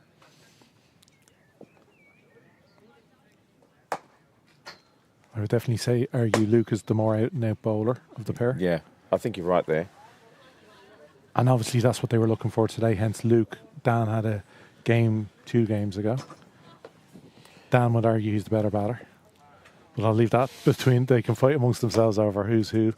Oh, that's great, isn't it? Yeah, that's good bowling. He Batsman Gets a thick pushes edge. at it, gets it down to third man, but you wouldn't say played for. Well, he wouldn't be discouraged by that. It was No. in the air, so And again, they're persisting with the slip, which is brilliant to see. anyway, McGee's off the mark. Yeah. But and a second slip coming in now, which is great to see. They keep challenging the batters. McGee to face. Oh, that's super. Great keeping. But again, as we were saying in the first innings, don't set fields for bad bowling. You should, especially at Of course this not. level. Don't set a field for bad bowling. Well, also when you're 50 odd runs ahead. Yeah. There is that cushion. You don't do anything. But if this had been Pembroke bowling first, this still would have been the case. They do back their bowlers. They often have 3-4 slips in. Nice stroke, Yeah, that one, actually. good It's a little batting. bit of width, and he's played it nicely. Not enough to get to the boundary, but 2 Sort runs. of extra cover, deep extra cover, and they'll pick up 2, Yeah. like you said. Good stroke. Oh, very nice batting. Not as much power to get to the boundary that was needed, but again, when you're playing yourself in, Yeah, you're just trying to get into the rhythm, aren't yeah. you? You know, and timing will all that come. sort of stuff. Yeah. Again, Pembroke won't. But every run settles the nerves just that Yeah. little bit extra. But if I'm the That's a great shot. First really poor delivery we've seen from Murray, dropping it short when no need for it. He's gotten his money's worth from bowling up, pitching it up. So yeah, that's a ball he doesn't need to bowl. But well played. Yeah, really good shot though. Yeah. Again, He's that early, didn't he? Nobody out there, so it's once you beat the circle, latched onto it quickly. Good judge of length.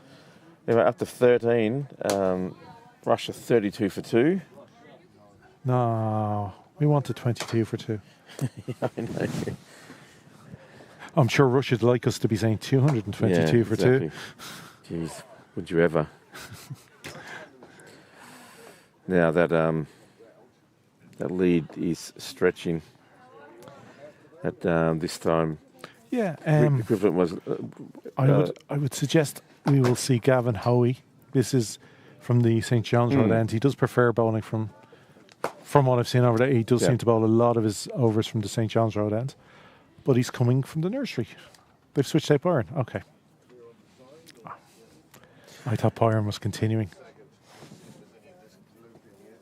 I would have thought Luke would be the first to keep Byron on, bring spin on a loose I end. suppose I think, well, he's just got himself, 2 wickets. Might be giving him another 2 overs. They might have been bowling out. Yeah, I'm not sure on the age. The age thing. He may not be allowed to bowl 10 in a row. I'm not sure I what don't these know, days. yeah. I haven't. But We're so well educated. We don't check the regs. Who needs to? anyway, after 13, Pembroke were 91 for naught. So basically, it's a 59-run Differential. Plus 2 wickets. Yeah. So And again, you're talking about a very attacking bowler coming on here now in you'd Hoey. want to just get to 15 now. See this. Oh, Gets a bit of lift. that's a good shot, actually. Should only be the one. Cosgrave coming around and a good arm. That is kept to 1. Good call fielding. there. Good call by the batsman for no.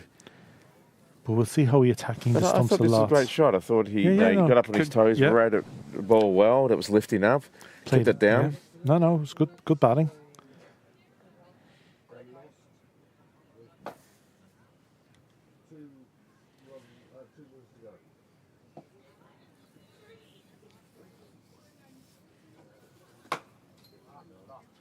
Oh, it's lovely this sun is out now fully. Barely a cloud in the sky. Again, pushed out into the covers. Cosgrave comes in again, just be the one. Pembroke won't be unhappy with this. Hoey getting the feel for the ball.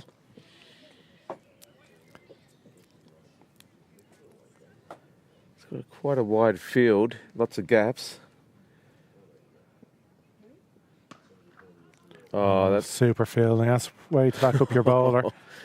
that was sharp, and it went straight to the cover fieldsman or extra cover who made sure that there was no run there. Dived, 2 hands on the ball. This super fielding. Easy to bowl when you got fielders like that around you. Oh, well judged. Yeah, that was a gutsy. That's a good leave. Ooh. That's a good leave. In his head, he's gone phew. Well, he's been out there a long time. He's looking quite good for his team. He needs to be there for a long time. And maybe he's seen the ball quite well. That's well played. Well, like that on Saturday, I think he had 100 on Saturday. So obviously He's in good nick. He can bat. But yeah, there are a lot of pressure on him to stay there for a very long time. Done well there, navigated that. Oh, sorry, my apologies. He only got 33. It was actually Abdullah Tanawal who got the ton, and Hashir Sultan who got a ton on Saturday for Rush. So they've still got batting in this middle order to come. Oh no, look, don't write them off yet. It's a long way to go still. 34 for 2 off 14. And we have a change of bowling. Byron McDonough swapping ends. And I know that the run rate required is creeping up to almost 8, but the run rate itself has slowly moved up, and it's a long way to go to bridge that gap. Oh, yeah. You wouldn't want it to go much more than where it is at the moment required, but Yeah. But again, if Pembroke will be looking in their small little targets to kind of get to 20 overs and keeping them under 70. yeah, interesting that they've changed ends for Byron McDonough. He maybe just fancies a little. And obviously Murray did bowl that brilliant spell, you know. Yeah, probably want to keep him to help clean up the tail if need to be, or break partnerships if they develop.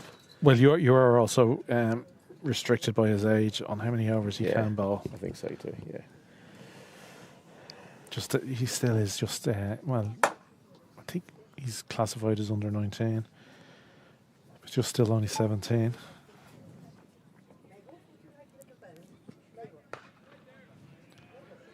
Oh, this is brilliant. So from our first innings discussion, so we're getting a little update from our umpire, somebody who actually has read the regs, we hope. Right. Will letting us know from our discussion about penalty runs in the first innings. So if the penalty runs are to be awarded, the umpire signals a power play signal at the end of one and the beginning of the other over, and the amount of runs will be 6 per full over left. Big shout there, but the umpire's not interested at all. They scramble through for a leg by by the looks of it. Why everyone's having a bit of a shout. Bail came off there. Somebody was up on his regs about to take it out with the hand and ball. So there would have been a signal from the umpires beforehand. Right, okay. And the power play signal. Okay. So here we watch So the replay. it's full overs left. So if there was 9 balls, No, it is 6 runs. Yeah, drifting down the leg. It's above the knee roll, so it's probably too high. Good fielding. Good Fielding, and then smart on Rush's part to be awake for the chance. Again, back at the lengths, on line. Very difficult to manipulate that away. Yeah, just want to defend those. He defended it very well to the offside for no run. But like that, looking at what happened in the first innings, the only thing the coach should be saying to the bowlers, don't bowl short. Like most runs were the short deliveries pulled into the leg side. Oh, well bowled, well played. Yeah, soft hands there, kept the ball down, runs it down to third man region, picks up a single. Yeah. Again, happy result for Pembroke. Because as we said, we've gone past the stage where it was a run of ball. At the start of the match, it was a run of ball, but we're past that stage. And I wonder if this is the stage where Rush are going to get a bit of flow with their runs. Yeah. I think. Oh, chance! Oh, that's 4. If it looked for the batsman there, would have been another. Wow. That would have been a highlight reel moment. Big swing and got the top edge, just enough to get over Lorcan Tucker's hands. And for slip, so flash hard. Yeah, it's paid off for him. He's, back yourself a bit. Yeah. I think this is a good. But again, I would argue that was a short delivery, unnecessary. Yeah. True. Anyway, after 15, Russia moved on to a 40 for 2. Yeah. Sometimes bowlers just need to reel themselves in, the adrenaline. Pembroke don't need 10 wickets. They would like 10 wickets, obviously, bonus points, but they do not need 10 wickets. No, they just need to win. Yeah. Comparison at 15 overs was Pembroke were 102 for naught, so basically it's a 62 run differential. However, in the next 5 overs, Rush really put the brakes on. Yeah. So, nice bounce there by Owie, tempting the batsman. And they did so with pace off, mostly. Yeah. So I wouldn't mind, spin from both ends. Yeah, I think that'd be a great move. Yeah. I know Paul likes to bowl a lot from the nursery end. But he bowls both ends. It's going to be sport for choice. Yeah. You could bring Harry Tector back on. JJ Gart. Now, obviously, JJ has a sore arm, but it's not his bowling arm. But You've you got don't know if- Madara Cosgrave. You've yes, got his off spin is very good, especially in T20. So he's good. Paul himself. Yeah. I'd like to see Paul coming in early. Yeah. Well, like that, Well Paul, played. we going just by the start of season, article on Cricket Leinster where they had him starting the season 295 wickets in the league, senior league. Okay. He's therefore, by my reckon, he's on 299 at the moment. Oh, you got to bring him on. Try and down be the leg. creative there, but Well around from Murray, or is that Murray? no, Yeah, it's keeps it to one leg by. not who that is. Is that the pro? Jeez, yeah. Anyway, Feeling the fine leg. they pick up a single. Leg by beats everyone. Yeah, you're delighted at the bowler when it's given leg by. It's off your figures. Should always turn into you where no, that was leg by. Don't get that as runs. Leg by. Oh. Half a chance. Would have been very, very, very good catch. Didn't carry. The ball hit straight back to Gavin Hoey there, and it just was millimetres in front of his hand when it hit the ball, hit the pitch. So nearly a caught and bowled opportunity. Nice. That's a better shot. He really can generate pace, Hoey. Yeah, and that was a better shot actually from the batter. Just kept it on the carpet there. But again, Pembroke have kept that fielder inside the circle. He's not at deep long on. He's not at long on. He's up in the circle, which doesn't allow for that get out of jail one single down to long on, which Pembroke utilised a lot in the first innings. So, no, it's good attacking field still. Brings the score to 41 for 2 off 16. Now, I was saying before that this is where Rush put on the brakes, but let me just put that in context. When I say to put on the brakes, They went from 9 to 6 and over. Essentially, it's like they were now scoring for the next 5 overs about 5 and over. Yeah. So it's still, the gap is widening between what Rush have and what the same stage Pembroke had. But you've got to keep chipping away. It's a funny game. It's never over till it's over. So if Again, Tector, it's about the manipulation of runs here. yeah, well, he's on 19 now. Yeah. And it's taken him a while, but he's seen off the opening bowlers. He'll be looking easier and easier as the day goes on. Again, Now, if he can get 100, yeah. Down the leg. That's never going to get given. Half a shade from first slip. Nothing Cover. from the bowler, nothing from wicket keeper. more like And just the, reflex and of the the shot. umpire's just going to signal leg by. Yeah. Again, full. I love the length. Just keep it up there. Keep slip and play. Well, what I like about these two batsmen at the moment, even though they're under enormous pressure, they haven't gone out there and just started swinging wild shots. They're just trying to get themselves settled, and also with the new batter, and also just take whatever runs they can get. That's a good example. Yeah, good. Well, play down to third man, take the single. This is where they can ability. If they can do that more and more in an over, and instead of 2 to 3 dots, those are changed into 1s and 2s. Yeah. You will then hopefully get 4s and 6s as you get more and more set. But it's the turning of the dots into 1s and 2s at the moment. Yep. Is step 1 for Rush. Yeah.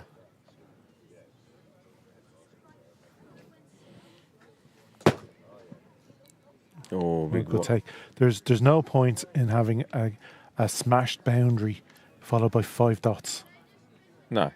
It just it defeats. You haven't got enough to play with. You're too far behind to really want to do that. You just want to get some bat on it, find a gap, and there are big gaps here. Yeah.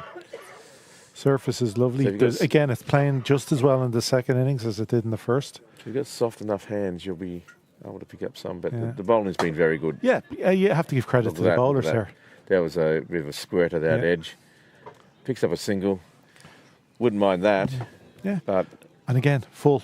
Nothing short. Nothing short. yeah, Nothing short. I know.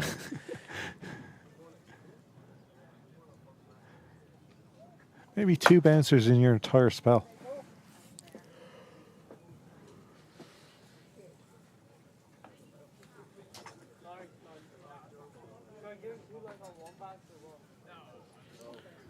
Steams in again. Oh, he's got that's flown over backward point. Was miles over point's head. Well, he went for the tried to clip it on the leg side. He got a leading edge out to the offside. He wanted his moment on the replay. Yeah. That was. Here we go. Yeah, playing it to leg, got the leading edge, miles over his head. Yeah, he's miles, lucky nowhere the near bowling it. was so fast. That reminds me famously of Republic of Ireland. I think playing West Germany back in the 80s, and we were 1-0 up, and they equalised. And Packy Bonner said afterwards, the shot came from outside the penalty box into the back of the net. Yeah. And Packy Bonner said, I put in the dive for the TV cameras. He knew he was nowhere near it.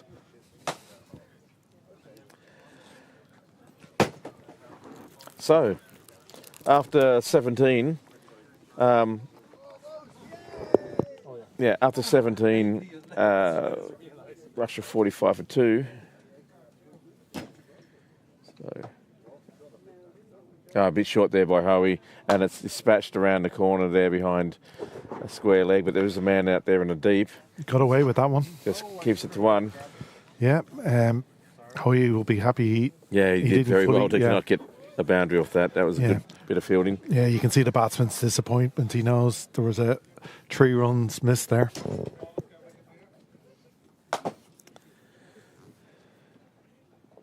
Oh, that's a better ball, and a great take there by Tucker. Another dot ball to the total. He's got a fair bit of pace on his spin. He really fires it through. This one's a bit shorter, and it's cracked away on the offside. There is a boundary rider out there. But Dara Cosgrave picks it up. Just a single. Wouldn't mind this. Oh, no. No, he does. His rotations, he does get it in there quickly. And and even with that pace, he still does manage to turn it. The run rate required is now 7.98. It's gone back up again. And this one, push, quick call straight away. Yeah, it's good easily running. Through. That's what you want more of, from a rush point of view. Yeah, they're just rotating the strike nicely on this over. Only 1 dot. 3 singles so far, or 4 singles so far. Just scoring's caught up.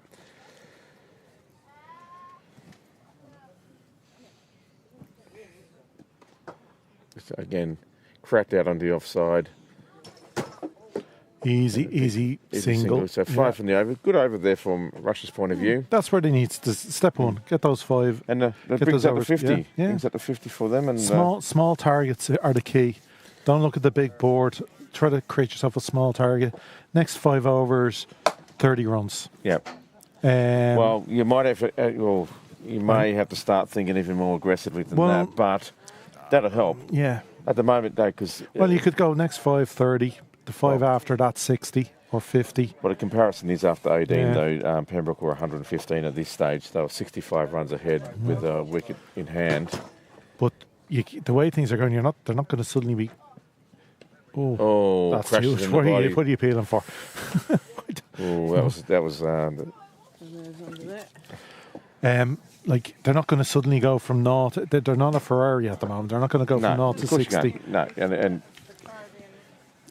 again, McGee's doing quite well. He's 18 of 21. He's striking the ball pretty well.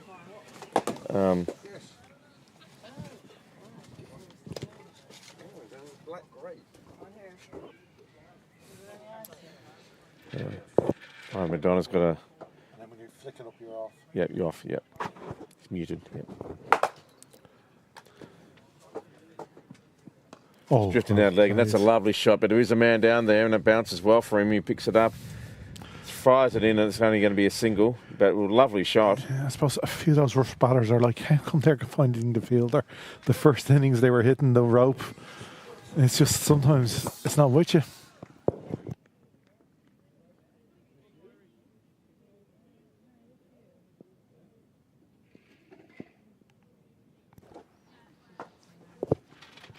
But again, when it's only a single at this time, Pembroke win, and then it's followed by a dot. Throws that ball in, because of his height, gets a nice bit of bounce. Yeah, that seems to be the perfect length for McDonough. I know it's not attacking the top of off. It's a little too far back to be kind of hitting top of off, but it's an awkward length for the batsman to manipulate, and especially the way he's attacking the body. Well, the batsman's comparatively shorter than McDonough, so it comes up towards his throat. There you go, his frustration shot. Yeah. Wasn't quite short enough. You got onto it. Would have been either straight down JJ Garth's throat or probably actually the cow corner for 4, but just didn't get the timing at all. But he survives it.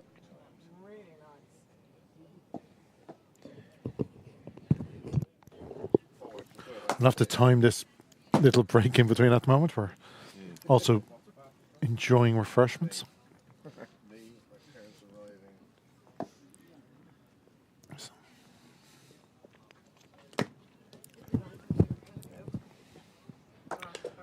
Another good delivery, good line, good length. And like that, again, Rush are just having to settle with a dot ball. They can't pierce that infield. Yeah, it's a pretty tight ring on the offside. Yeah, just the one man deep on the offside, and he's more towards points on the boundary. So the bowlers, Byron McDonough's doing really well here. He's really bowling to his field. Now they're dropping. Now is this a bluff or a double bluff? Cosgrave has dropped to the boundary on the leg side. Are we going to see a short ball?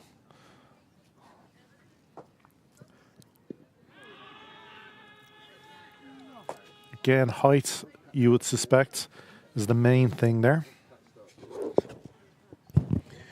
Yeah, just testing the umpire there, see if he can be talked into it. The umpire's obviously very experienced and not having any of it. So after 19, Russia 51 for 2, hard going. Yeah. But they still are going. Well, yeah, it's a difficult one. You're conscious that you need runs, but you also don't want to throw your wicket away. It's the quandaries of cricket. Oh, well bowled. That was beautiful. Now, well, Did you play that? But I'm also thinking this is the stage, unfortunately, I think where Russia are probably going to leave themselves too much to do. Yeah. I mean, they only scored 1 run in their last over. Bit of bat there. Yeah. When do you start to think, one of us has to take some sort of risk? Yeah. We're either going to die wondering or die trying. In saying that, though, there is an importance, especially with the way the league is set up. Bonus points can matter. Yeah. So when you say about attacking, there's a lot to be said for Rush batting the 50 overs. Do get as much as you can without just flinging your wicket away for no reason. Senseless. There is risk reward percentages, whatever, but when they split the leagues, after everyone plays each other once, you want to be on the top half of that 6 and not the bottom half. And it could come down to, because teams are beating each other.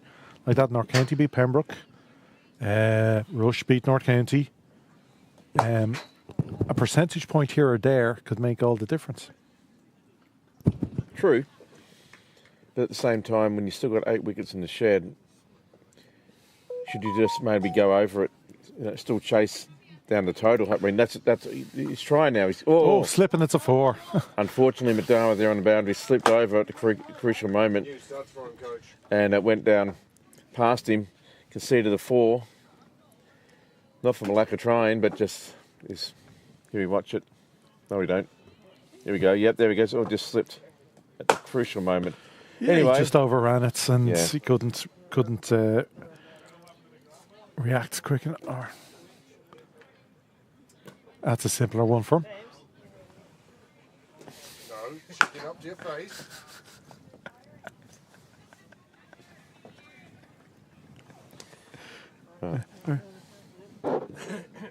Would you like me one feeding him? 20 overs. So after 20 overs, the score now is moved on to 58 for 2, and we'll have a change in the commentary box. And Craig Senior will be returning to bring you through to the 30 over mark. Well, as we've been saying, it's it has to be the most crucial 10 over period now for Rush. It's either the point they can fight their way back into this game, or they've played themselves totally out of it. And there's a chance, and it's gone. Great take. Seemed to hold up a little, or play through it with an angled bat, but that's a great take in the covers, and the third wicket falls. Well, keep coming back to the commentary box, Craig. Byron McDonough picking up his first one.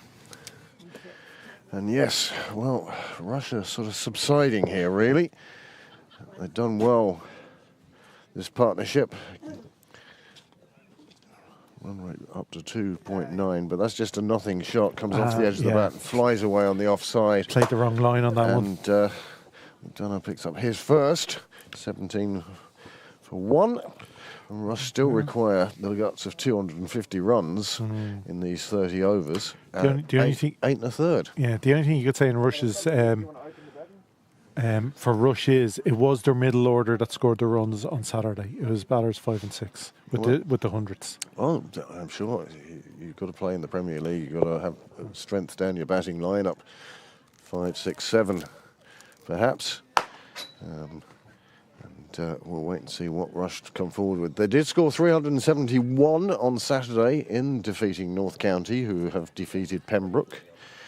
But, well, this is on a slightly larger ground than the Rush ground. Many thanks to those of you who are getting in touch on the chat. In answer to your questions, yes, the commentators can if they look to their right. Henry. Just something on one of the comments. 58 for 3 then. 20 overs, 20.1 overs gone.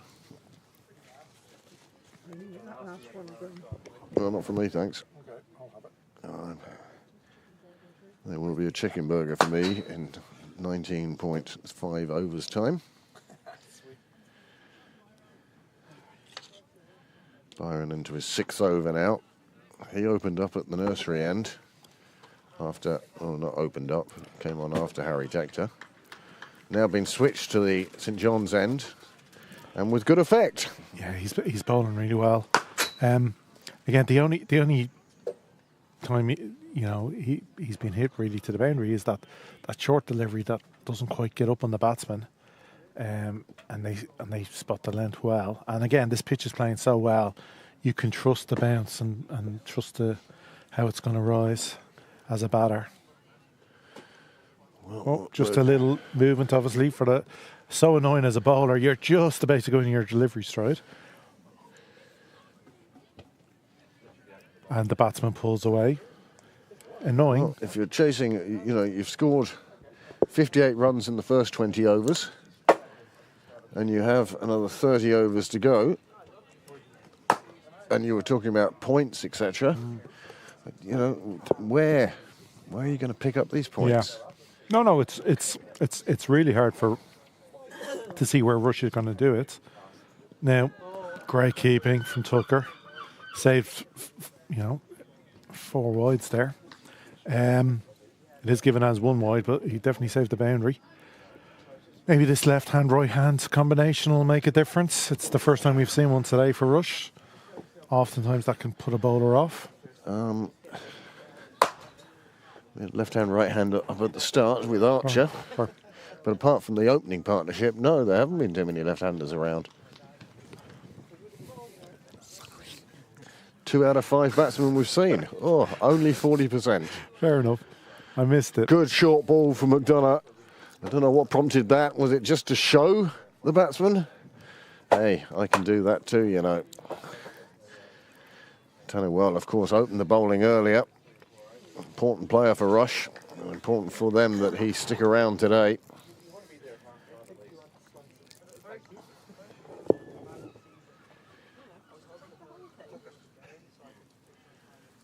Lovely smooth action into the wicket. It's a nice action. It's slipped away and it's hacked away square of the wicket on the offside, scattering. Well, Marissa Whaley is there anyway. She had to move from her seat. Well, I think we got the Balburnies down there as well. There we go. It's a lovely, lovely shot. Just Bit of gave width. gave that bit of width to the left-hander. Not too much footwork from the batsman, but a flailing bat, and you can see scattering the crowd on the sideline. And again, it really emphasises if you're at cricket match, keep an eye on the ball. Or half cloughed down. Now, I would suspect this is McDonald's final over for the moment. maybe pace off, especially this is a batter who looks to want to play his shots. As I said, he got a ton on Saturday.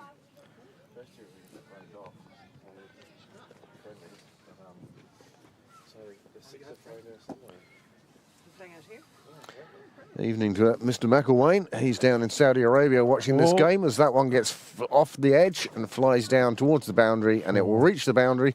Well, live by the sword. He's enjoying himself at the moment. Yeah. Couple of boundaries in that over. It takes the score on to 67 for 3 after 21, and we're just 4 overs away from drinks, as you see. As I say, not the most convincing of footwork going on, but It worked. Well, as I said, on Saturday, this Tanawal scored 135 from just 88 deliveries. well, you can see that he does play his shots. There's no doubt about that. 12 fours and 9 sixes. Comparison score, Pembroke were 60 ahead of this and had lost 2 wickets. Rush have lost that 3rd wicket and, as I say, are now 60 runs behind where Pembroke were at the same stage.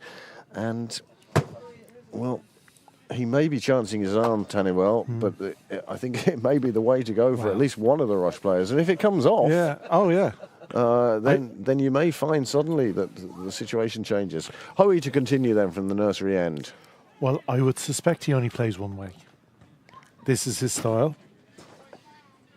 And he likes to play shots, likes boundaries. I think you're describing every cricketer in divisions as 10 downwards there. Well, 135 from 88, But yes, I understand what you're saying about him being very positive and wanting to take the bowler on. And it could be that it could be his undoing against Hoey. Yeah, look, obviously in a bigger ground, you can suddenly find, I hit that, but it's caught in the boundary. Rather than 6, in, say, Rush. So, look, it'll be see who blinks first, really.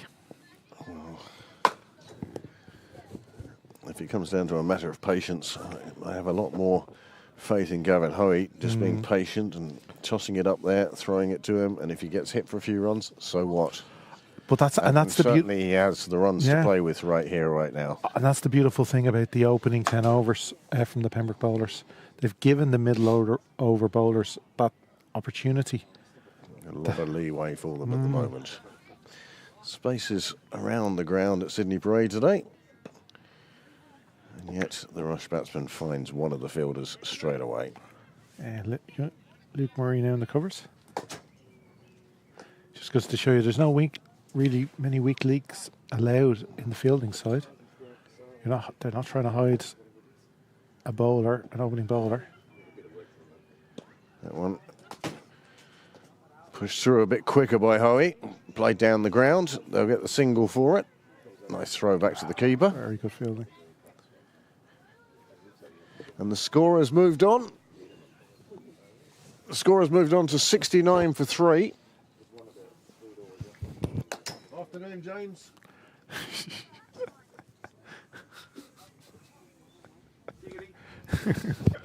Never gets old.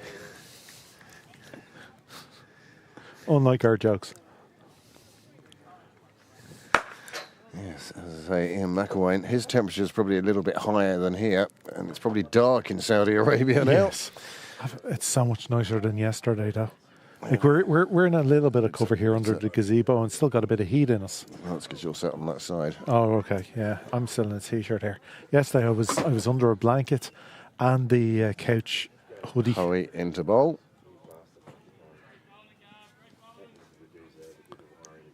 again, I think the right-hander having a little more trouble with Hoey than the left-hander. Again, he generates so many revs. Hill is doing a fine job for his side, though. He's been there for 65 deliveries. This will be the 66th. Oh, swing. Big swing there. Tucker's speed of gloves, quite impressive. 22 overs gone then, 69 for 3. Yeah, I'd say the only thing Rush should probably be disappointed is, he's only scoring at like 300 or 0.3, whatever. You had a few more. 64 behind where Pembroke were at the same stage. And Pembroke, just for comparison, Pembroke had reached 68 without loss after 9 overs. Yeah. And Russia there now in the 22nd over, and that really is the difference. The tale of two teams. It was the super start the Pembroke top order got Pembroke off to. Really did set a foundation that perhaps they could have built higher on, but 305.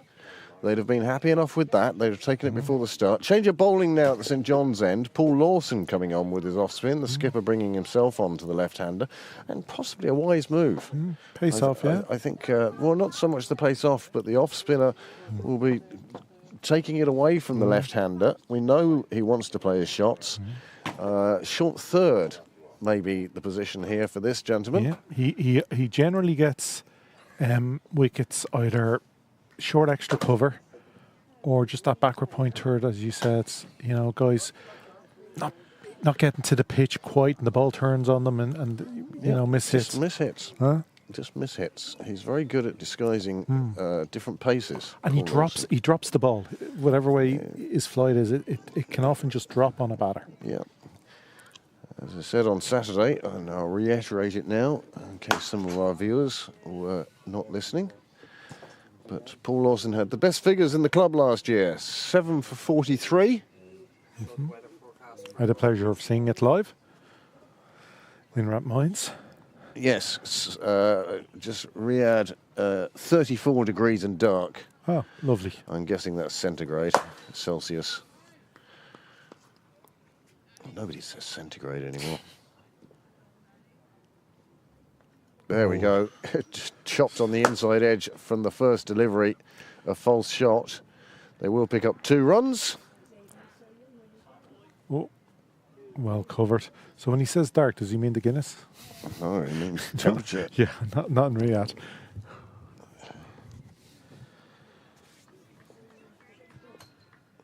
So you can see the batsman is definitely after Lawson. Yeah, didn't even wait to say, oh, brilliant bowling, brilliant keeping. Another big scything blow aimed at the ball. No contact on this occasion. But I have a feeling Blake McDonald here at long off, he could be in the action very soon. Would you drop long on as well?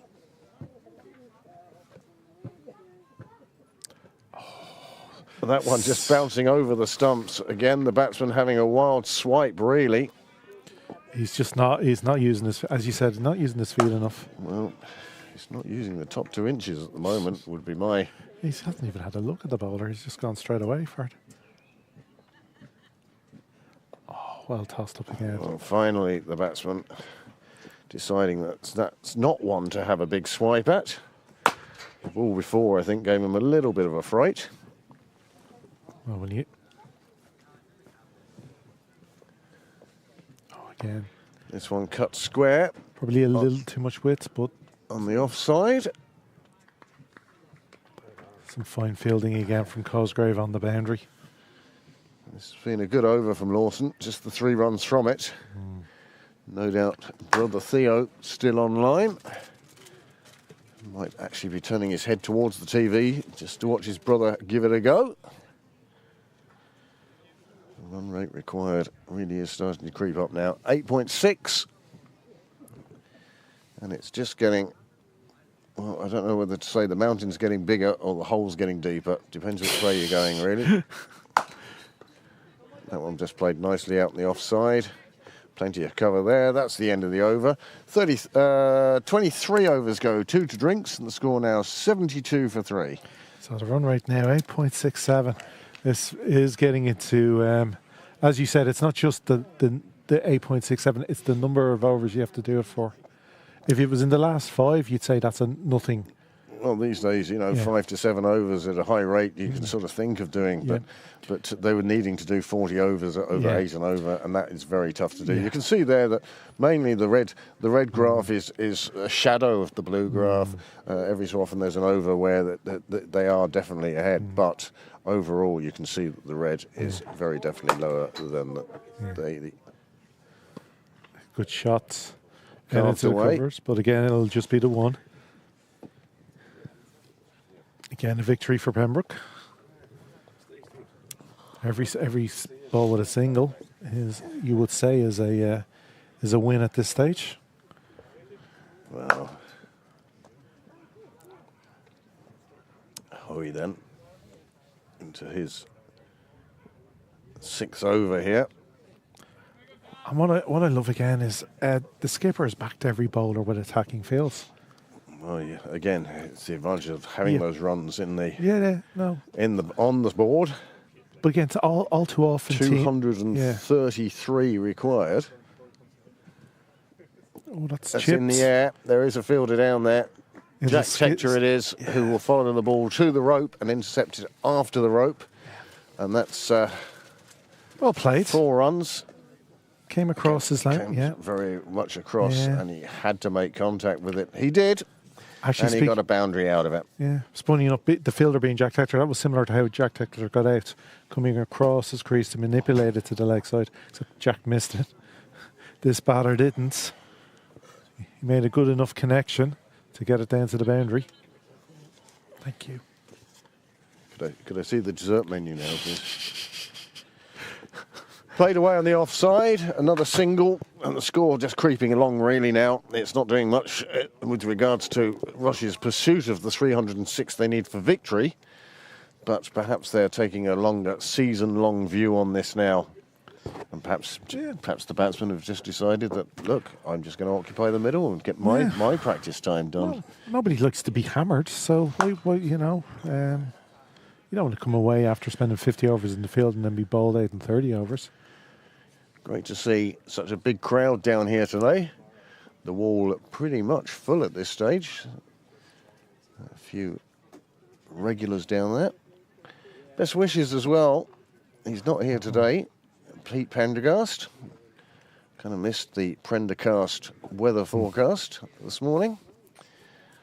But we hope we see Peter down here soon enough. And of course, one of our most regular viewers, Mary Sharp. Mary, we hope we see you down here exceptionally soon. 79 for 3 then. Hoey to continue. Just to finish off his 6th over. And he finishes it off with a single hit out to Cyril's way. Again, he hasn't had too much threatening deliveries, but I wouldn't say it's a track for that. But he's rattled through his 6 overs, as you were saying earlier to James. The poor batsman will look up and go, God, where did those overs go? Yep. Well, there's 26 overs remaining now. 80 for 3 off 24. Tanawal is on 14 from 14. And Tozer Hill, he's, played the steadying role. He's 30 off 71. Yes, 71. And Paul Lawson will bowl the final over before drinks. You'd have to say, with 75% almost of the game played, everything Pembroke have wanted to happen kind of has gone to plan. Good total. Top batsman scoring runs. Tossed up well. Just beats the dive, but covered brilliantly. Keeps it to a single. That's another 3 saved. Top fielding out there from Pembroke today. Frustrating for Rush. They just can't pierce the field in the way they'd like to. These ones we're saying, 3 runs saved here, 3 runs saved there. They're all adding up, and they're all keeping the pressure very much on the Rush batsmen. But I think there will come a point when the Rush batsmen will relax, knowing that they are no longer chasing 305. Yeah.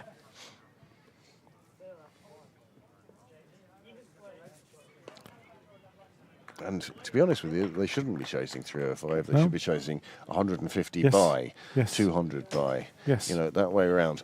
But it just looks, if you look at it from an overall point of view now, it just looks like a daunting task. 224 still required. Yeah, when you put it in those terms, it's Everest. That's a beautiful shot in the offside. That is going to find the rope. He whipped his hands through that. His wrists went through it. It was a lovely shot. A lovely shot and a lovely boundary. Yeah. 4 welcome runs for Rush. He used his hands really well. You can see there. how wide it is. He didn't use his feet at all, though. He's just throwing the bat at it, and it flew away through the gap. I'd like to have seen his front foot come down the track and a bit across towards the line of the ball. But no matter, he won't mind. He'll tell me to mind my own business. It went for 4, and that's all you need to know. What does the book say, as they do?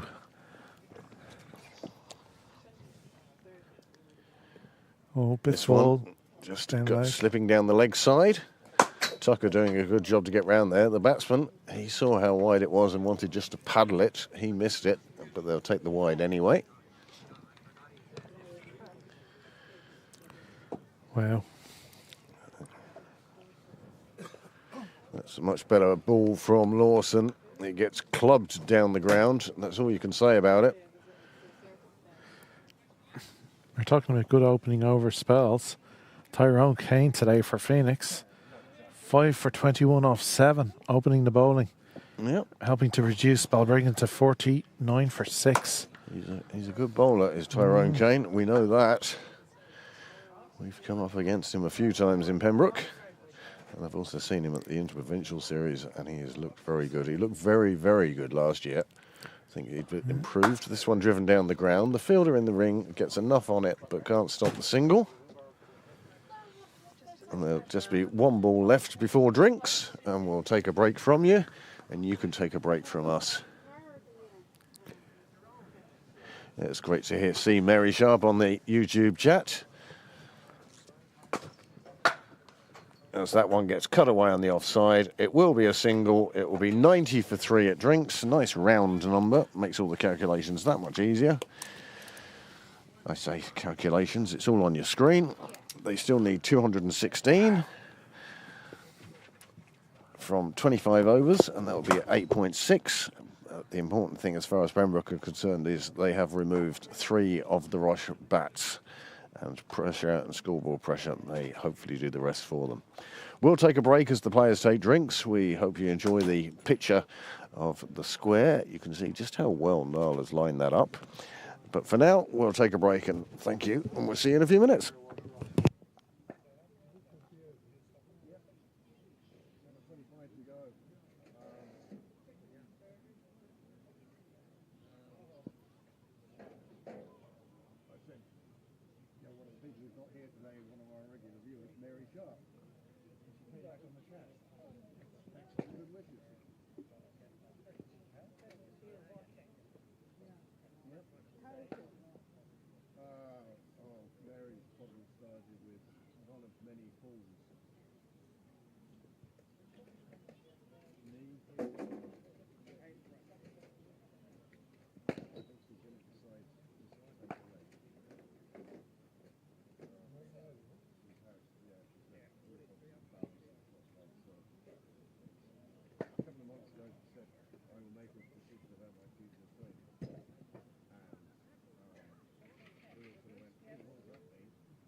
Nobody life ever needs. Even his wife doesn't want that.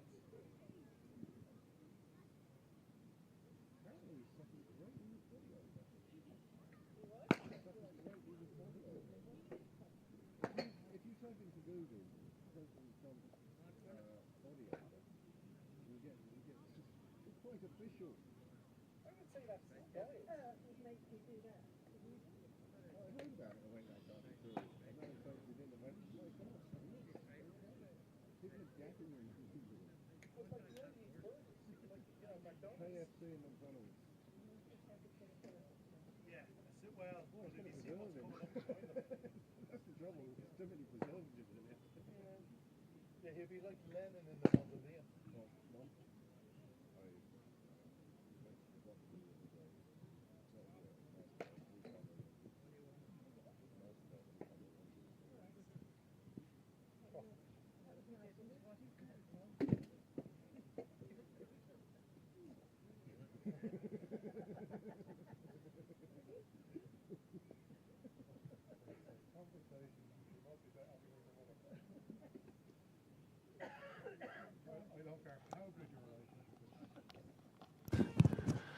Well, the umpires are striding out to the middle. They're chasing the batsmen. The batsmen are going to get there first. The batsmen held up by the hurdle of their equipment, and the umpires will pass them out any second now. There you go, Kieran Casserly and Pat Gardy. There he is, sneaking onto your screens. Thank you so much for those of you who have stuck with us today. We've just gone past 1,000 views of this game already, so that's absolutely amazing, and we thank every single one of you for viewing wherever you may be in Dublin 4 or around the world, including Riyadh, yes. Thank you, Ian. Theo Lawson has turned up after his Saturday was ruined. Ruined it was by Railway Union's abject failure to score any runs. They only got 95, which Pembroke chased down for 1 wicket. But great to see Theo down here, even if his legs are a bit whiter than they have been in previous seasons. The players now making their way back out to the middle. It's a long train of Pembroke players as they find their fielding positions on the field. And we'll get underway again. Paul Lawson bowled the last over from this end, so it will be from the nursery end. 216 will get Rush home in 25 overs, but it's over 8.5 and over, and that is a very steep hill for them to climb. In fact, talking about hills to climb, while they're sorting themselves out, we shall just have a quick, if we can find it. There we go. You can see the Rush worm consistently below the Pembroke one, although in fairness it is starting to pick up a bit now, and that last over from Lawson giving it that little uptick, turning their frown upside down. So, welcome back to the booth, Graham.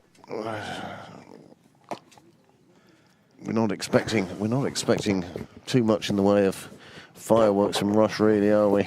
I would. You'd hope so. I think we might. Like I said, the two middle order batsmen like to play their shots. They got hundreds on Saturday. They like to hit boundaries. Back to Harry Tector from the nursery end then. Gavin Hoey keeping some overs back.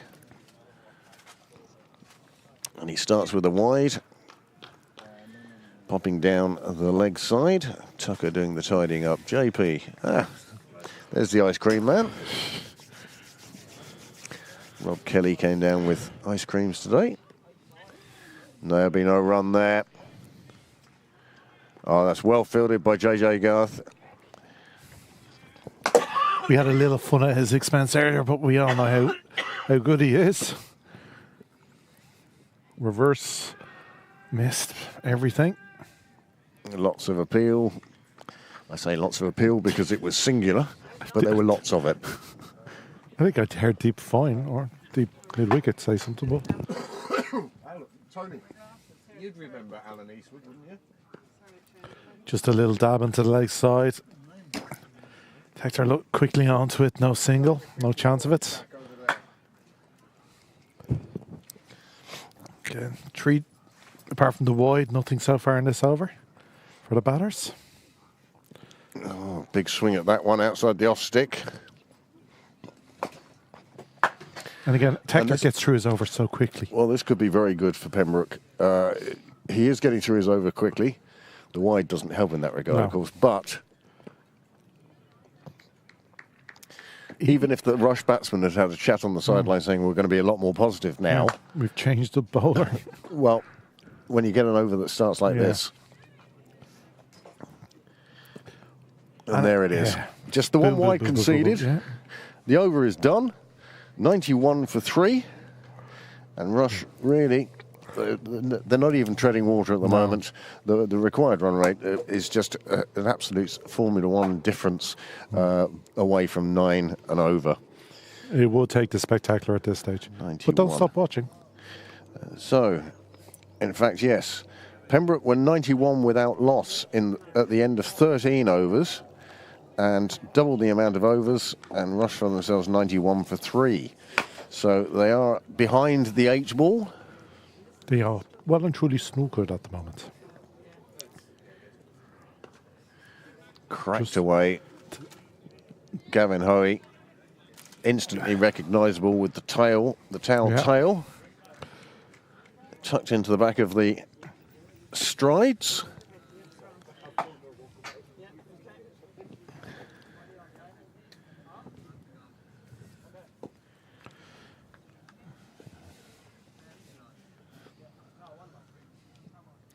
Oh, stop. Oh, just over the despairing hand. Hoey will save the boundary. But Tector throwing up a hand and an effort to get to that. Couldn't quite make it. It wasn't there for him. But again, it's just a single. Some great backing up by Gavin Hoey there. Working hard on that boundary. Again, just so tempting, but it's so accurate, it's hard to get away. But she might take us around the grounds at the end of the over, Graham. Yeah.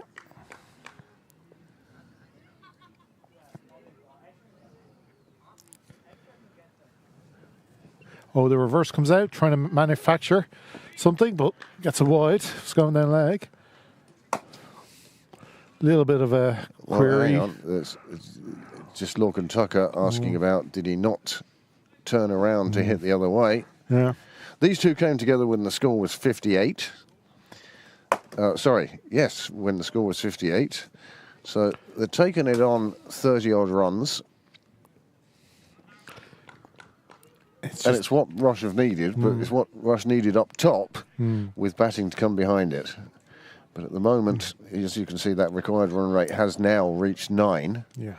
And it's only going to climb, one feels. It's that old question of how high do you think the required run rate can get? Well, I'm sure at some stage we'll hit 13, 14. If it goes deep into the overs, because they're not taking anything off it. No, as I say, it's only just getting bigger each time. He's gone.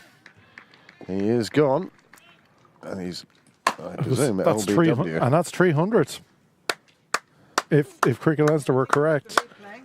Here we go. I think they just know it's plum. Yeah, he just knows that's plum. They're celebrating even before the finger comes up. It's one of those, planted his leg, trying to manufacture some runs, but yeah, not the ball to do it, not the shot. A regular sweep shot probably would have been better option, but he tries the reverse, pitching on middle, straightening, hitting halfway up middle and off. Well, those two have put on 39 for Rush, and that was important. But as you said, Graham, you spoke about it last week when he reached 2.9, or on Saturday when he reached 2.99, and that you reckon is 300. Is that across a league? That's just in the league, senior one, Premier League. Championship. Championship. But Premier. it's Premier. Pembroke first? Pembroke First League. Well, there you go. Yeah. And Cup. No, not Cup. Not Cup. League.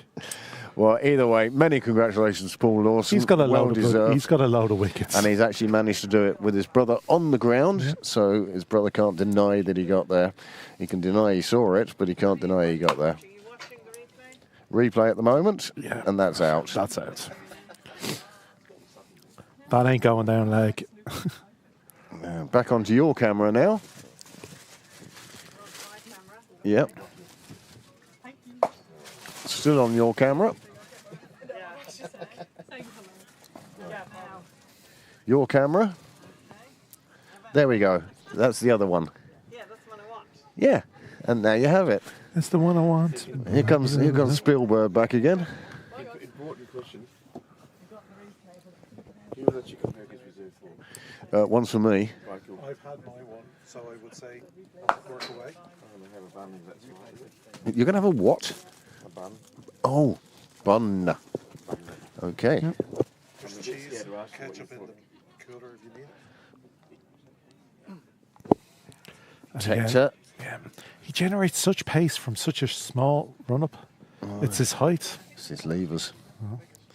Centrifugal force. Things. Like a little steady, and it's really only off 2 or 3 steps he's bowling on.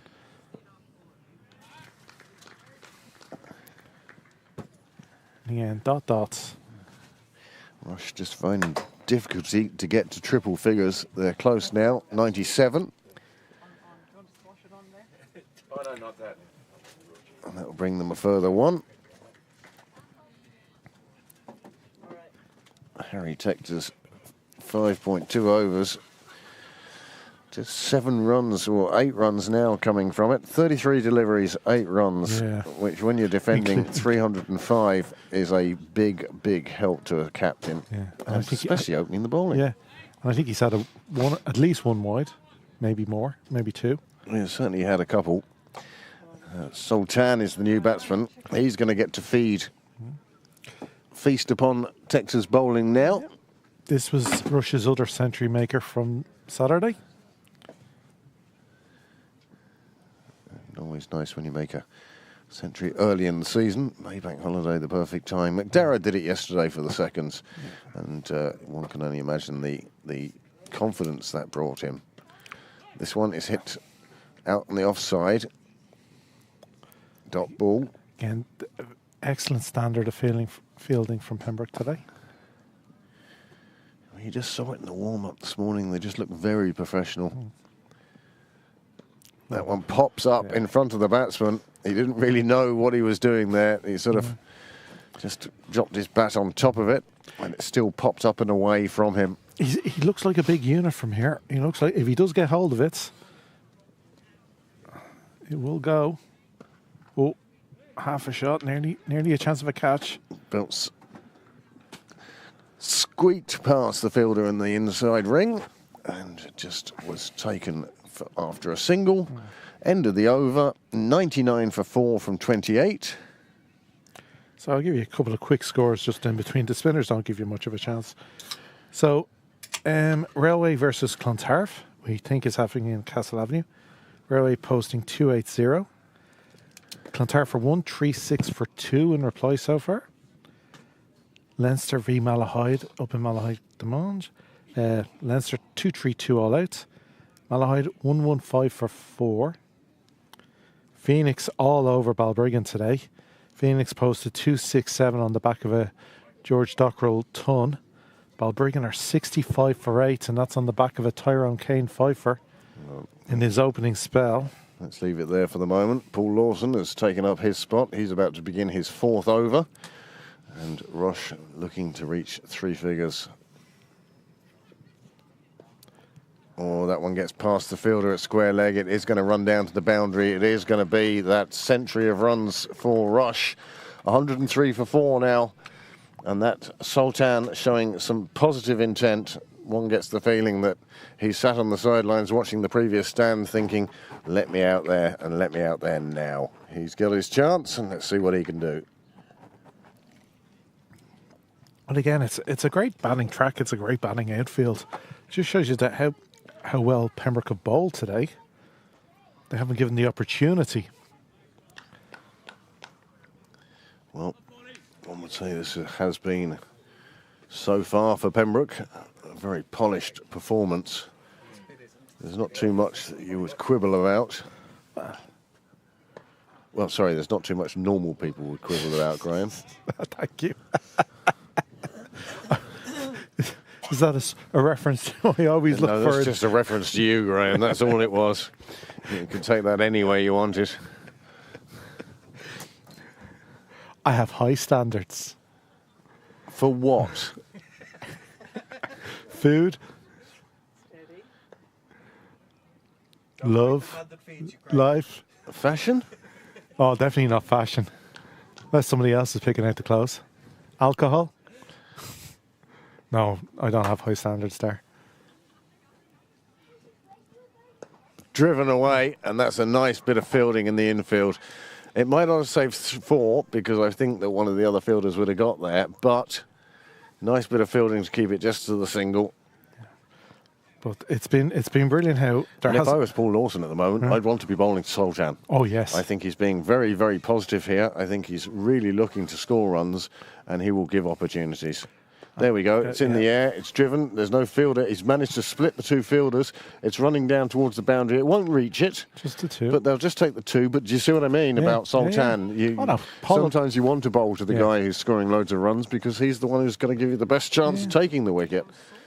Well, again, as we keep saying, it's a very good track, so there's not many demons. So most of your chances are going to be maybe catches. There's going to be, I doubt there'll be many bowls unless you've run down the track and missed one. So he'll be happy he's playing shots to him. But yeah, it's been. Pembroke have used. There's still 60 runs behind where Pembroke were at the same stage, and that happened very early on. Yeah. And you could see that that's where the difference in the game has been. Tector and Garth at the opening 109 partnership that only took 16 overs. They were going along at a run a ball to start with, whereas Rush were going along at 1.2 an over at one stage. I think Jimmy was quoting when he quoted that the rate had raced up to 1.89.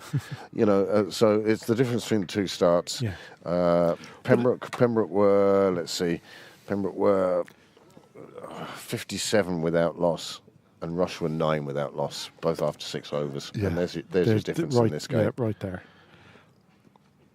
And again, you would look. Pembroke have used 5 bowlers, and there's definitely hasn't been a weak link in there. No, they've all had their jobs to do, and they've all done their jobs to date. And like that, they could have changed the bowling order in any which way. Like today, Oh, that one's flicked around the corner quite nicely, just drifting onto the batsman, and that's allowed him to get one away to the boundary, and that takes Taniwa onto 26. Oh, it's good wides. wides. It's been signalled wides. I actually thought that the batsman had got something on that, but 5 more onto the total, so, and that would be very welcome from a Rush point of view. They are now on 112. like today, they opened with Luke and Harry. Often it could be Byron, opening. So there hasn't been. They could have juggled it any which way. On It's Saturday brilliant, with yeah. Barry. Yeah. So, and don't forget Ollie Riley to come back. Yeah, best of luck in the exams. Hoping his exams go well, or they go exceptionally badly and he turns up in a really bad mood and bowls with pace and aggression. But, we hope that whatever your results are, they're the best for you. Exactly. Played around the corner, gets past the diving fielder, and it's going to go for 4. But also, hide that fielder. Need to hide that fielder. That's not what we say. JJ making a great effort. When you think that he's damaged his left forearm, he probably is in a bit of pain after that. He's just holding his arm. And a he'll be little angry. bit. But he'll be disappointed at having missed that. He's such high standards. He's never happy. And that With one a ran away for misfield. 4 and, misfielded off the sideline. Another one cut away. This time the fielder in the ring does the trick. And it's another dot ball. So 9 have come from this over. 1 ball remaining. It's been a good over for Rush, but Too few, too far between. even when you've scored 9 on the over, Yeah. well, okay. Oh, that's a great shot. That's that is a cleared great everything, shot. and that is a super shot. It goes for 6. Tector very And that'll be unhappy. 15 off the over. Yeah. And Taniwell will move on to 30. Oh, no, on to 32. No, this is a super shot. Playing it inside out into Oh, that's the end of 30, so I'm going to get out of your way.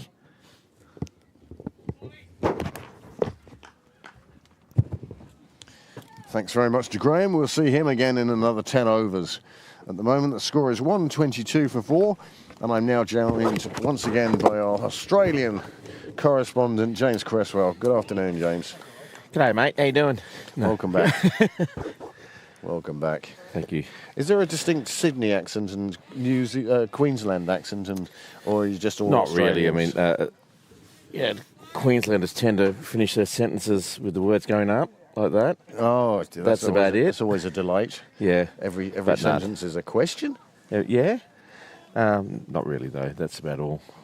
Well, The white people haven't been around long enough, essentially. I mean, here you can move 2 miles Well- further in towards the city and have a totally different accent, or 2 miles to your left and have a Yep. totally different accent. It's incredible.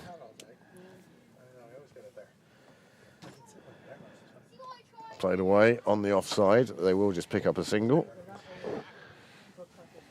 Sultan has come out and looked like he's wanted to be positive. Taliwal is now batting above 100, so you can see that they're thinking of moving stuff on.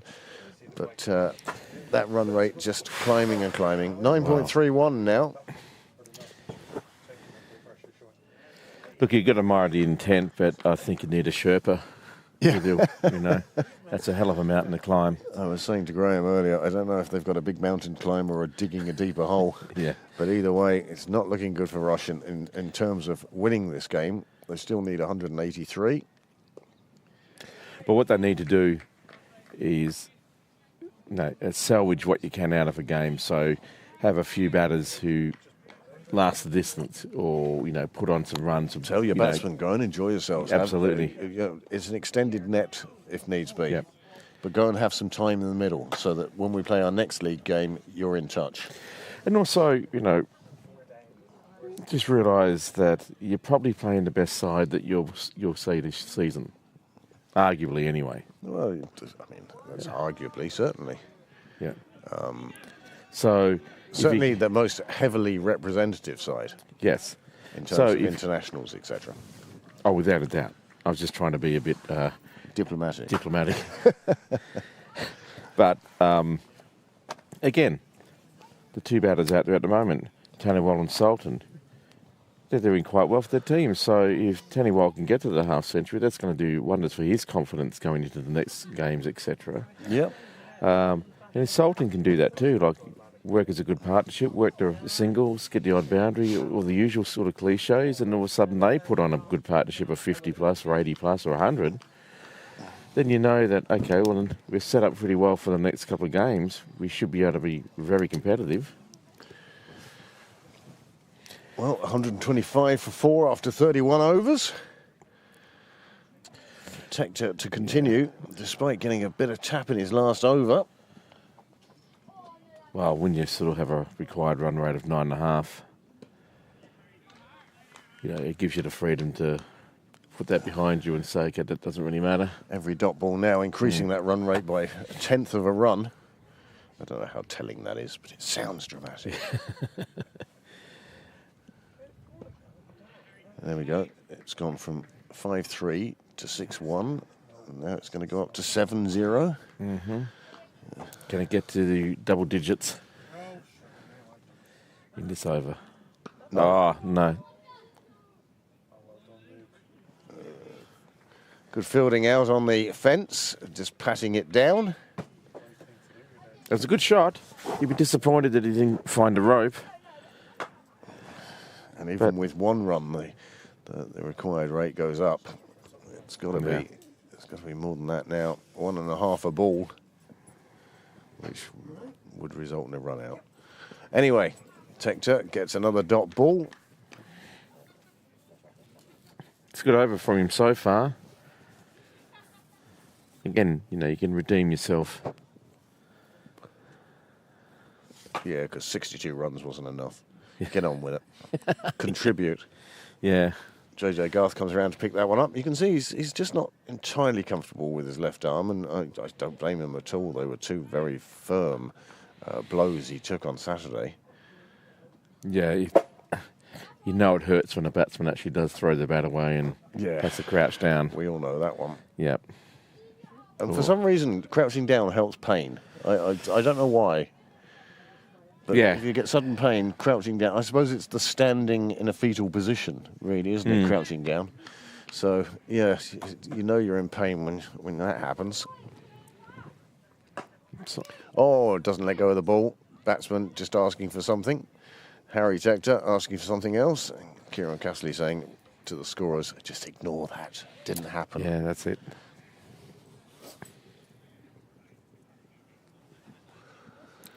More people coming down to the ground. Some of them are even here for the cricket. Oh, this one. It's a mighty shot straight up. Is it going to get... it's going to be a good shot. Gets 6 runs. I thought for a minute there might have been a catching opportunity, but no. Gave it everything.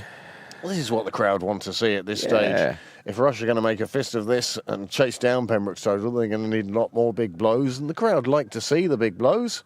And also it would provoke a bit of debate on the Pembroke benches of, who should be bowling now, and why don't they bring back, and why isn't he playing, and all those sort of questions.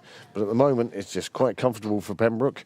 And why is Sultan batting at number 6? Why isn't it number 4? Well, he'll be asking those sort of questions in the Rush dressing room afterwards. It was easy. What are you talking about? It should have been out there. It's great. That was a glorious stroke, though. Of course, an opportune moment after 32 overs to just sort of say to 134 for 4. Thank you to our scorers who are providing us with these graphics.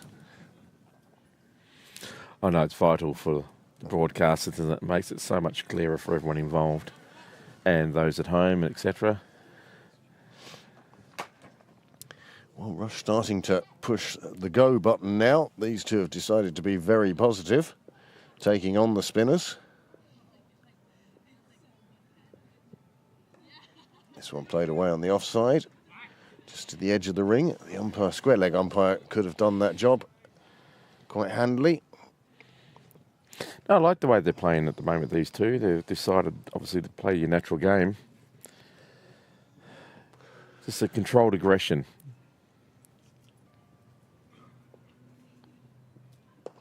Oh, just in the air on the offside. The player couldn't get to it, and they get through for a single. It's that, what you're saying, James, is instead of dress for the job you want, it's bat the way you want to. Yeah. For a moment there, you would have thought, I've just blown it.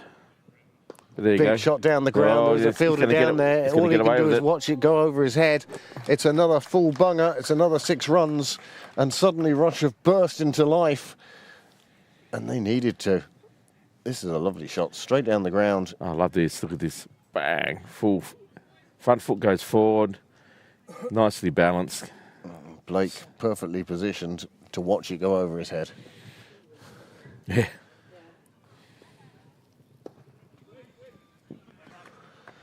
Nice bit of fielding in the circle. And all of a sudden, Sultan's moved on to 23 of 18. Doing a super little job for his side.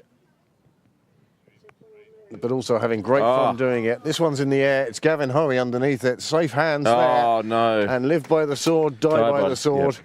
And Hoey takes the catch. And that is the end for Sultan. It was brief. It was fireworks. It was good fun. That was great fun. And I was hoping he'd actually go on to get more. But not to take it away from Gavin Hoey, that was a really good catch. He got himself in a brilliant position. Sun in his eyes.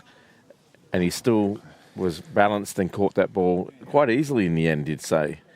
Never really any doubt once he gets in control, but that great little cameo is now gone. I was hoping that he might actually go on to get a half century. He was looking really good. Well, he was certainly being positive, but there was an element of it's only a matter of time until he gets one that isn't quite right. The one that went over Blake's head was only by a couple of feet. He then went square of the wicket, and the boundary's just that bit further away. And Gavin Hoey, well, once you saw him set his feet, you knew that was going to be taken. Fine fielder, Gavin Hoey, on the ground and in the air.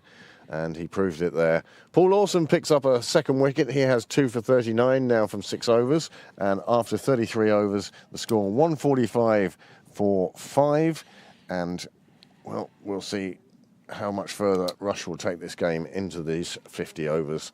They still have 17 overs to go, and they could end up, oh, I don't know, 17 overs. Well, they need 9.5, 10 and over. It's tough. Yeah. And with only 5 wickets left as well. Main batsman now back in the shed. Taniwal, he's standing tall against everything. Now the wicketkeeper has come out. Finton McGee.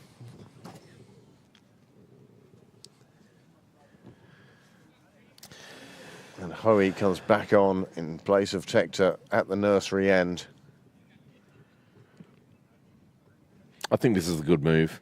I think to the left-hander, and the left-hander who's going to feel, well, do you know what? He might not go for everything quite yet. He's on 36. It's that sort of number that makes you think there's a half-century here for me if I play sensibly. Once you reach the half-century, though... All bets are off. All bets are off. No, but I hope this young man does get a half-century. I think he's deserved it. I think he's played really well. And, yeah, why not? He's scoring at 6 and over. I mean, the lad's doing well. Yeah, absolutely. But he won't do it like that. Well, he has decided to take on Hoey and the spinners now. He saw his partner perish. You'd think it would induce a little bit of caution, but that wasn't to be. Obviously, he saw the ball. He thought it was short. Yep, he thought this one's for me. Yep. Gavin Hoey from the nursery end. Without a wicket so far today. This one played away on the offside. They will take an easy single. And now McGee gets to open his account.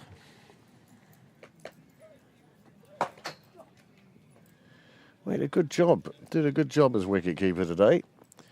Wasn't always the easiest position to be in, but he did do fabulous work. Hoey bringing in a slip now for the young keeper. Well, like you say, and I've heard you say many times in the past, you know, if you don't notice the keeper, they don't generally do any good job. I keep telling my boss that's the way of measuring performance. Yeah. If you don't notice, I'm around, then I'm doing okay. Yes, yeah. I'll have to borrow that one. Where have you been the last 3 days? Well, if you Working didn't hard, notice. yeah. Oh, that's got to be close. Yeah, he didn't even offer a shot. No shot offered.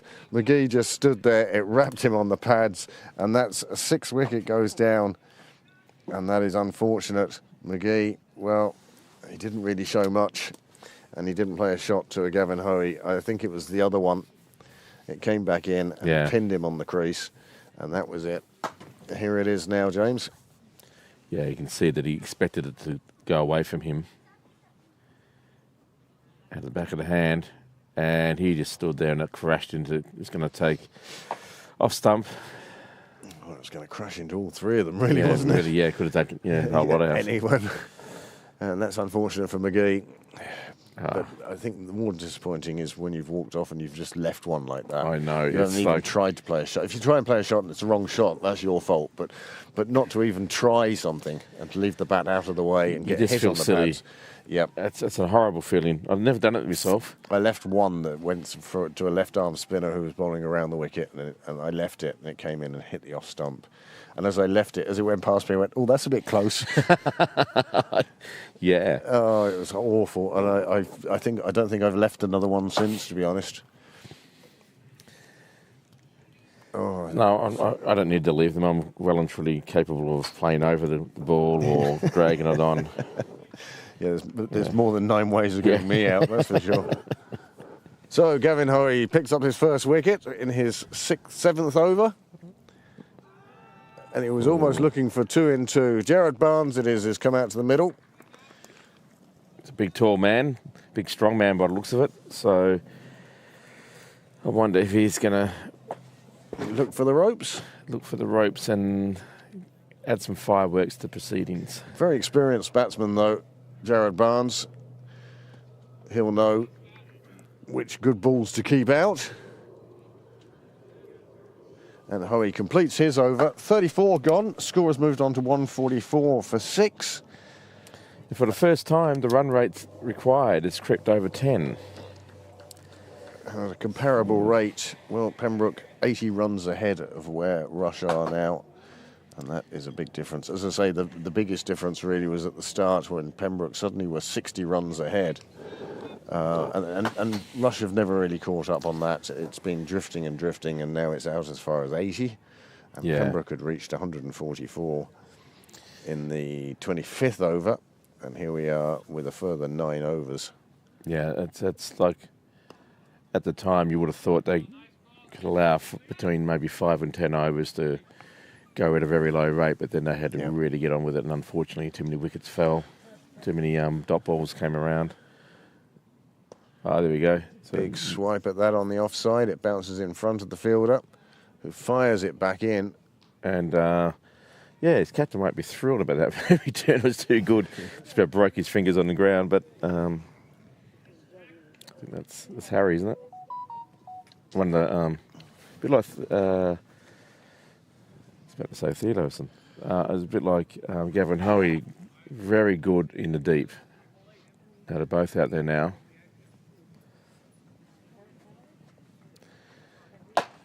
Not very much gets past those two. So, is this the trap that they're trying to set? This one is played down the ground past the bowler. There is a man down there, so it'll just be a single. But Barnes is off the mark. Always a good feeling. There have been very few actual ducks today. I think McGee's one of the few.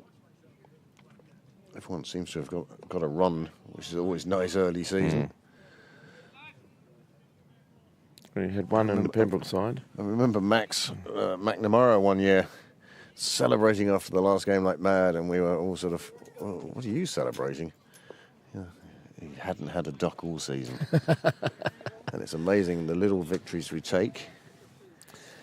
Well, I think I'm in the top 3 of the most ducks in the club. That's a good shot. That's cracked away on the Takes offside. him on to 42. He's closing in on his half century, and James, you might tell us how much he deserves it. Hi, Mum. Well, I think he does. I think he's played really well. We'll let you know, okay?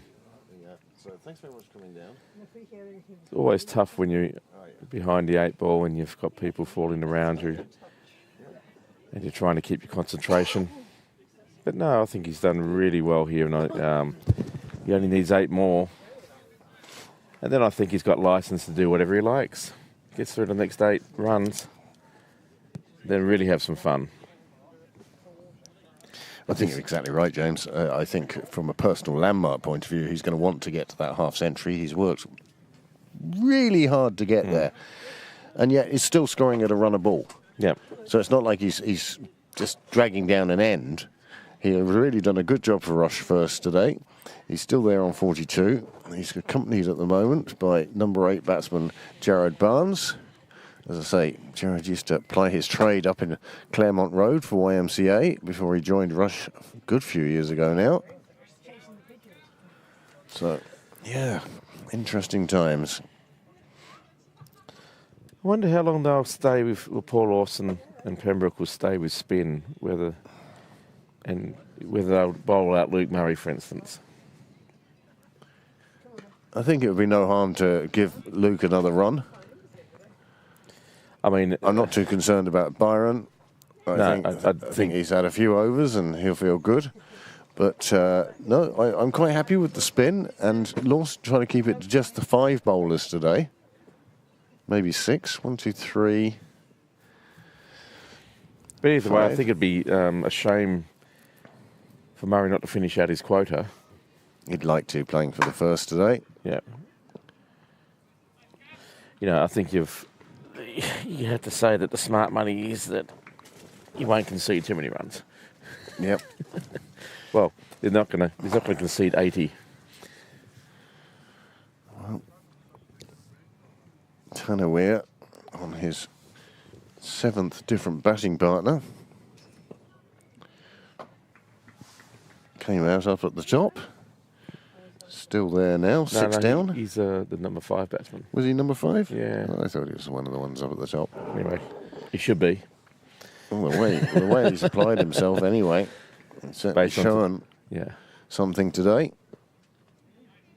Oh, he's given glimmers of hope to the Rush, but when you've got your partners falling around you, what can you do? It's a bit tough, isn't it?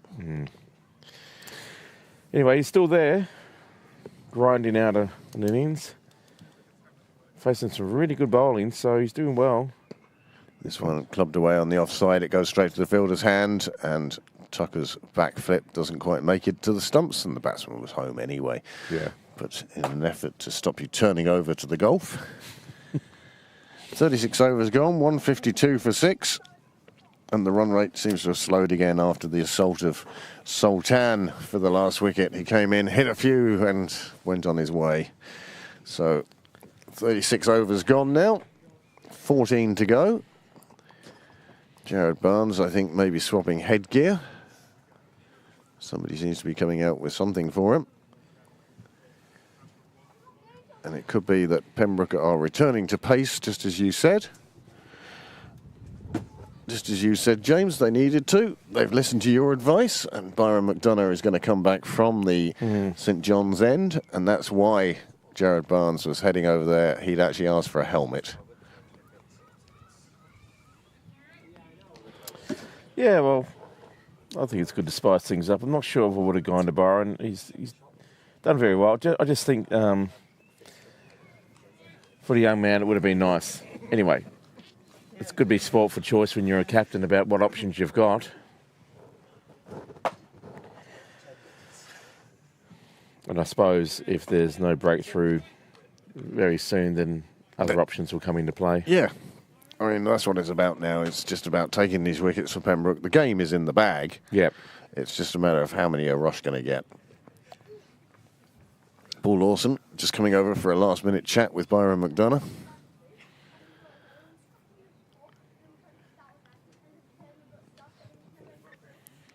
I do feel the man who's standing in front of the open garage perhaps could do with being a bit further across, a bit narrower. I just have a feeling this is going to fly off an edge. Yep. There you go. Well, there we were talking about his patience and how he stuck around, and the first ball from Byron McDonough, and the batsman has an almighty heave, one that would have been seen in Fenway Park, looking for the home run straight away. That's JJ. Yeah, almost put his back out going for that one. I mean, Byron's going to get some serious bounce anyway, just from his height. Oh, this one rattles into the pads, squirts away on the offside. No appeal. No need for one. Probably pitched outside leg, but he did turn the batsman around a bit there on that occasion. Certainly the narrower line causing difficulties for Tadiwala.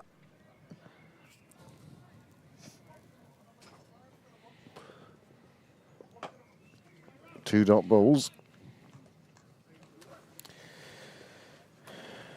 Yeah.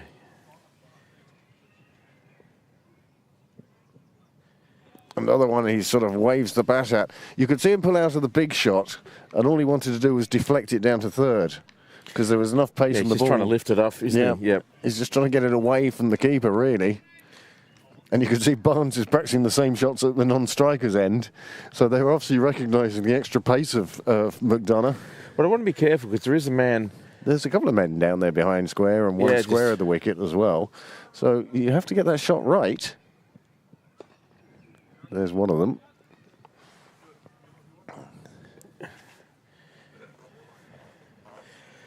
Well, it is a bit of an adjustment, isn't it, going from your spin attack where you...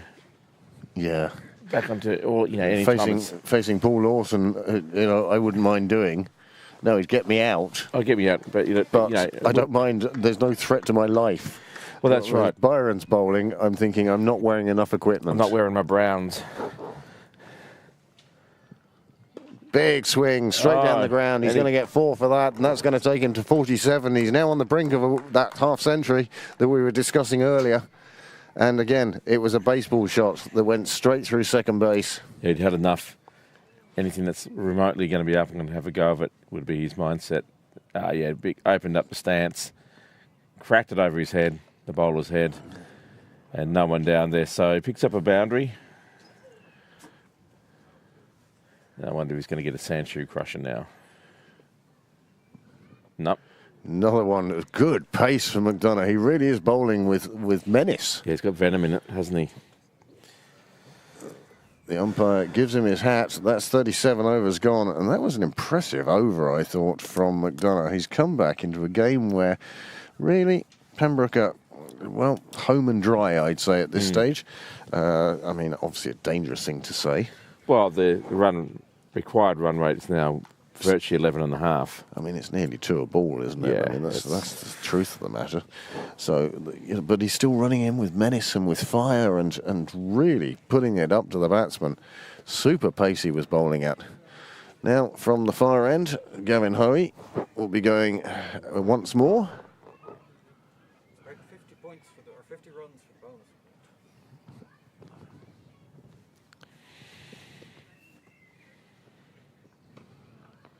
Cracked away, attempted bigger shot from Barnes. Splayed out to cut the extra cover, no run. Yeah, the bonus points come into play if there's a big enough win, isn't there? You know, either by runs or wickets or... Well, Noel reckons that they need to be within 100 runs to pick up a bonus point.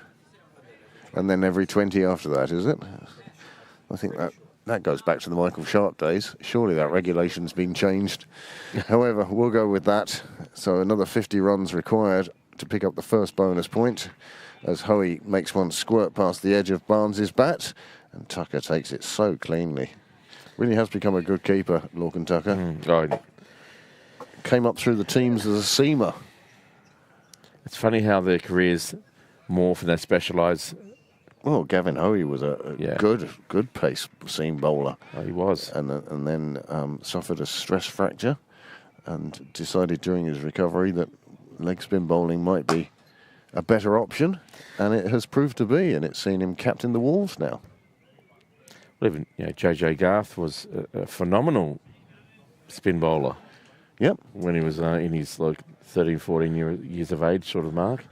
He could just bamboozle anyone. He was a match winner just with the ball, and then he's decided to give that a miss, and I'll stick with the batting. Well, one of the best things about last year and Nick Stable's captaincy was he turned around to JJ and said, "You are bowling."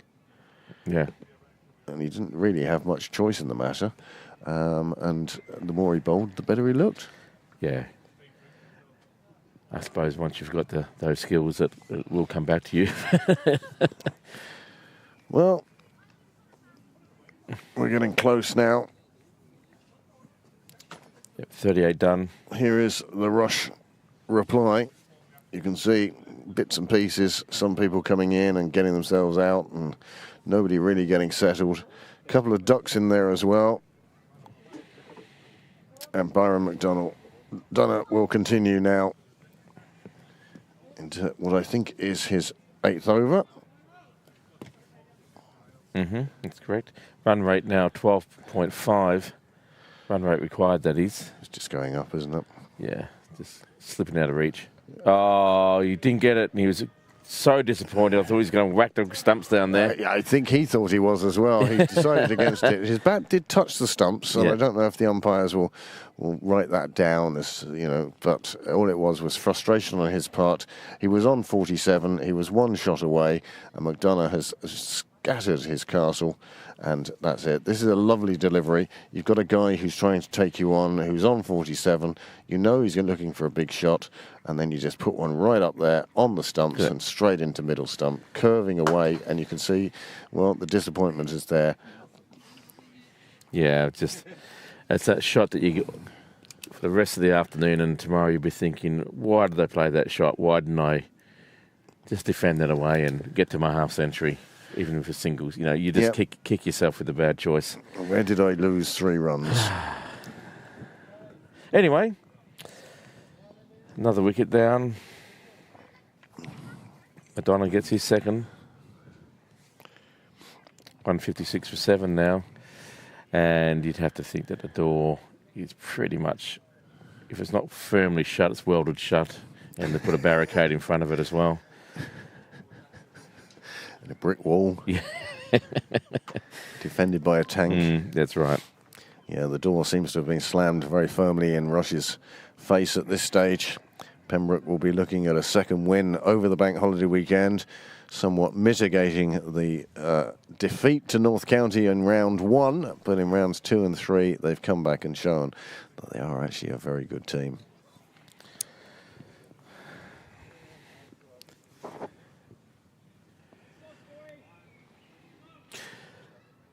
Well, there's some positives that Rush can take out of this as well.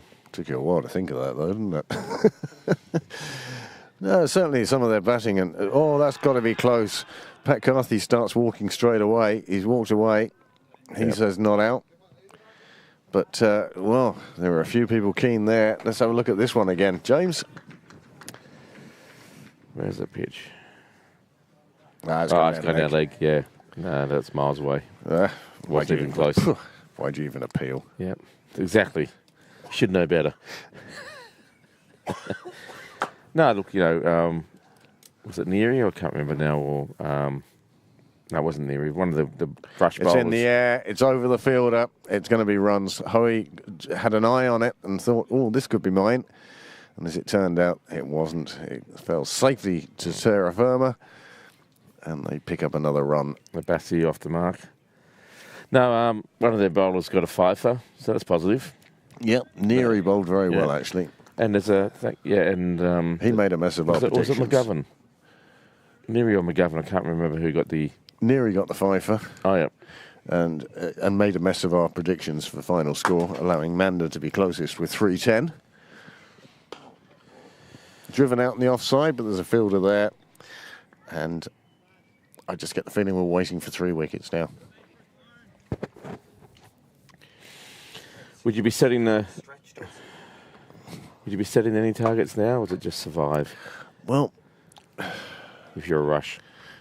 Well, they still need 49 runs to pick up a bonus point. And they've got 11 overs to do that, and that's just over 4 and over. So is that what they should be looking for? Lovely shot. Oh, that's going to scatter the crowds. It hits the roof of the chapel. What a lovely flat 6 that was. Picked it up very early, did Barnes, and put it round the corner, and it scattered a few people as it crashed into the roof of the chapel. And that's a super shot. Here it is again, James. Yep. Scattered a few Pims. A few G&Ts went potentially spilt, but no, didn't take anyone out. But what a shot. Onto the roof of the chapel. That was beautiful timing. No wonder the umpire's just taken a moment to examine the ball and see how out of shape it is. It was a firm shot, and it hit that roof very, very firmly. Oh, I tried it again. Well, there's the answer. Yeah. Isn't that a lovely feeling as a bowler? Yeah, take that. Sorry, the batsman says what? Yes, exactly. Yeah. That's the second wicket in the over. 163 now for 8. Barnes departs after, well, that was a big shot. But that's a tail ender shot, isn't it, in a lot of ways, where it's like, that one felt good, it was easy, let's do it again. Here we go. Yep. Yeah. The previous one had gone for a beautiful 6, and McDonough said, well, can you do it again? Gave him a ball that was much closer to him, much further up, and it takes out the leg stump, and Barnes is on his way. And that's the 8th wicket down, and we're starting to come to the conclusion now of this weekend. It's been a fabulous weekend for the First. They had a marvellous win on Saturday against local rivals Railway Union, and today they're picking up another good win here against Rush. Well, Alan Eastwood strides out to the middle. He only knows to play the game one way. I've seen him get runs before. There's no doubt he's capable with the bat in his hand, but at the moment he finds himself at the non-striker's end.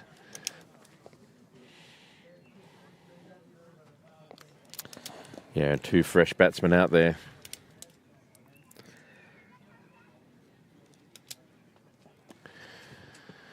Run rate required, James, has slipped up as high as 13. Unlucky for some, unlucky for Rush, one feels. 143 required, 11 overs to go, and just 2 wickets in hand. We dab outside off there. That's a polite word for it. Always try to be positive, but straight through to the keeper. No run. He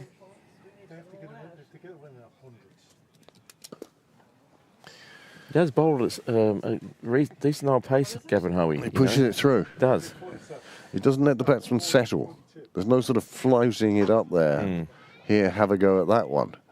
He really does push it through, and he makes it difficult, but he varies his pace so well. Yes. Good subtle variations. And I think he's hard to read as well with regards to when he bowls the wrong one. Yeah, well, something like that, James. Back of the hand, side of the hand, front on. Oh, Nice dug that out length. nicely. Sorry. But yes, Abbasi.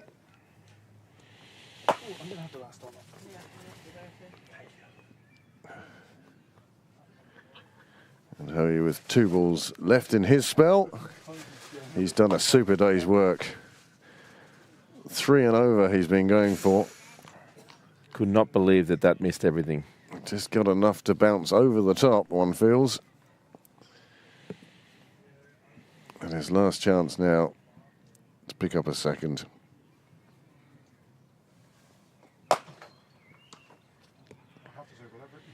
This Well, one just Go on. cracked out to the covers. The boundary rider picks it up, throws it in, they pick up a 1.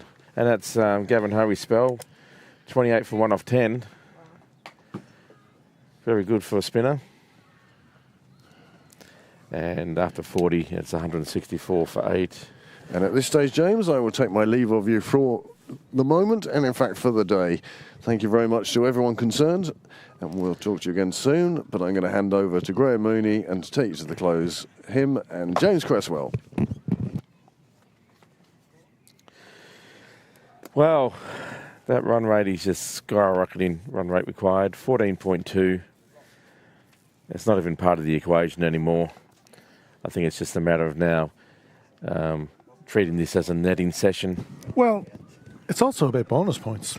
Well, there is that, but if you treat it like sensible netting session, you might get to that Well, bonus point. We need to stop, or Pembroke needs to stop Rush getting to 42 runs Yep. to get full points.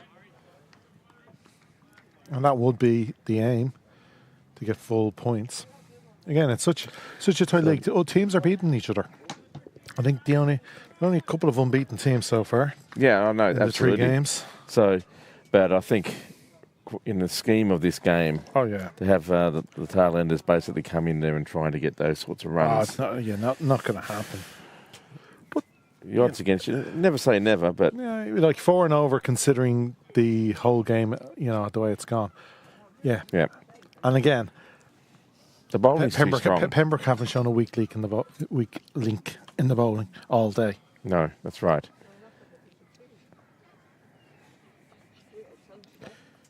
Yeah. After their first day loss, Marion are coming good. They're going to beat the Hills today. Well, I've just noticed for the first Another time. 300 runs they've scored today after last week's 300 odd. Gets an edge there, just runs it down to Stopped. Well done, Luke Murray. third man. Picks up a single. Yeah, good field in the deep there. Saved 3 for the team. Just realised at the moment, I hadn't looked up for a while, but all the clouds cover's burnt off. It's a beautiful night. It's gorgeous. It's how a Maybank holiday should be.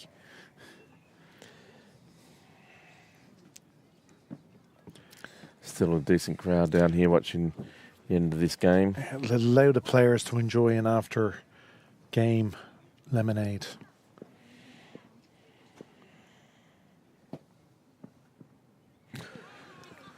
Did well to miss that, actually. He's quite sharp at the moment, Madonna. He's getting the ball to swing a little bit as well. He has all day. And just Eastwood lets that one go through.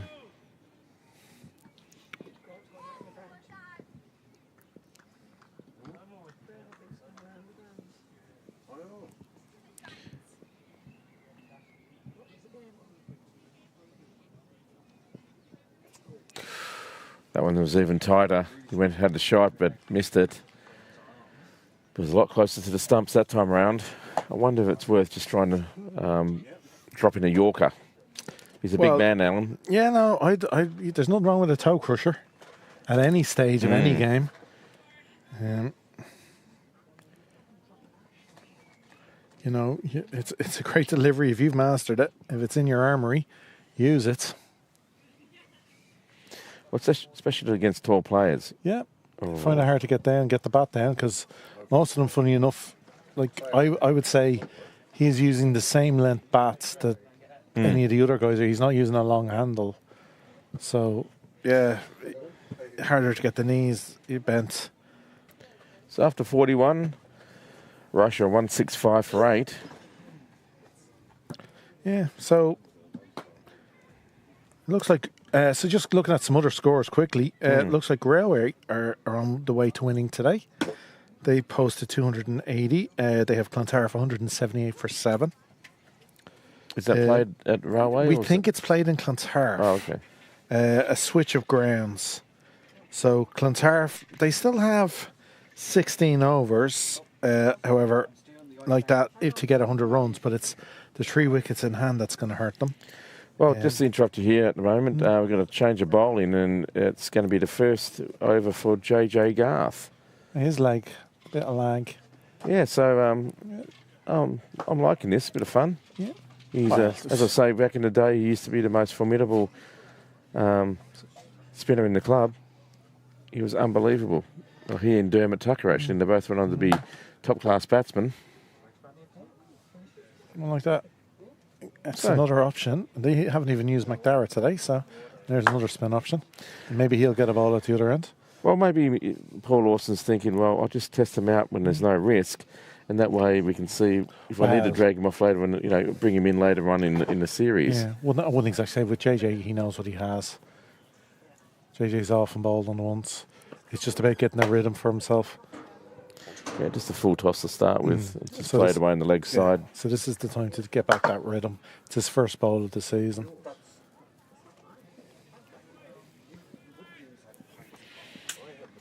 Sometimes interesting to have a wild card. Oh. And again, a bowler that he hasn't had a look at all day. So it's always good, something new. Floated that one up, tempting the batsman. This one's a bit wide, and it's cut away. It's going to be 4. Oh, no, sorry, he gets around brilliantly. Yeah. Again, the work rate of the Pembroke fielders has been... Oh, he's got him run out. Oh, he's done brilliantly there. That was great fielding. Tector, Harry Tector, run around, picked up that ball, shot it in like a bullet to the keeper. I don't think Eastwood called that second run. No, the second run was a bit optimistic.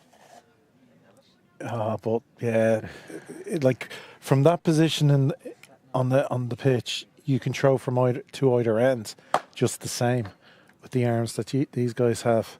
So he was able to obviously pick straight to the wicket. And it was a good throw to Tucker, who whipped off the bails, and it was well short. Here we go. Watch this. Yeah, he didn't even get a slide at the bat in. So full pelt run, picks up the ball cleanly. I mean, that's great. And look at this.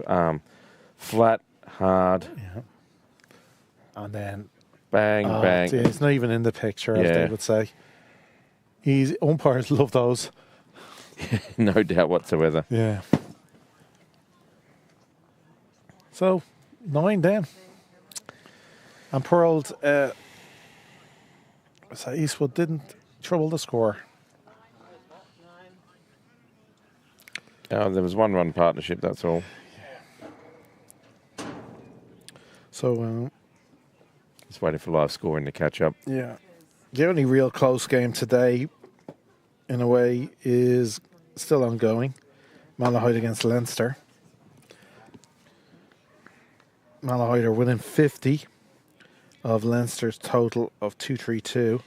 And they're into the 42nd over. So they've 8 overs to get 50 runs. JJ's just bowling the good outside, wide of outside off. Just tempt the batter to have a go. Maybe spoon it up to a fielder.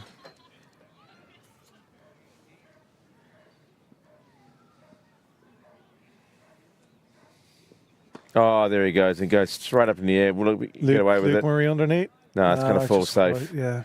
It's more like a 9-iron shot.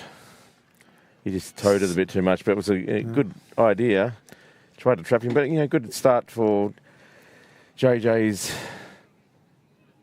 opening his account. I think there's only 4 or 5 from that over. Not even that. So live scoring has frozen ever so slightly. So we look at it. 167 for 9. So that actually is the same. Oh, 42. Well, No, it they've. should be 169, James. Yeah, 169. Yeah, 169 for 9. Kitty. Yeah, thanks, Amanda. Yeah, kitty. And Byron, If you'd like, if any, continue to clean up the tail. and if any adults out there would like to commentate, please get in contact. Wow. Neary would just be hoping to get off a duck. Yeah, well, yeah. After his great day with the ball, Yeah. he doesn't want to end it with a duck in a, you know. No, he can be very proud of his bowling. Oh, he is off to Oh, there we live go. scoring has caught up. Nice Okay, one. so fantastic. That one crunched off his pads, just goes off, spoons off to the leg side, picks up a leg by 170, and getting 37 extra runs to get a bonus point. Looks like it's a bit of a impossible task, really. Yeah. And to be fair, it wasn't their job. No, it's not anything they get. It's a bonus. That's Yeah. Oh, let's have a go On though. the top, that's going to spin away for 4. Yeah, Just got the top spin on it. Not convincing, but it got Yeah, the job done. he didn't middle it, No. but it was strong enough to club it down the ground, Yeah. find the gap. Good. Yeah, a good out of man shot.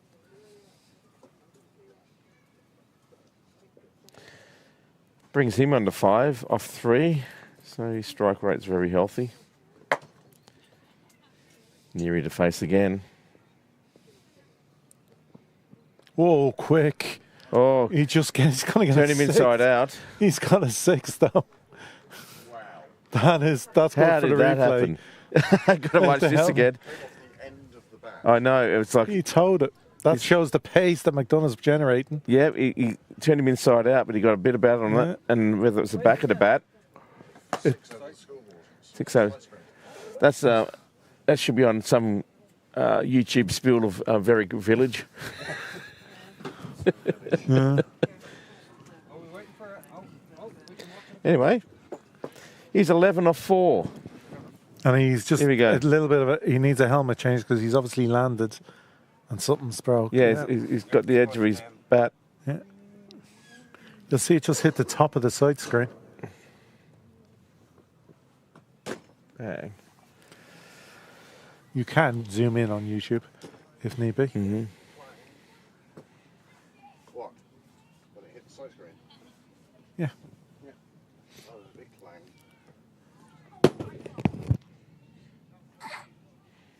Well, it wasn't the most graceful shot, but it was effective. Well, the scorebook doesn't And- do commentary. And that would be very annoying for the batter and very delightful. Very annoying for the bowler, but very delightful for the batter. Yeah. Now, in all honesty, though, Pembroke should worry a little. They're within 20 of stopping them getting full bonus points. They do need to. They need 26, don't they? Yeah. Yep.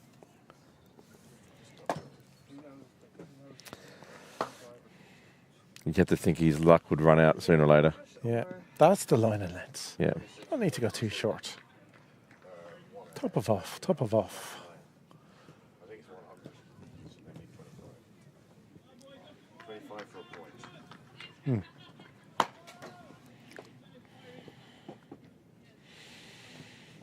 Well, Pembroke could be absolutely disgusted with themselves if they do get if they allow them to get another 25. Yeah.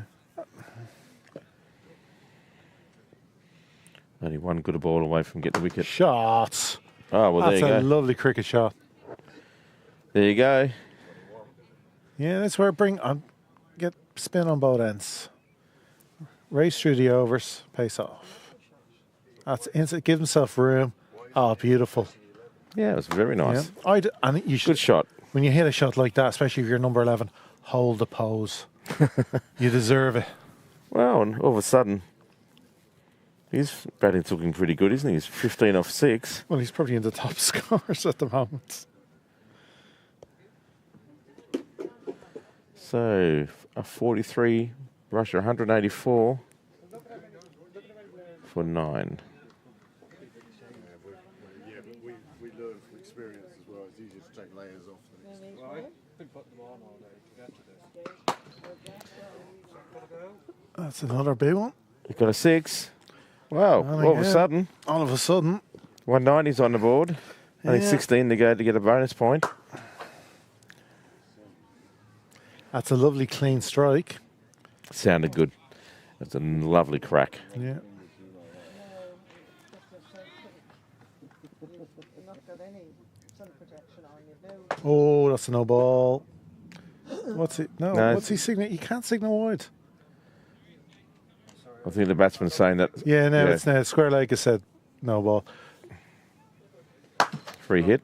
Yeah, free hit. He double bounced it. Yeah, not after last summer. He went through with his ear. Oh, and he follows that up with a full toss. Does he give it as? It's another 6, and all of a sudden that bonus point's going to go. Now, what's his signal? 6 only. So No, it'd been a spinner. it doesn't matter. Oh, it was a well underweight. Yeah, it was, No, but I think it was sort of chest height. no, for With him. spinner it's waist as well. Doesn't matter. Okay. But that was well under his, Okay. the feelings from our colleagues Okay. and the umpire, more importantly. Oh, that's it's JJ. Oh, that's out. He's actually he's bought a wicket. He's got the wicket on the full toss. And they just. Well, there you go, folks. Yeah, give me a lucky general. Was that 197 that they got in the end? Yeah. Yeah. So Russia all out for 197 in the 44th over. Here we go. Big swing, and there's a man in the deep who settles really nicely, gets And again, underneath right it. under it. Yeah, that's the key. Watched it all the way. Who is that down there? I couldn't quite see from this glare on the Yeah, screen. Anyway, job done from Pembroke point of view. That's For the cards, James? Yeah. Story of the game? yeah, have we got the facilities to have a look at the scorecard here? So there's the Pembroke innings. As you can see, the top order very, very strong. Three half centuries out of 4, and a nearly half century, and then some, good support down there. The only one blemish was Byron getting the duck, but a big total there of 305 for 10. There's only 15 extras that Rush conceded. Some of those were buys. A lot of those were actual buys, I think. Quite well disciplined today. Yes. But But Pembroke, yeah. Pembroke got into the 50th over, so that makes a lot of difference as well. If you can bat your overs, you'll get a good score. 305 would have been considered a decent score beforehand, and thus it proved. However, here is the Rush bowling. They used the 7 bowlers. Alex Neary, very much the pick of those. 5 for 33. There are also wickets for Talival, Totahill, Abbasi, and Maguire came on at the end. He was quite expensive, but also bowled, shall I say, brought some stability to the innings as far as Rush were concerned, and he really did sort of help out as Neary cleared up with 5 wickets in the end. In return, Rush, they needed 306. As we know, they didn't get there. And part of the problem was that wickets just kept falling. Their middle order did their best between them. They put on sort of 80, 90, 100 there. But the tail sort of fell away again then afterwards as well. And Neary, despite a magnificent knock of 15, not out. And to me, was the outstanding player of the game. I don't mean that in a bad way against any of the Pembroke players, but Pembroke was far more of a team effort, whereas Neary really stood out with 5 wickets in the first innings and then 15 runs at the end of this one. And finally, we'll finish up with the Pembroke bowling, James. Just waiting for that to come up, and there you see it. So spread around quite a bit as well. Byron McDonald, the pick there, 352 off his 10. But I'd actually say that the real pick there is Luke Murray, 2 for 19 off his 7, only going at 2.7. He really helped set the pace for this game. Really made it tough for Rush to get anything in the first sort of 10 overs or so. Gavin Hoey there, again, very economical, especially for a spinner, 1 for 28. Paul Lawson, another great job again, 2 for 45. And JJ Garth there, quite expensive, but he bought the final wicket. With a full toss. With a full toss. So lady luck goes your way sometimes. Conceded 18 extras. Probably need to sort of look at that and try to bring that down closer to 10 or less. But that's something they can work on, I'm sure. But at the end of the day, they won very, very comfortably. And that's demonstrated pretty much. Score bar or hide before summary. I'm not going summary yet.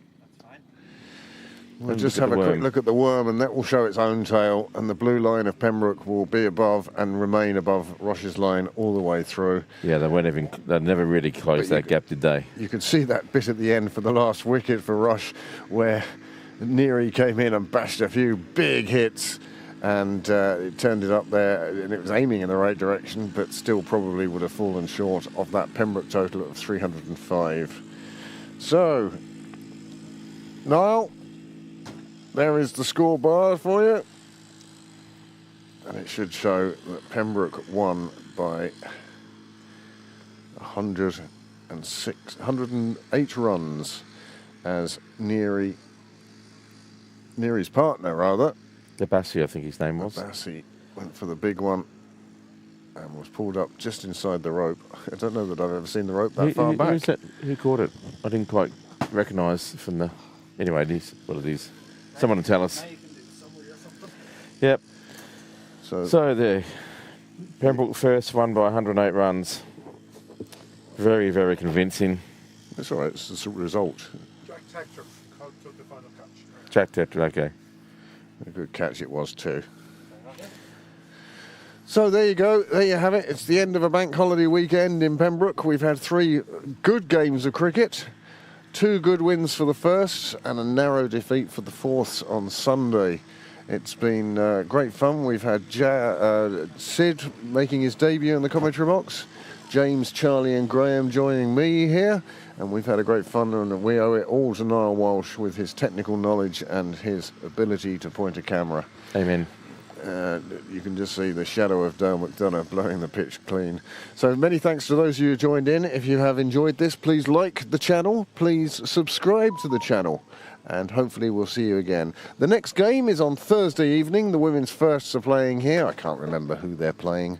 I do know, and it's written on the board just behind me, but let's that be a surprise for all of you.